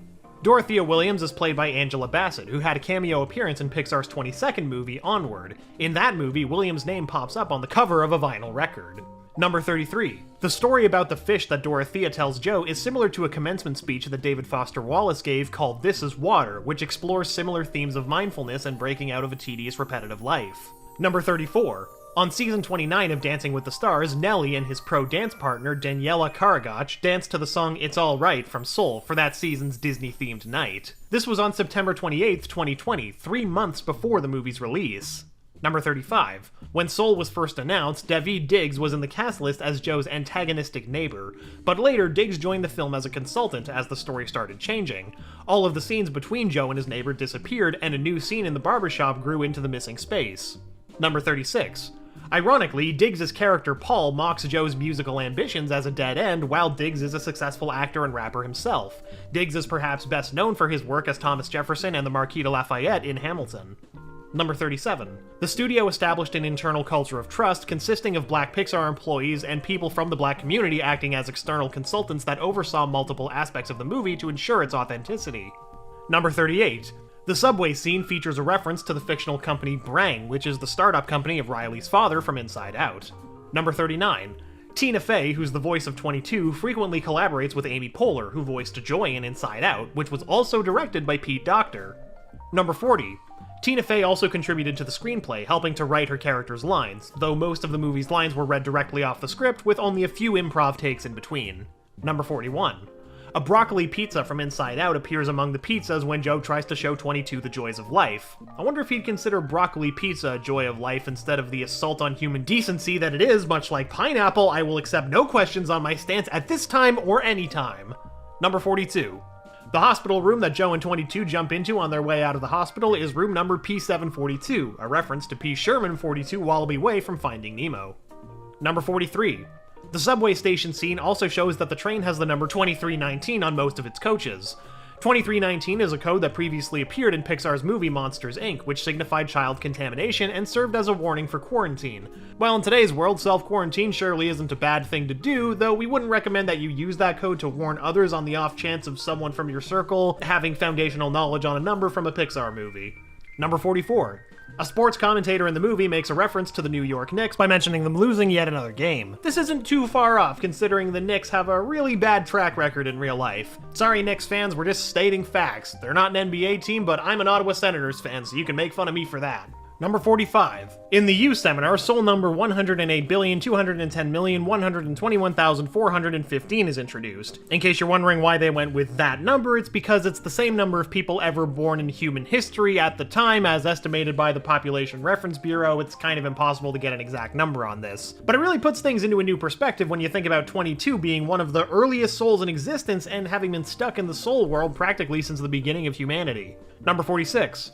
Ryan Coogler, who directed Black Panther, was involved in early development and suggested that the souls speak in different languages in the U seminar. Number 47. The wall of name tags left behind by 22's former mentors include multiple famous figures in world history, as well as 2 late Disney and Pixar animators, Joe Grant and Joe Ranft, respectively. Among the historical figures are Muhammad Ali, Albert Einstein, Aretha Franklin, and even Confucius. If Confucius was at his wit's end, then you must be really hard to deal with. Then again, Joe, movie Joe, not the 2 animators, had reasonable incentive to help out 22. And yes, the original draft of this script included a far more extensive list of the name tags, but we don't have that much time here. Number 48. While in Joe's body, 22 speaks with one of Joe's students and quotes her former mentor, George Orwell, by comparing public education to the rattling of a stick inside a swill bucket. The real quote is, "Advertising is like the rattling of a stick inside a swill bucket."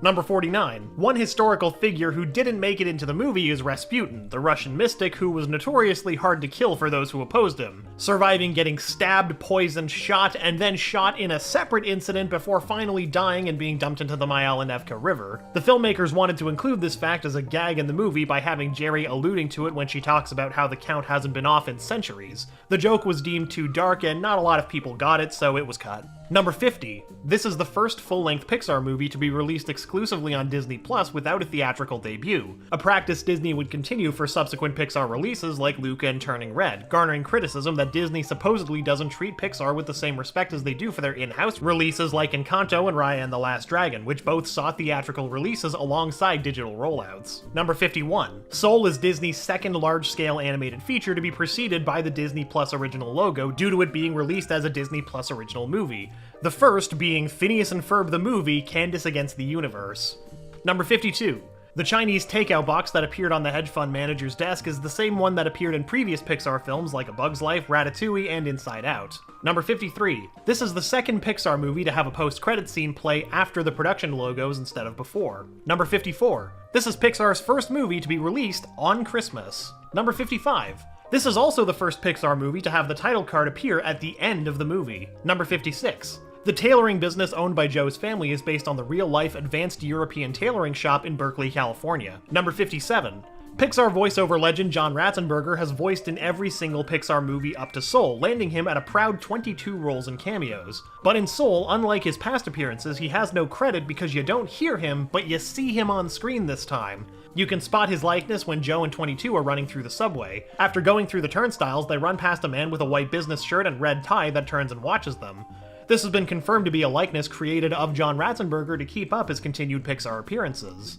Number 58. The Disney credit in the beginning has a rendition of When You Wish Upon a Star done like it's being played by the inexperienced band class Joe is teaching, a great way to get viewers into the movie immediately. Number 59. According to the Art of Soul book, 22 is a moody, extroverted cynic who is extremely punctual. Number 60. The movies It's a Wonderful Life, A Christmas Carol, Defending Your Life, and A Matter of Life and Death were all influences on the making of the movie. Number 61. Curly wears a t-shirt that reads Classic and Fusion and Free and Modal, which are all forms of jazz. Number 62. According to Ken Powers, Mr. Mittens came back to life because the cat had 9 lives. A sequence depicting Mr. Mittens returning to his body was storyboarded but discarded before production.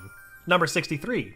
When Joe is getting his hair cut by Des has a picture of his daughter with the bunny doll from Toy Story 4. Number 64. The Jerrys and Terry resemble the Mac OS Finder icon. Their shape design lends itself well to the Cubist art form, which seeks to truthfully represent a person by showing them from different angles simultaneously.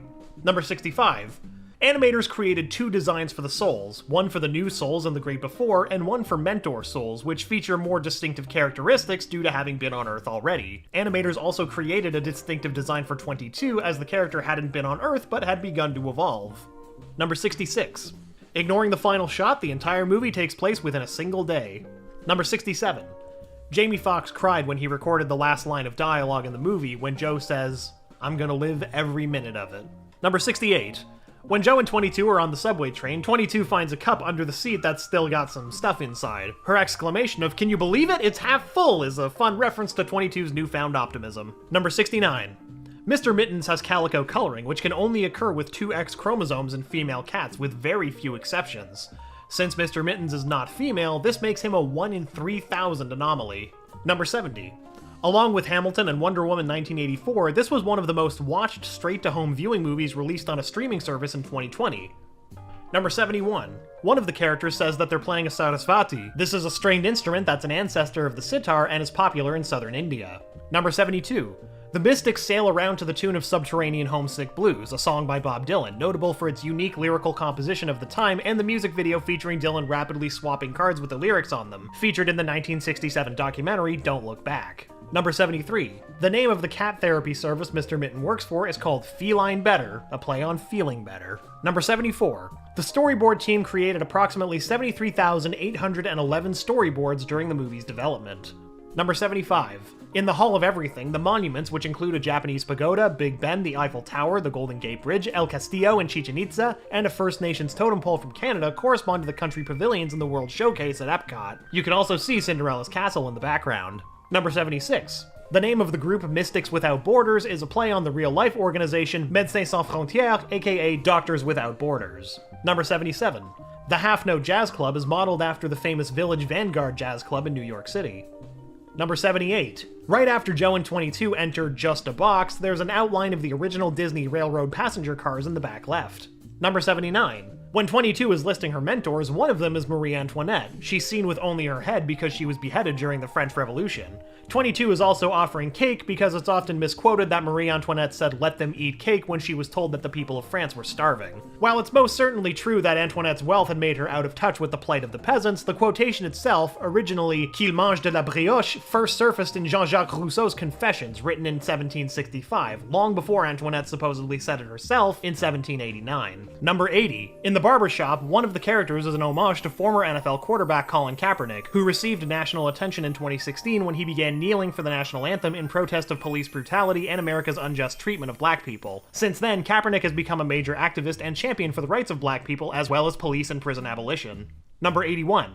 When you listen closely in the barbershop scene, you can hear a tune referencing jazz hip-hop pioneers A Tribe Called Quest. Number 82. It's estimated that with all the new subscribers that signed up to Disney Plus on the run-up to Christmas of 2020, 13% did so expressly just to see this movie. Number 83. This is Pete Docter's first directorial effort without any involvement from John Lasseter, following his departure as CEO of all of Disney's animation areas following allegations of improper workplace behaviors and sexual misconduct. Number 84. Towards the beginning of the movie, when Joe is entering the Great Before, there seems to be an interstellar reference as he enters and passes through the fourth dimension. Also, for a split second, Joe appears to be inside a tesseract. Number 85. One of the storefronts shown early in the movie is called Jimmy Shoes, which is a reference to the famous designer shoe brand Jimmy Choo. Number 86. When Joe's mom sees him in his late father's suit, she says Ray would have been so proud, a possible reference to Fox's aforementioned role as Ray Charles. Number 87. Despite Joe being the first black protagonist in a Pixar movie, multiple territories chose a Caucasian voice actor for the part. In the Danish dubbed edition, the character is voiced by Nikolai Likos. In response to the criticism of his casting, he said it's completely irrelevant who voices the part and said, "Let the man or woman who can perform the work in the best possible way get the job." Those are his words, not mine. Number 88.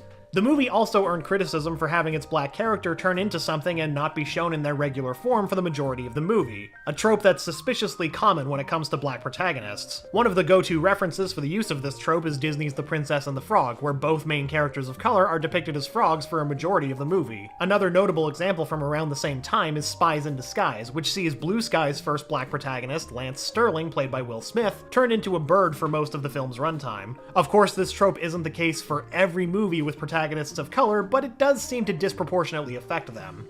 Number 89. Joe's ringtone is the Haitian Fight Song by jazz double bassist Charles Mingus. Number 90. Pete Docter grew up in a very musical family. In fact, 2 of his sisters are professional musicians. Number 91. The music used when Terry is on screen is reminiscent of the music heard in the Lost Souls hallway from Beetlejuice, but whether or not this is intentional remains to be seen. Number 92. Among the Jerrys is the incredibly distinct voice of British comedian and filmmaker Richard Ayoade, known for his work on The Mighty Boosh, Apple and Onion, and The IT Crowd. I'm also biased and just wanted to include this fact because he's a treasure and more people need to know about him. Also, when I looked him up on Wikipedia while researching this, I saw he was listed as a DILF among his main achievements, so, do with that information what you will. Number 93. While on their pursuit of Joe and 22 on Earth, Terry disguises themselves in an ad for a modern art exhibit which depicts a work of art similar in style to Dutch-American painter Pierre Mondrian. Number 94. A fake cover of a real publication of the popular basketball magazine Slam is shown next to the jar of lollipops in the barbershop. Number 95. Before Pixar released any details to the public, a black chauffeur told Kemp Powers that he knew Pixar was making a black movie because he had never driven so many black people to Pixar before. Number 96. Despite Esther Che being credited as the voice of Miho, who's the bassist of Dorothea's quartet, she doesn't have any lines of dialogue. Number 97.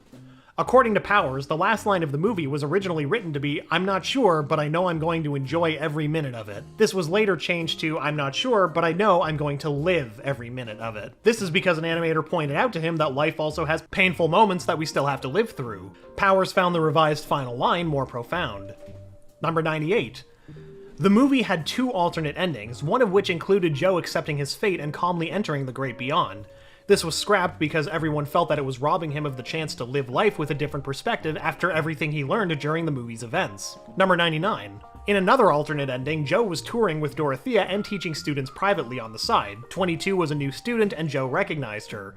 According to Powers, this ending was scrapped because there was something innately not satisfying about it. Number 100. In Japan, the movie was released under the title Soulful World.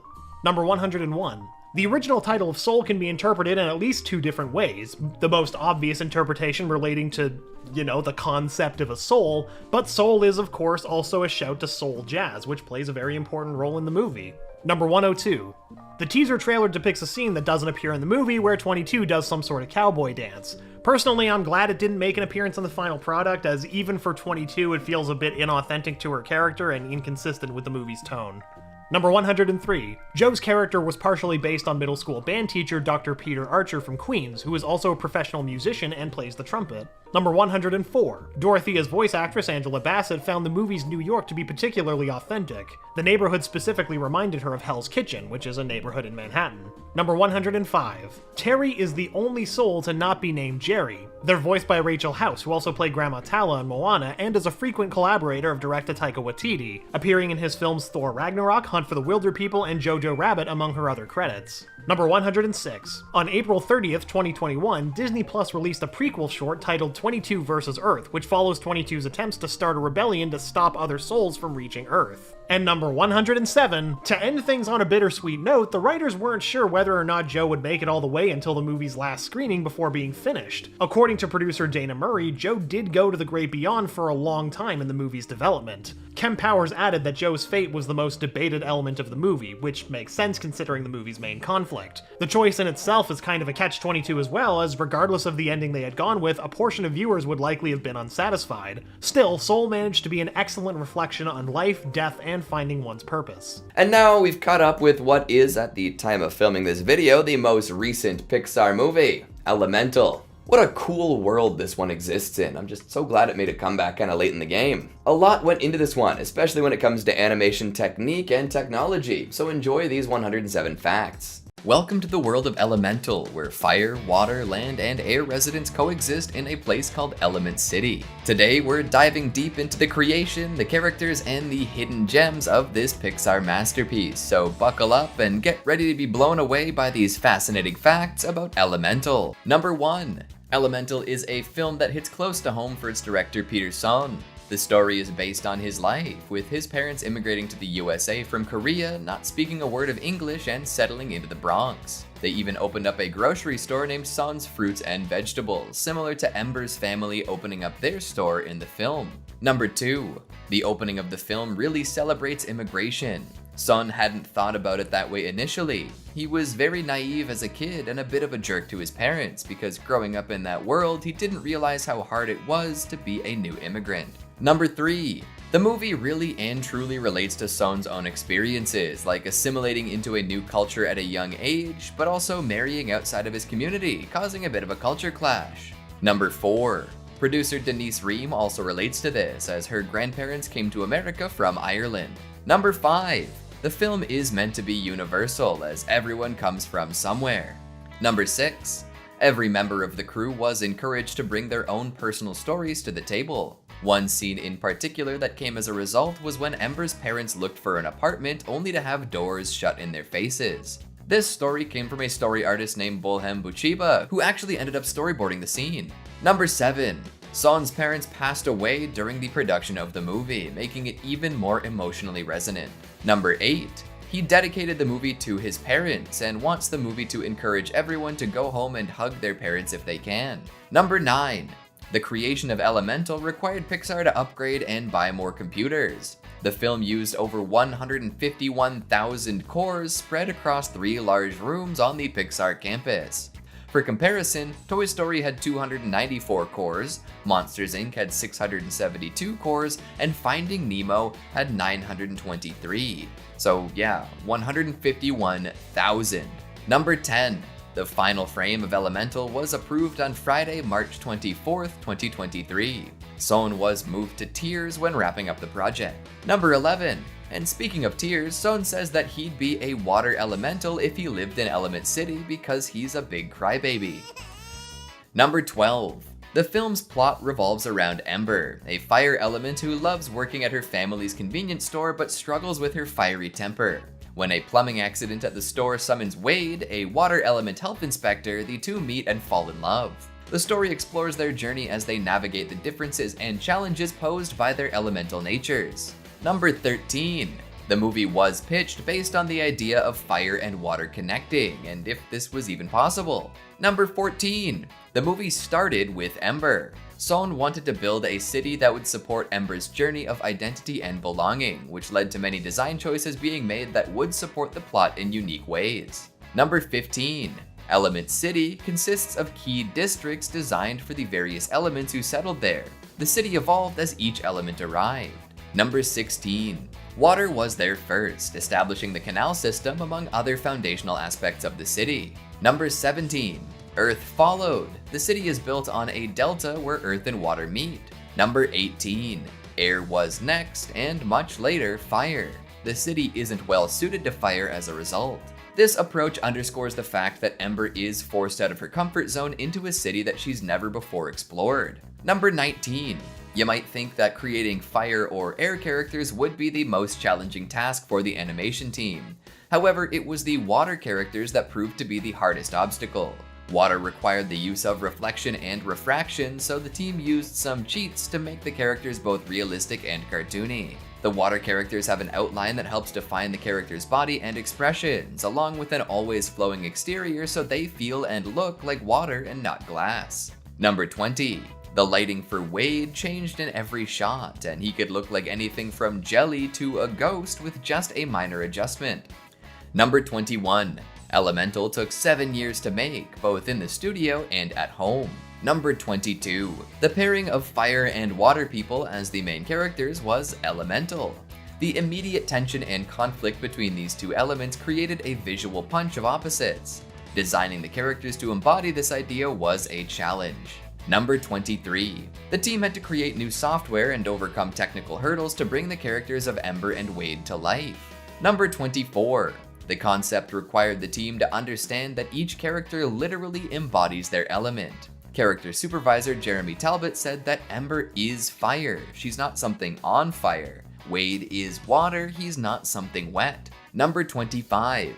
This made walk cycles particularly challenging as each element would have to move in completely unique ways. Number 26. The singular nature of the characters in Elemental forced Pixar to rethink when the effects department would get involved. On a typical Pixar project, the effects team wouldn't start working until after the characters had been designed and animation had been completed. Number 27. Of course, the technical aspects of these characters have to support the personalities and characteristics of the elements as well. When developing Elemental, Son had to think about what water and fire really were and how that would play out in a story. Number 28. Son said that fire is often seen as temper and passion, but that you have to look deeper and see what it really means to burn bright.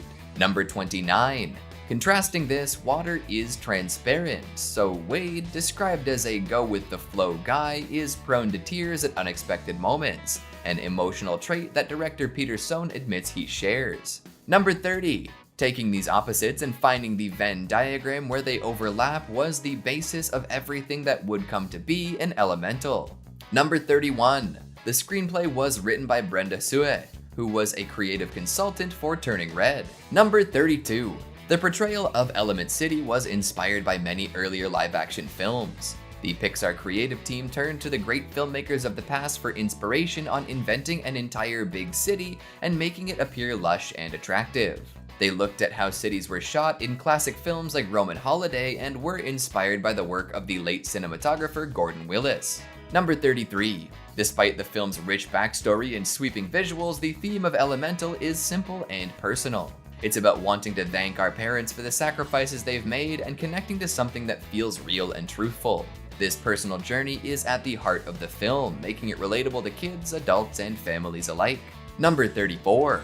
Ember Lumen is voiced by Leah Lewis, who's best known for her roles as Ellie Chu in The Half of It and Georgia Fawn in CW's Nancy Drew series. Number 35. Her performance in The Half of It showcased her voice, which really stood out to Son. He heard how raspy and smoky it was, but she also had great vocal control. This is what made her perfect for the role of Ember. Number 36. Wade Ripple is voiced by Mamadou Athie, who starred in Netflix's Uncorked and the show Oh Jerome No. Number 37. He was a shoo-in for the role after Son saw his performance in Oh Jerome No. His ability to cry realistically and humorously is what really sold his performance. Number 38. The film features several celebrity voice actors in its international dubs. In the European French dub, actors Adele Exarchopoulos and Vincent Lacoste play Ember and Wade respectively.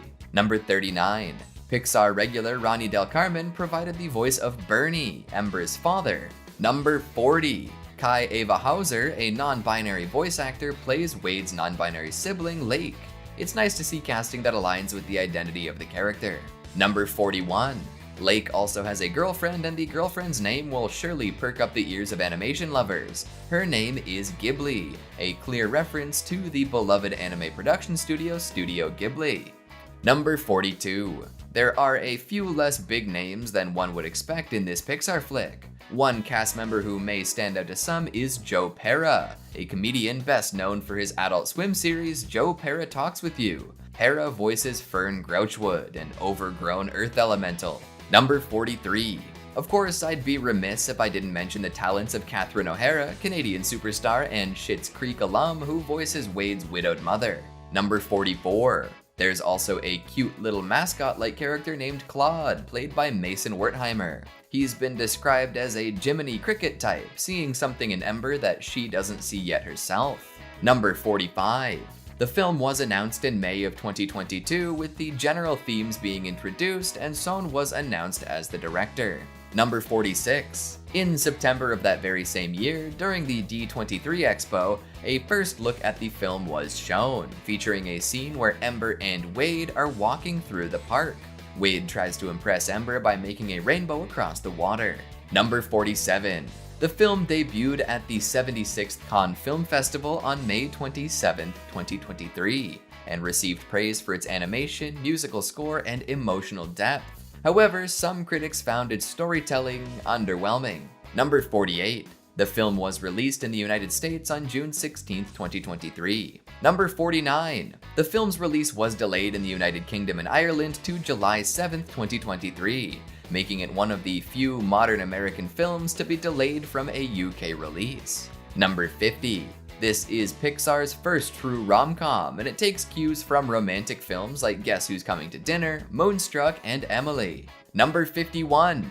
Beyond just being a love story about two individuals, Elemental is also a family love story. The relationship between Ember and her father is particularly important, as it shows what a parent will sacrifice to allow their kids to pursue their dreams. Number 52. Following in this genre vein, Elemental does not have a villain. Instead, the film focuses on life, family, and relationships. This unique approach adds depth to the story and makes it more relatable to audiences. Number 53. As of July 5th, Elemental has grossed over $195 million worldwide against a budget of $200 million. Number 54. Elemental had the lowest 3-day weekend debut for a Pixar film since Toy Story, which premiered in 1995 in far fewer theaters than Elemental and earned $29.1 million without adjusting for inflation. Number 55.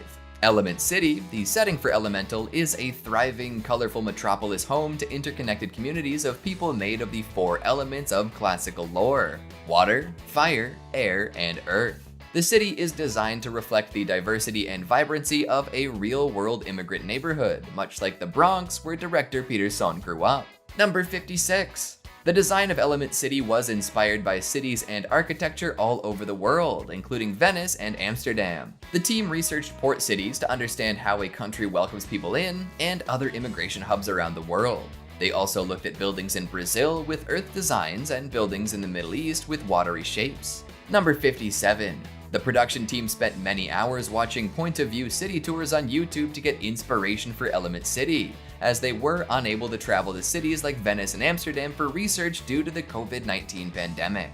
Number 58. Ember's parents, Bernie and Cinder, voiced by Ronnie Del Carmen and Sheila Omi, run a bodega-like shop in Element City. The shop specializes in imports from Fireland and other fire-friendly products, reflecting the immigrant experience of establishing businesses that cater to their home country's needs in a new land.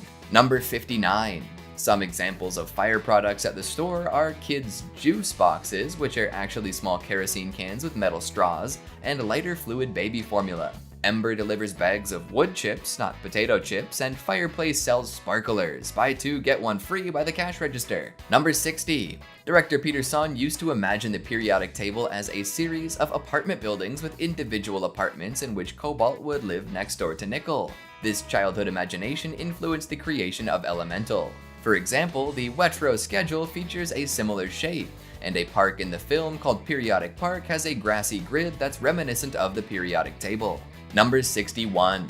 Filmmakers used color to help convey Ember's emotions. When she loses her temper, the color of her flames goes from yellow, orange, red hues to purple and nearly white. Number 62. Filmmakers working to frame each sequence allowed for up to a 15% growth of a fire character's flames, ensuring the whole character would be visible without completely filling the frame. Number 63. Animators referenced footage of water balloons to inspire how Wade's internal water volume might flow between poses. His form breaks on occasion with water droplets, and he has the ability to flow into and out of external water sources. Number 64. Pixar is known for hiding Easter eggs in their films that represent past projects, future ones, and even outside influences. In Elemental, director Peter Sohn and producer Denise Ream's favorite Easter eggs come not from other movies, but from their personal lives. For instance, there's a chair from the university that Ream attended in Fire-ish. Number 65. Sohn also included a tribute to Ralph Eggleston, the person who hired him at Pixar 23 years ago and who passed away the previous year. This hidden tribute to Eggleston comes in the form of a sign reading "Eat at Ralph's, 2 cents." Number 66. Of course, Pixar got an A113 Easter egg in here, a classic reference to a CalArts classroom that many staff once learned in.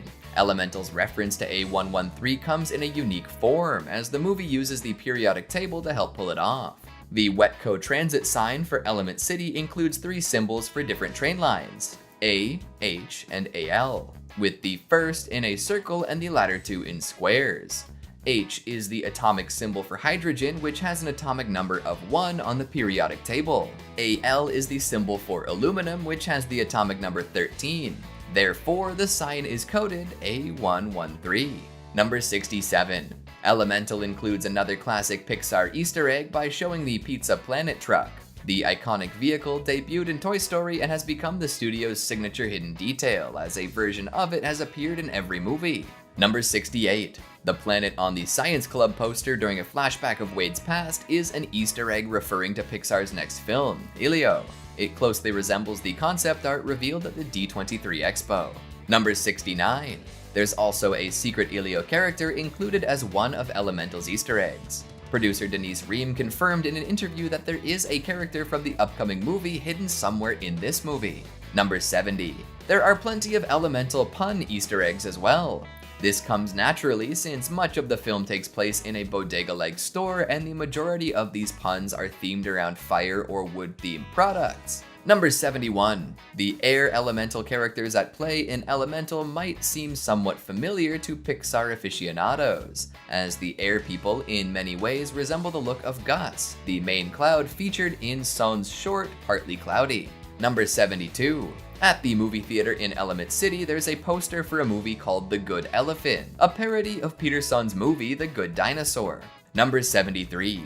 Of course, Wade and Ember are at the theater to see something currently playing. The marquee reveals that they're attending a screening of Tide and Prejudice, a water-themed version of the Jane Austen romance novel Pride and Prejudice. Number 74. There's also a comic at the fireplace, which seemingly features the character Arlo on the cover. Number 75. The Cars franchise gets a special shoutout from Pixar through the inclusion of Flagstone tires. An ad for Flagstone tires is shown on the signs at the stadium during the Windbreakers and Crop Dusters game. How about those team names though? Number 76. The characters Ember and Wade were inspired by the personalities of Sohn and his wife. Ember's hot temper reflects Sohn's wife's passionate nature, while Wade's emotional nature mirrors Sohn's own personality. Number 77. Another personal tie-in comes in the form of Ember's struggle. She's torn between being with Wade or following in her parents' footsteps and running the family business, reflecting not only Sohn's personal experience, but that of many of the animators and storytellers. Number 78. Elemental is the 4th animated film scored by Thomas Newman, following Finding Nemo, WALL-E, and Finding Dory. Number 79. Carl's Date, a Pixar short featuring characters from Up, yes, that includes Doug, played before the movie, marking the first time in 5 years that a short was played before a Pixar film. The last time this happened was before The Incredibles 2 in 2018. Number 80. Speaking of Up, Peterson just so happens to be the inspiration for the young and energetic Boy Scout Russell. Number 81. Some of the promotional posters for Elemental were parodies of previous Pixar films and were posted online. However, Ember's poster, which parodied Turning Red, was quickly taken down due to the Canadian wildfires that were happening at the time. Number 82. Elemental was first hinted in the Pixar film Lightyear on a drink called Wade Water. I wonder if something like that's in bad taste in Element City. Number 83. The language of the fire people, known as Firish, was based on the sounds fire makes. David J. Peterson of Game of Thrones and Dune fame created this language. Number 84. Peterson has named Jessie Sams as a co-creator of Firish and has criticized the lack of credit she's received for her work on this language. Number 85. Leah Lewis went through a long 3-step audition process. This process included 2 auditions on Zoom and a 6-hour in-person audition. Number 86. Mamadou Athi found the recording studio work to be shockingly exhausting. He described the process as draining but exhilarating, as he had to put every bit of himself into the performance, creating images in his mind and doing take after take. Number 87. Leah Lewis also shared her thoughts on the pressures of playing a character who will soon populate store shelves in the form of Pixar merchandise. She described the experience as crazy and unreal, especially considering she used to buy such merchandise as a child. Number 88. Both Lewis and Athi highlighted the importance of director Peterson's guidance during the recording process. His direction helped them understand their characters better and deliver performances that would resonate with audiences. Number 89. Despite the physical separation of the recording booth, Lewis and Athi managed to form a strong emotional connection with their characters. Number 90. The design challenges that came with injecting soul into fire and water elements were immense. He drew 2 hands, one of water, one of fire, coming together. They didn't touch, but the temperature from one hand would heat the water to its boiling point, and then there'd be a cooling down effect. It was kind of like goosebumps when you were about to touch someone for the first time. Number 91. During the early stages of character design, Ember looked terrifying, sort of like a monster out of The Lord of the Rings. The team had to work hard to control the flame and make Ember look less intimidating and more appealing. Number 92. The filmmakers interviewed over 100 first and second generation immigrants at Pixar about their personal experiences to develop the story. Building from this variety of experiences, the Fire People, the latest group of elemental beings to immigrate to Element City, are depicted via a range of cultural signifiers. Number 93. The city's also pretty accurate when it comes to how immigrants got there. The filmmakers researched various ports and entryways used all across the world. Number 94. Of course, the boiling point of water was well researched as well, to make sure nobody could come in and hit them with an actually. Number 95.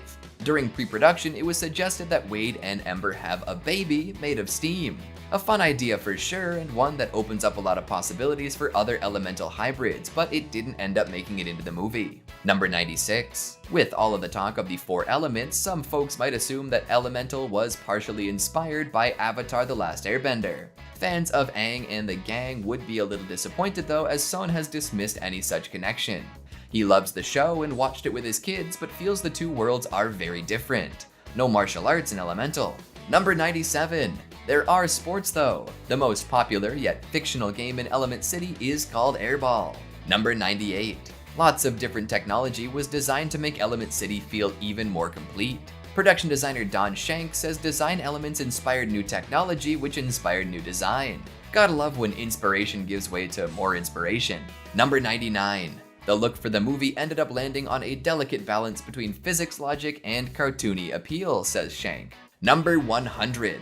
As the way each one developed over time would shape their world. That's how the Fire People ended up making things like glass and ceramics. Number 101. This idea extended out into the world at large, with things like cooking pots, stove burners, and more being incorporated into Fire People architecture. Number 102. Elemental features an original song performed by Love called Steal the Show. It plays during Ember and Wade's first date, as well as during the end credits. Number 103. When the movie was first announced, a lot of people pointed out similarities to Fireboy and Water Girl, a series of cooperative puzzle platforming video games developed by Oslo Albet. These similarities are striking, but the idea of a fire-water duo is definitely not novel. Shark Boy and Lava Girl, anyone? Number 104. Early concept art shows a family of fire elementals having a super hot dinner of burning logs. Son said he thought it would be fun if the fire elementals loved to eat hot food. Number 105. At first, Son considered letting Ember do superhero-like things, shooting fire from her hands and the like. However, this didn't match the emotional tone of the movie. Number 106. Elemental was made from the ground up to be seen in 3D. It was always supposed to be seen on the big screen in that format and wasn't simply a post-conversion job. Number 107. Interestingly enough, Star Wars had a big impact on this movie. The idea of immaculate reality was often referred to during production, where the team would design things knowing that they had a fictional history. Even if that lore never played out on screen, the world would feel more real to audiences because of it. Son first heard about this idea from George Lucas on the making of Star Wars. And to wrap everything up, we've got a wicked grab bag of facts about Pixar itself. Enjoy! It pretty much goes without saying, but computer-generated animation wouldn't be where it is today without the legendary studio. Despite popular belief, Pixar was not affiliated with Disney when it was created. The studio began with the graphics group of the computer division of Lucasfilm, created by George Lucas in 1979 to develop cutting-edge film technologies. This included everything from sound editing to laser film printing, and it was the test site for modern-day computer graphics. The graphics group, at this point part of the legendary effects team at Industrial Light and Magic, or ILM, was recruited from a group of animators and engineers working at the New York Institute of Technology. It consisted of Edwin E. Catmull, Al V. Ray Smith, and Jim Morris, who all had important roles to play in the development of Pixar. In 1982, ILM completed the Genesis effect sequence for Star Trek II: The Wrath of Khan. This sequence depicted a lifeless planet rapidly transforming into an oasis. This became the first completely computer-animated sequence in a feature film, which paved the way for the VFX industry to come. All of these artistic innovations eventually led to talks with Disney. For years, Catmull and Smith made annual trips to Disney Animation Studios, expressing interest in creating computer-animated films. Few people were on board, with the exception of John Lasseter, who cut his teeth on the Brave Little Toaster. Like many in the group, Lasseter was fixated on the idea of creating stories out of these strange computer polygons. This, at the time, required a whole lot of creative thinking. All this brainstorming led to the creation of Where the Wild Things Are, a test short in which hand-drawn characters moved around a three-dimensional set. While Disney was not too impressed with John Lasseter and Glenn Keane's collaboration, Catmull and Smith were intrigued. Lasseter joined ILM in 1984 as an interface designer, but worked well beyond that initial job's title. The same year at SIGGRAPH, an annual computer graphics conference, ILM premiered a partially completed version of their first short film, The Adventures of Andre and Wally B, as well as a prototype for the Pixar image computer. It wasn't the technology, but the craft that won the audience over. The art challenged the technology, and the technology inspired the art. This philosophy reflected the foundation of Pixar's approach to filmmaking. The innovations didn't just end there, though. The ILM team was also behind the stained glass night sequence that appeared in the film Young Sherlock Holmes in 1985. In 1986, Steve Jobs purchased the computer division from Lucasfilm for $5 million and launched it as an independent company named Pixar, based off of the computer with the same name. Pixar's first client was Disney for their collaborative work on CAPS, the computer animation production system, which painted hand-drawn animation digitally. CAPS was a success, and it managed to save Disney a lot of money. It's actually estimated that CAPS probably saved Disney about $6 million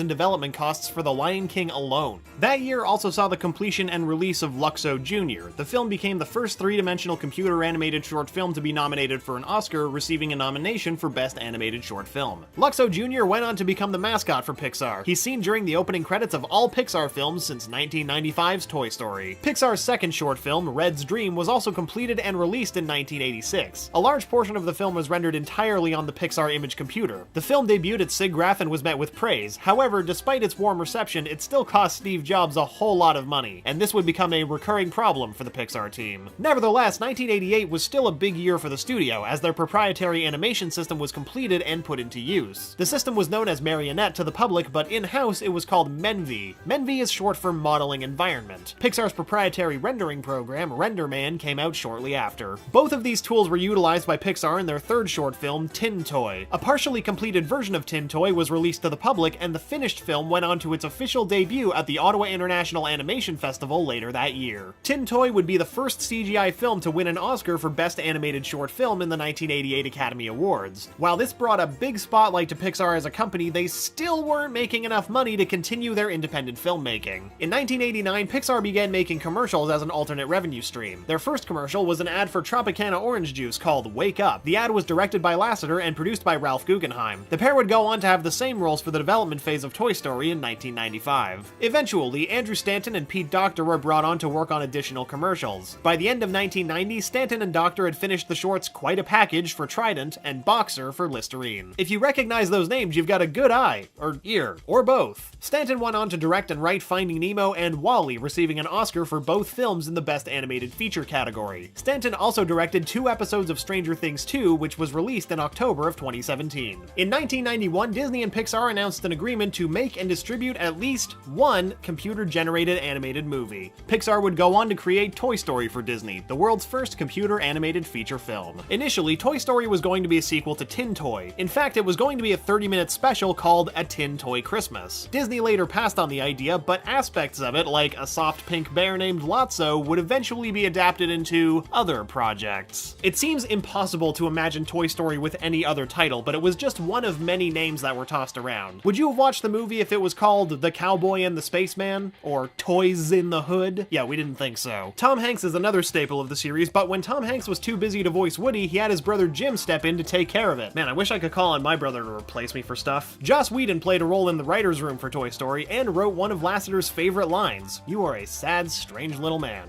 and you have my pity." Whedon also created Rex, the neurotic Tyrannosaurus Rex. November 19th, 1993 was an important date in the development of Toy Story, but it was not an auspicious day. Production was halted after Disney execs saw a reel of the film. They found Woody and Buzz to be sarcastic and unlikable. Pixar returned to Disney 3 months later with a reworked script, and they were given the green light to continue the project. The film was released in 1995 and became the highest-grossing film of the year, earning $192 million domestically and $362 million worldwide, which, adjusted for inflation, is well over $500 million.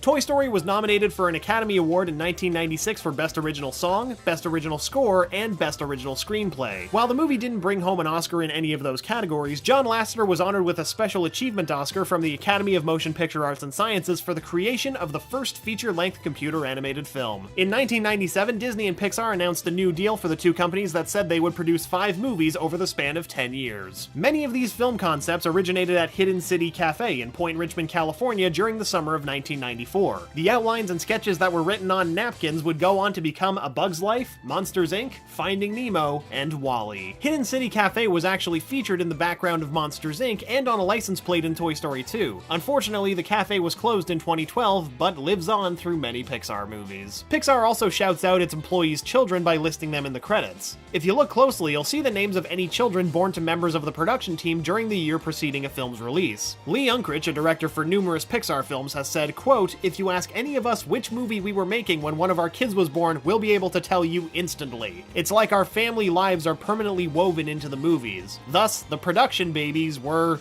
born." A Bug's Life entered development a year before Toy Story was released. Steve Jobs described the film as a make-it-or-break-it feature since it was the follow-up to a blockbuster success. Production also had to make do with a smaller staff. While development cycles for Pixar films vary, the film with the shortest cycle for both production and development was A Bug's Life. The film was only in production for 3 years before it was released to the public, while films like Toy Story 3 took at least 4 years to develop and produce. While the development cycle was shorter for A Bug's Life, the film utilized almost 10 times the computing power that Toy Story did. The average frame took around 3 hours to render. Blooper reels in animated movies were unheard of, but let it be known that A Bug's Life was the first movie of its kind with bloopers at the end. The next Pixar film to include bloopers was Toy Story 2. While a majority of Pixar's team was working on A Bug's Life, there was talk of a Toy Story sequel. Catmull, Lasseter, and Guggenheim visited Joe Roth, then chairman of Walt Disney Studios. Roth was very receptive to the idea and gave them the go-ahead, but there was a caveat. The sequel would be a direct-to-video feature. Much of the Toy Story 2 staff were drawn from the Interactive Products Group, a production organization within the company devoted to computer games. The group put out the Toy Story Animated Storybook and the Toy Story Activity Center, two successful CD-ROM titles that were finished under extreme deadlines. Jobs initially believed that the Interactive Products Group could develop computer games that would sell over 10 million copies, like the direct-to-video films Disney was putting out. Pam Kerwin, the head of the Interactive Products Group, wasn't convinced. So Jobs dissolved the group and moved employees onto the Toy Story 2 production team, while Kerwin put together a short films team. When presenting story reels of Toy Story 2 to Roth and Peter Schneider at Disney, the pair became extremely interested in releasing the title into theaters. This interest, in combination with mounting production costs, led to Pixar renegotiating a deal with Disney and pushing the film for a traditional theatrical release. While doing a routine file cleanup, one of the animators on Toy Story 2 accidentally initiated the deletion of a root folder with assets for the film. By the time an associate technical director noticed, over 90% of the film was lost. This was over 2 years of work that wasn't properly backed up. Luckily, technical director Galen Sussman, who had been working from home to take care of her newborn child, had backups of the assets on her home computer. The team was able to recover all of those lost assets with the exception of a few days of work, and they were back on track. Toy Story 2 made its way into theaters on November 24th, 1999. It's the first film in history to be entirely created, mastered, and exhibited digitally. In 2007, it was revealed that Disney would purchase Pixar for $7.4 billion.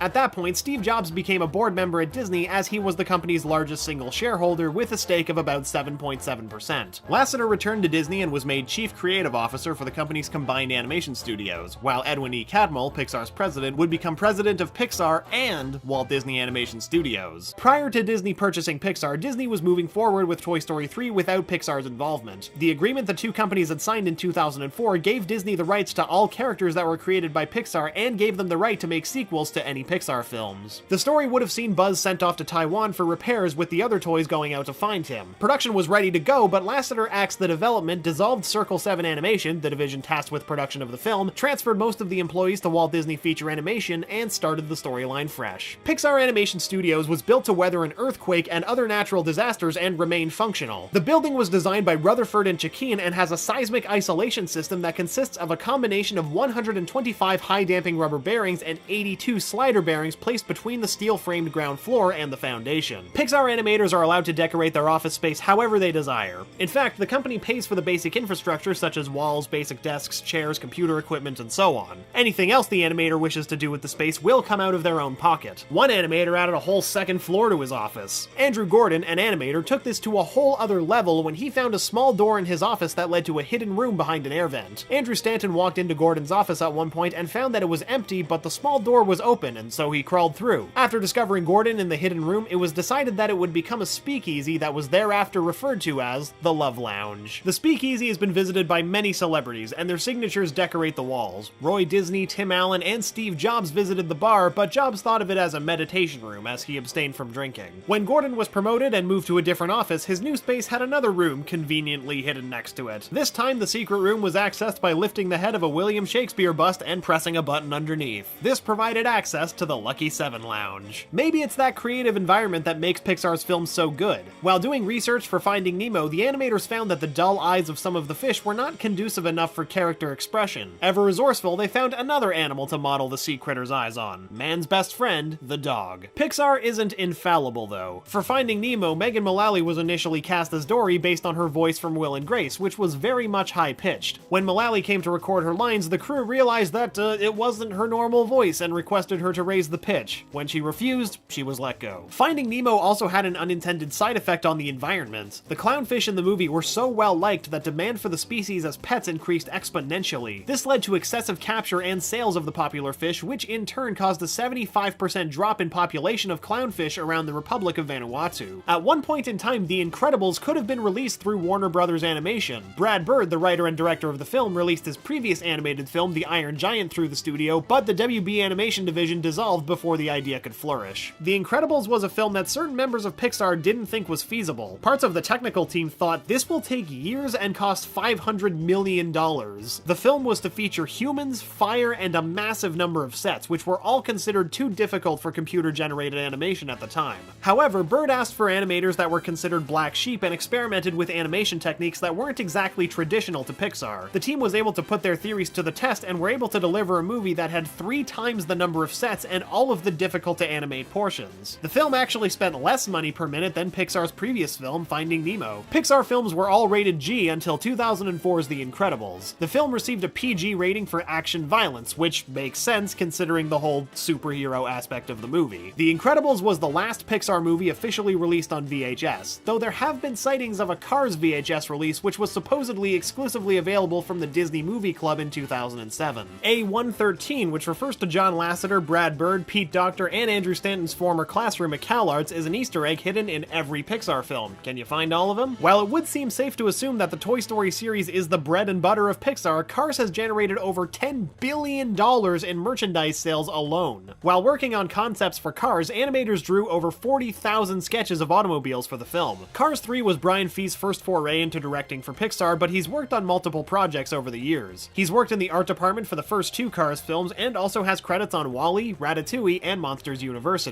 Cars 2 is the only Pixar film to be rated under 70% on Rotten Tomatoes, coming in at a measly 39%. The Toy Story trilogy, on the other hand, has Toy Story and Toy Story 2 listed at 100%, but Toy Story 3 only comes in at 99%. And alright, let's set the record straight here. Planes was a spin-off of the Cars series, however, it was not directly produced by Pixar, though Lasseter was a co-writer and executive producer for the first film. Development for Ratatouille started as early as 2000 when Jan Pinkava began drafting the original concepts of the film. Brad Bird took the role as co-director and writer for the project, going as far to intern at Thomas Keller's The French Laundry restaurant for the MasterChef experience. If you ever wondered why the food in Ratatouille looks so delicious, it's because all of it had to be made in real life. Over 270 pieces of food were created by Pixar filmmakers during production. Every food item had to be prepared and styled in a real kitchen, then photographed for reference, and then eaten. Artists usually have some kind of shorthand to save themselves time when working on a piece. During production of Ratatouille, the artists didn't give any of the human characters toes. Can you imagine what those feet look like? Pixar planned to sell Ratatouille wine as a tie-in to the film, but pulled it at the last minute. The California Wine Institute approached Disney and advised that the wine could violate advertising ethics, as it featured the titular character, Remy the Rat, on the label holding a glass of alcohol. In 2007, Ratatouille, a Brazilian computer graphics cartoon by Video Brinquedo, was released and reported as a rip-off of Ratatouille by IF Magazine. While some critics believe that this piece was derivative of Pixar's film, it seemed that Pixar didn't pursue any sort of legal action against them. The average Pixar film has anywhere from 50,000 to 75,000 storyboards from production. WALL-E broke the mold with over 125,000 storyboards. The first act remained largely unchanged, but the second and third acts went through multiple iterations, thus driving up the number. In 2009, Up became the first animated feature film to open the Cannes Film Festival. It was also nominated for an Academy Award for Best Picture, making it the second animated movie to ever do so after Beauty and the Beast. If you ever wondered if the team at Pixar did the math to find out how many balloons would have actually been needed to lift Carl's house in Up, you'll be happy to know that they did. Pete Docter, the co-director for the film, revealed that the technicians at Pixar estimated that 23.5 million balloons would be required to lift an 1,800 square foot house like Carl's. However, in the movie, only 20,622 balloons were used during the liftoff scene, and only 10,297 balloons were used during the floating scenes. We don't think that 23.5 million balloons would have fit on screen, and even if they did, it probably would have been excessive, so I guess we'll suspend our disbelief on this one, but you are walking on thin ice, Pixar. While the finished runtimes for Pixar movies run anywhere from 81 minutes to 120 minutes, the time it takes to animate is exponentially longer. During the production of Up, each animator produced an average of 4 seconds of animation per week. After the Up wrap party, the team that moved on to work on Toy Story 3 all shaved their heads for a fresh start on the new project. Speaking of shaved heads, Merida's hair in Brave took 3 years of study for the team at Pixar to animate. The scene where she removes her hood to show off the full volume of her hair took 2 months of work before it was considered satisfactory. And get this, the team created springs on a computer that ranged in sizes from short to long, fat to thin, stretched to compressed, and bouncy to stiff. They were then put into layers to create the curls for Merida's hair. That's over 1,500 hand-placed, sculpted individual curls. While Merida's hair in Brave was extremely complicated, Sully's hair in Monsters, Inc. was extremely voluminous. His fur has 25,336 key hairs, which are used to guide the motion and shape of the other 2.3 million hairs. Pixar created and registered an official tartan, a pattern for kilts with symbolic meaning for Clan Dunbrugh in Brave. You can look it up in the Scottish Registry of Tartans. Fans probably can't imagine anyone but John Goodman voicing Sully in Monsters, Inc., but Bill Murray was actually the first choice for the role. Apparently he tested and was interested, but producers of the film had trouble getting back in touch with him and moved on. The team behind Monsters University put each other through friendly hazing or initiation tests designed by department heads to keep in theme with the movie. There are over 400 characters in Monsters University, and each shot averages around 25 characters, which makes it Pixar's most populated film to date. Billy Crystal makes a wonderful Mike Wazowski, but he has a major regret with regards to Pixar. He was originally offered the role of Buzz Lightyear in Toy Story and passed. Randy Newman won his first Oscar for Monsters, Inc.'s closing song, If I Didn't Have You. He had previously been nominated 15 times times in the Best Score and Best Song categories, but had never taken home the win. Apparently, Randy Newman was the Leonardo DiCaprio of the music Oscars. 90% of the monsters in Monsters, Inc. have Mike's tongue design. Try to spot the 10% that don't. Rendering for Pixar films has only gotten more intense as the years have gone by, as Monsters University took 100 million CPU hours to completely render. If this was done by one computer, it would have taken 10,000 years. While marketing Monsters University, Pixar created an admissions website for MU that provided the visitor with various information about the school. Kinda bummed I wasn't able to make it for homecoming weekend.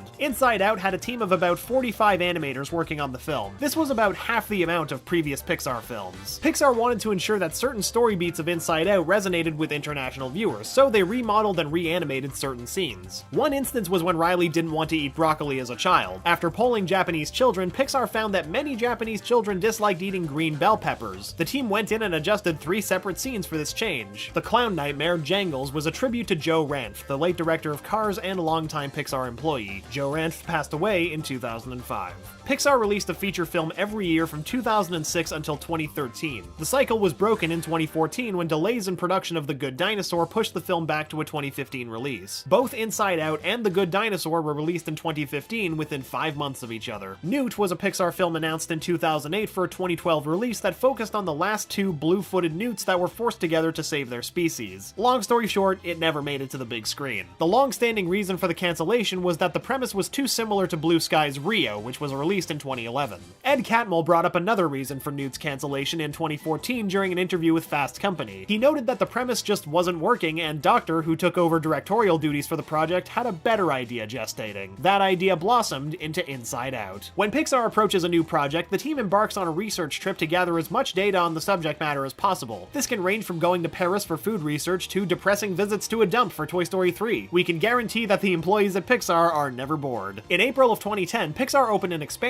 Pixar Canada, in downtown Vancouver, British Columbia, Canada. The studio would go on to produce 7 short films based on Toy Story and Cars characters. In October 2013, Pixar Canada was closed so that Pixar could refocus at its main office. In 2012, Pixar officially retired Menvy, its long-lived proprietary animation system, in favor of Presto, a new proprietary system named for their 2008 short film. The new system is still referred to as Menvy internally though, so it could get a little confusing. Brave was the studio's first feature film created with the new system. Fans of the scores of Pixar's films should keep an eye out for Pixar in Concert. The studio teamed up with the San Francisco Symphony in 2012 and launched the program. Fans attending the concerts are treated to symphonic renditions of scores from the various Pixar films that have been released. The concerts are still ongoing and their schedule is listed on Pixar's site. Pixar's proprietary software, RenderMan, saw its official release for non-commercial use in 2015. The program is available via Pixar Store and can be utilized for batch rendering or rendering with an artist seat. It will set you back around $500 though, with an annual maintenance fee of $200. John Ratzenberger has been a voice actor in every single Pixar film released. He's best known for his work on Cheers as Cliff Calvin, but has shown up in other animated shows and films such as Captain Planet and the Planeteers, The Simpsons, and the dub of Spirited Away. Pixar movies are rife with references to other films that the studio has developed, but there is one mainstay that appears in almost all of the films. The Pizza Planet delivery truck from the Toy Story series appears in every film with the exception of The Incredibles, which is weird because if there are any movies that shouldn't have it, they should be Brave or The Good Dinosaur, but there it is in both of them. Pixar's accolades continued to grow in 2009 when Lasseter, Bird, Doctor, Stanton, and Unkrich were awarded with a Career Golden Lion Award during the Venice Film Festival. The award was presented to them by George Lucas, tying the animation studio back to their roots. Pixar has held a few different exhibitions over the years, allowing the general public to view internal original art. The first of these exhibitions was Pixar 20 Years of Animation, which opened in December of 2005 and ran until February of 2006 at the Museum of Modern Art in New York City. This exhibit had over 500 pieces of original art from Pixar Animation Studios. Pixar continued the tradition with the Pixar 25 Years of Animation exhibition, which debuted in California at the Oakland Museum of California from July 2010 to January 2011. The exhibition then went international and visited Hong Kong, Amsterdam, Paris, Madrid, Barcelona, and Zaragoza over the course of 2011 to 2015. Pixar's most recent release as of the making of this video is Coco. Coco premiered in Morelia, Mexico at the Morelia International Film Festival on October 20th of 2017 and was released the following week in Mexico just before Dia de los Muertos, the inspiration behind the film. Pixar has collected a total of 13 Academy Awards, 9 Golden Globes, and 11 Grammys as of 2017 for its feature films alone. Of 772 nominations, the studio has collected a total of 378 wins from multiple award shows. Here's to many more years of magic magic, innovation, and success. And there you have it. More information than you could have ever dreamed about Pixar. What do you think? Do you have a favorite Pixar movie? Which song sticks out most to you? Will any similar studio ever overtake them? Make sure you let us know down in the comments and subscribe to channel Frederator for more like this. Thanks so much for watching, and remember, Frederator loves you.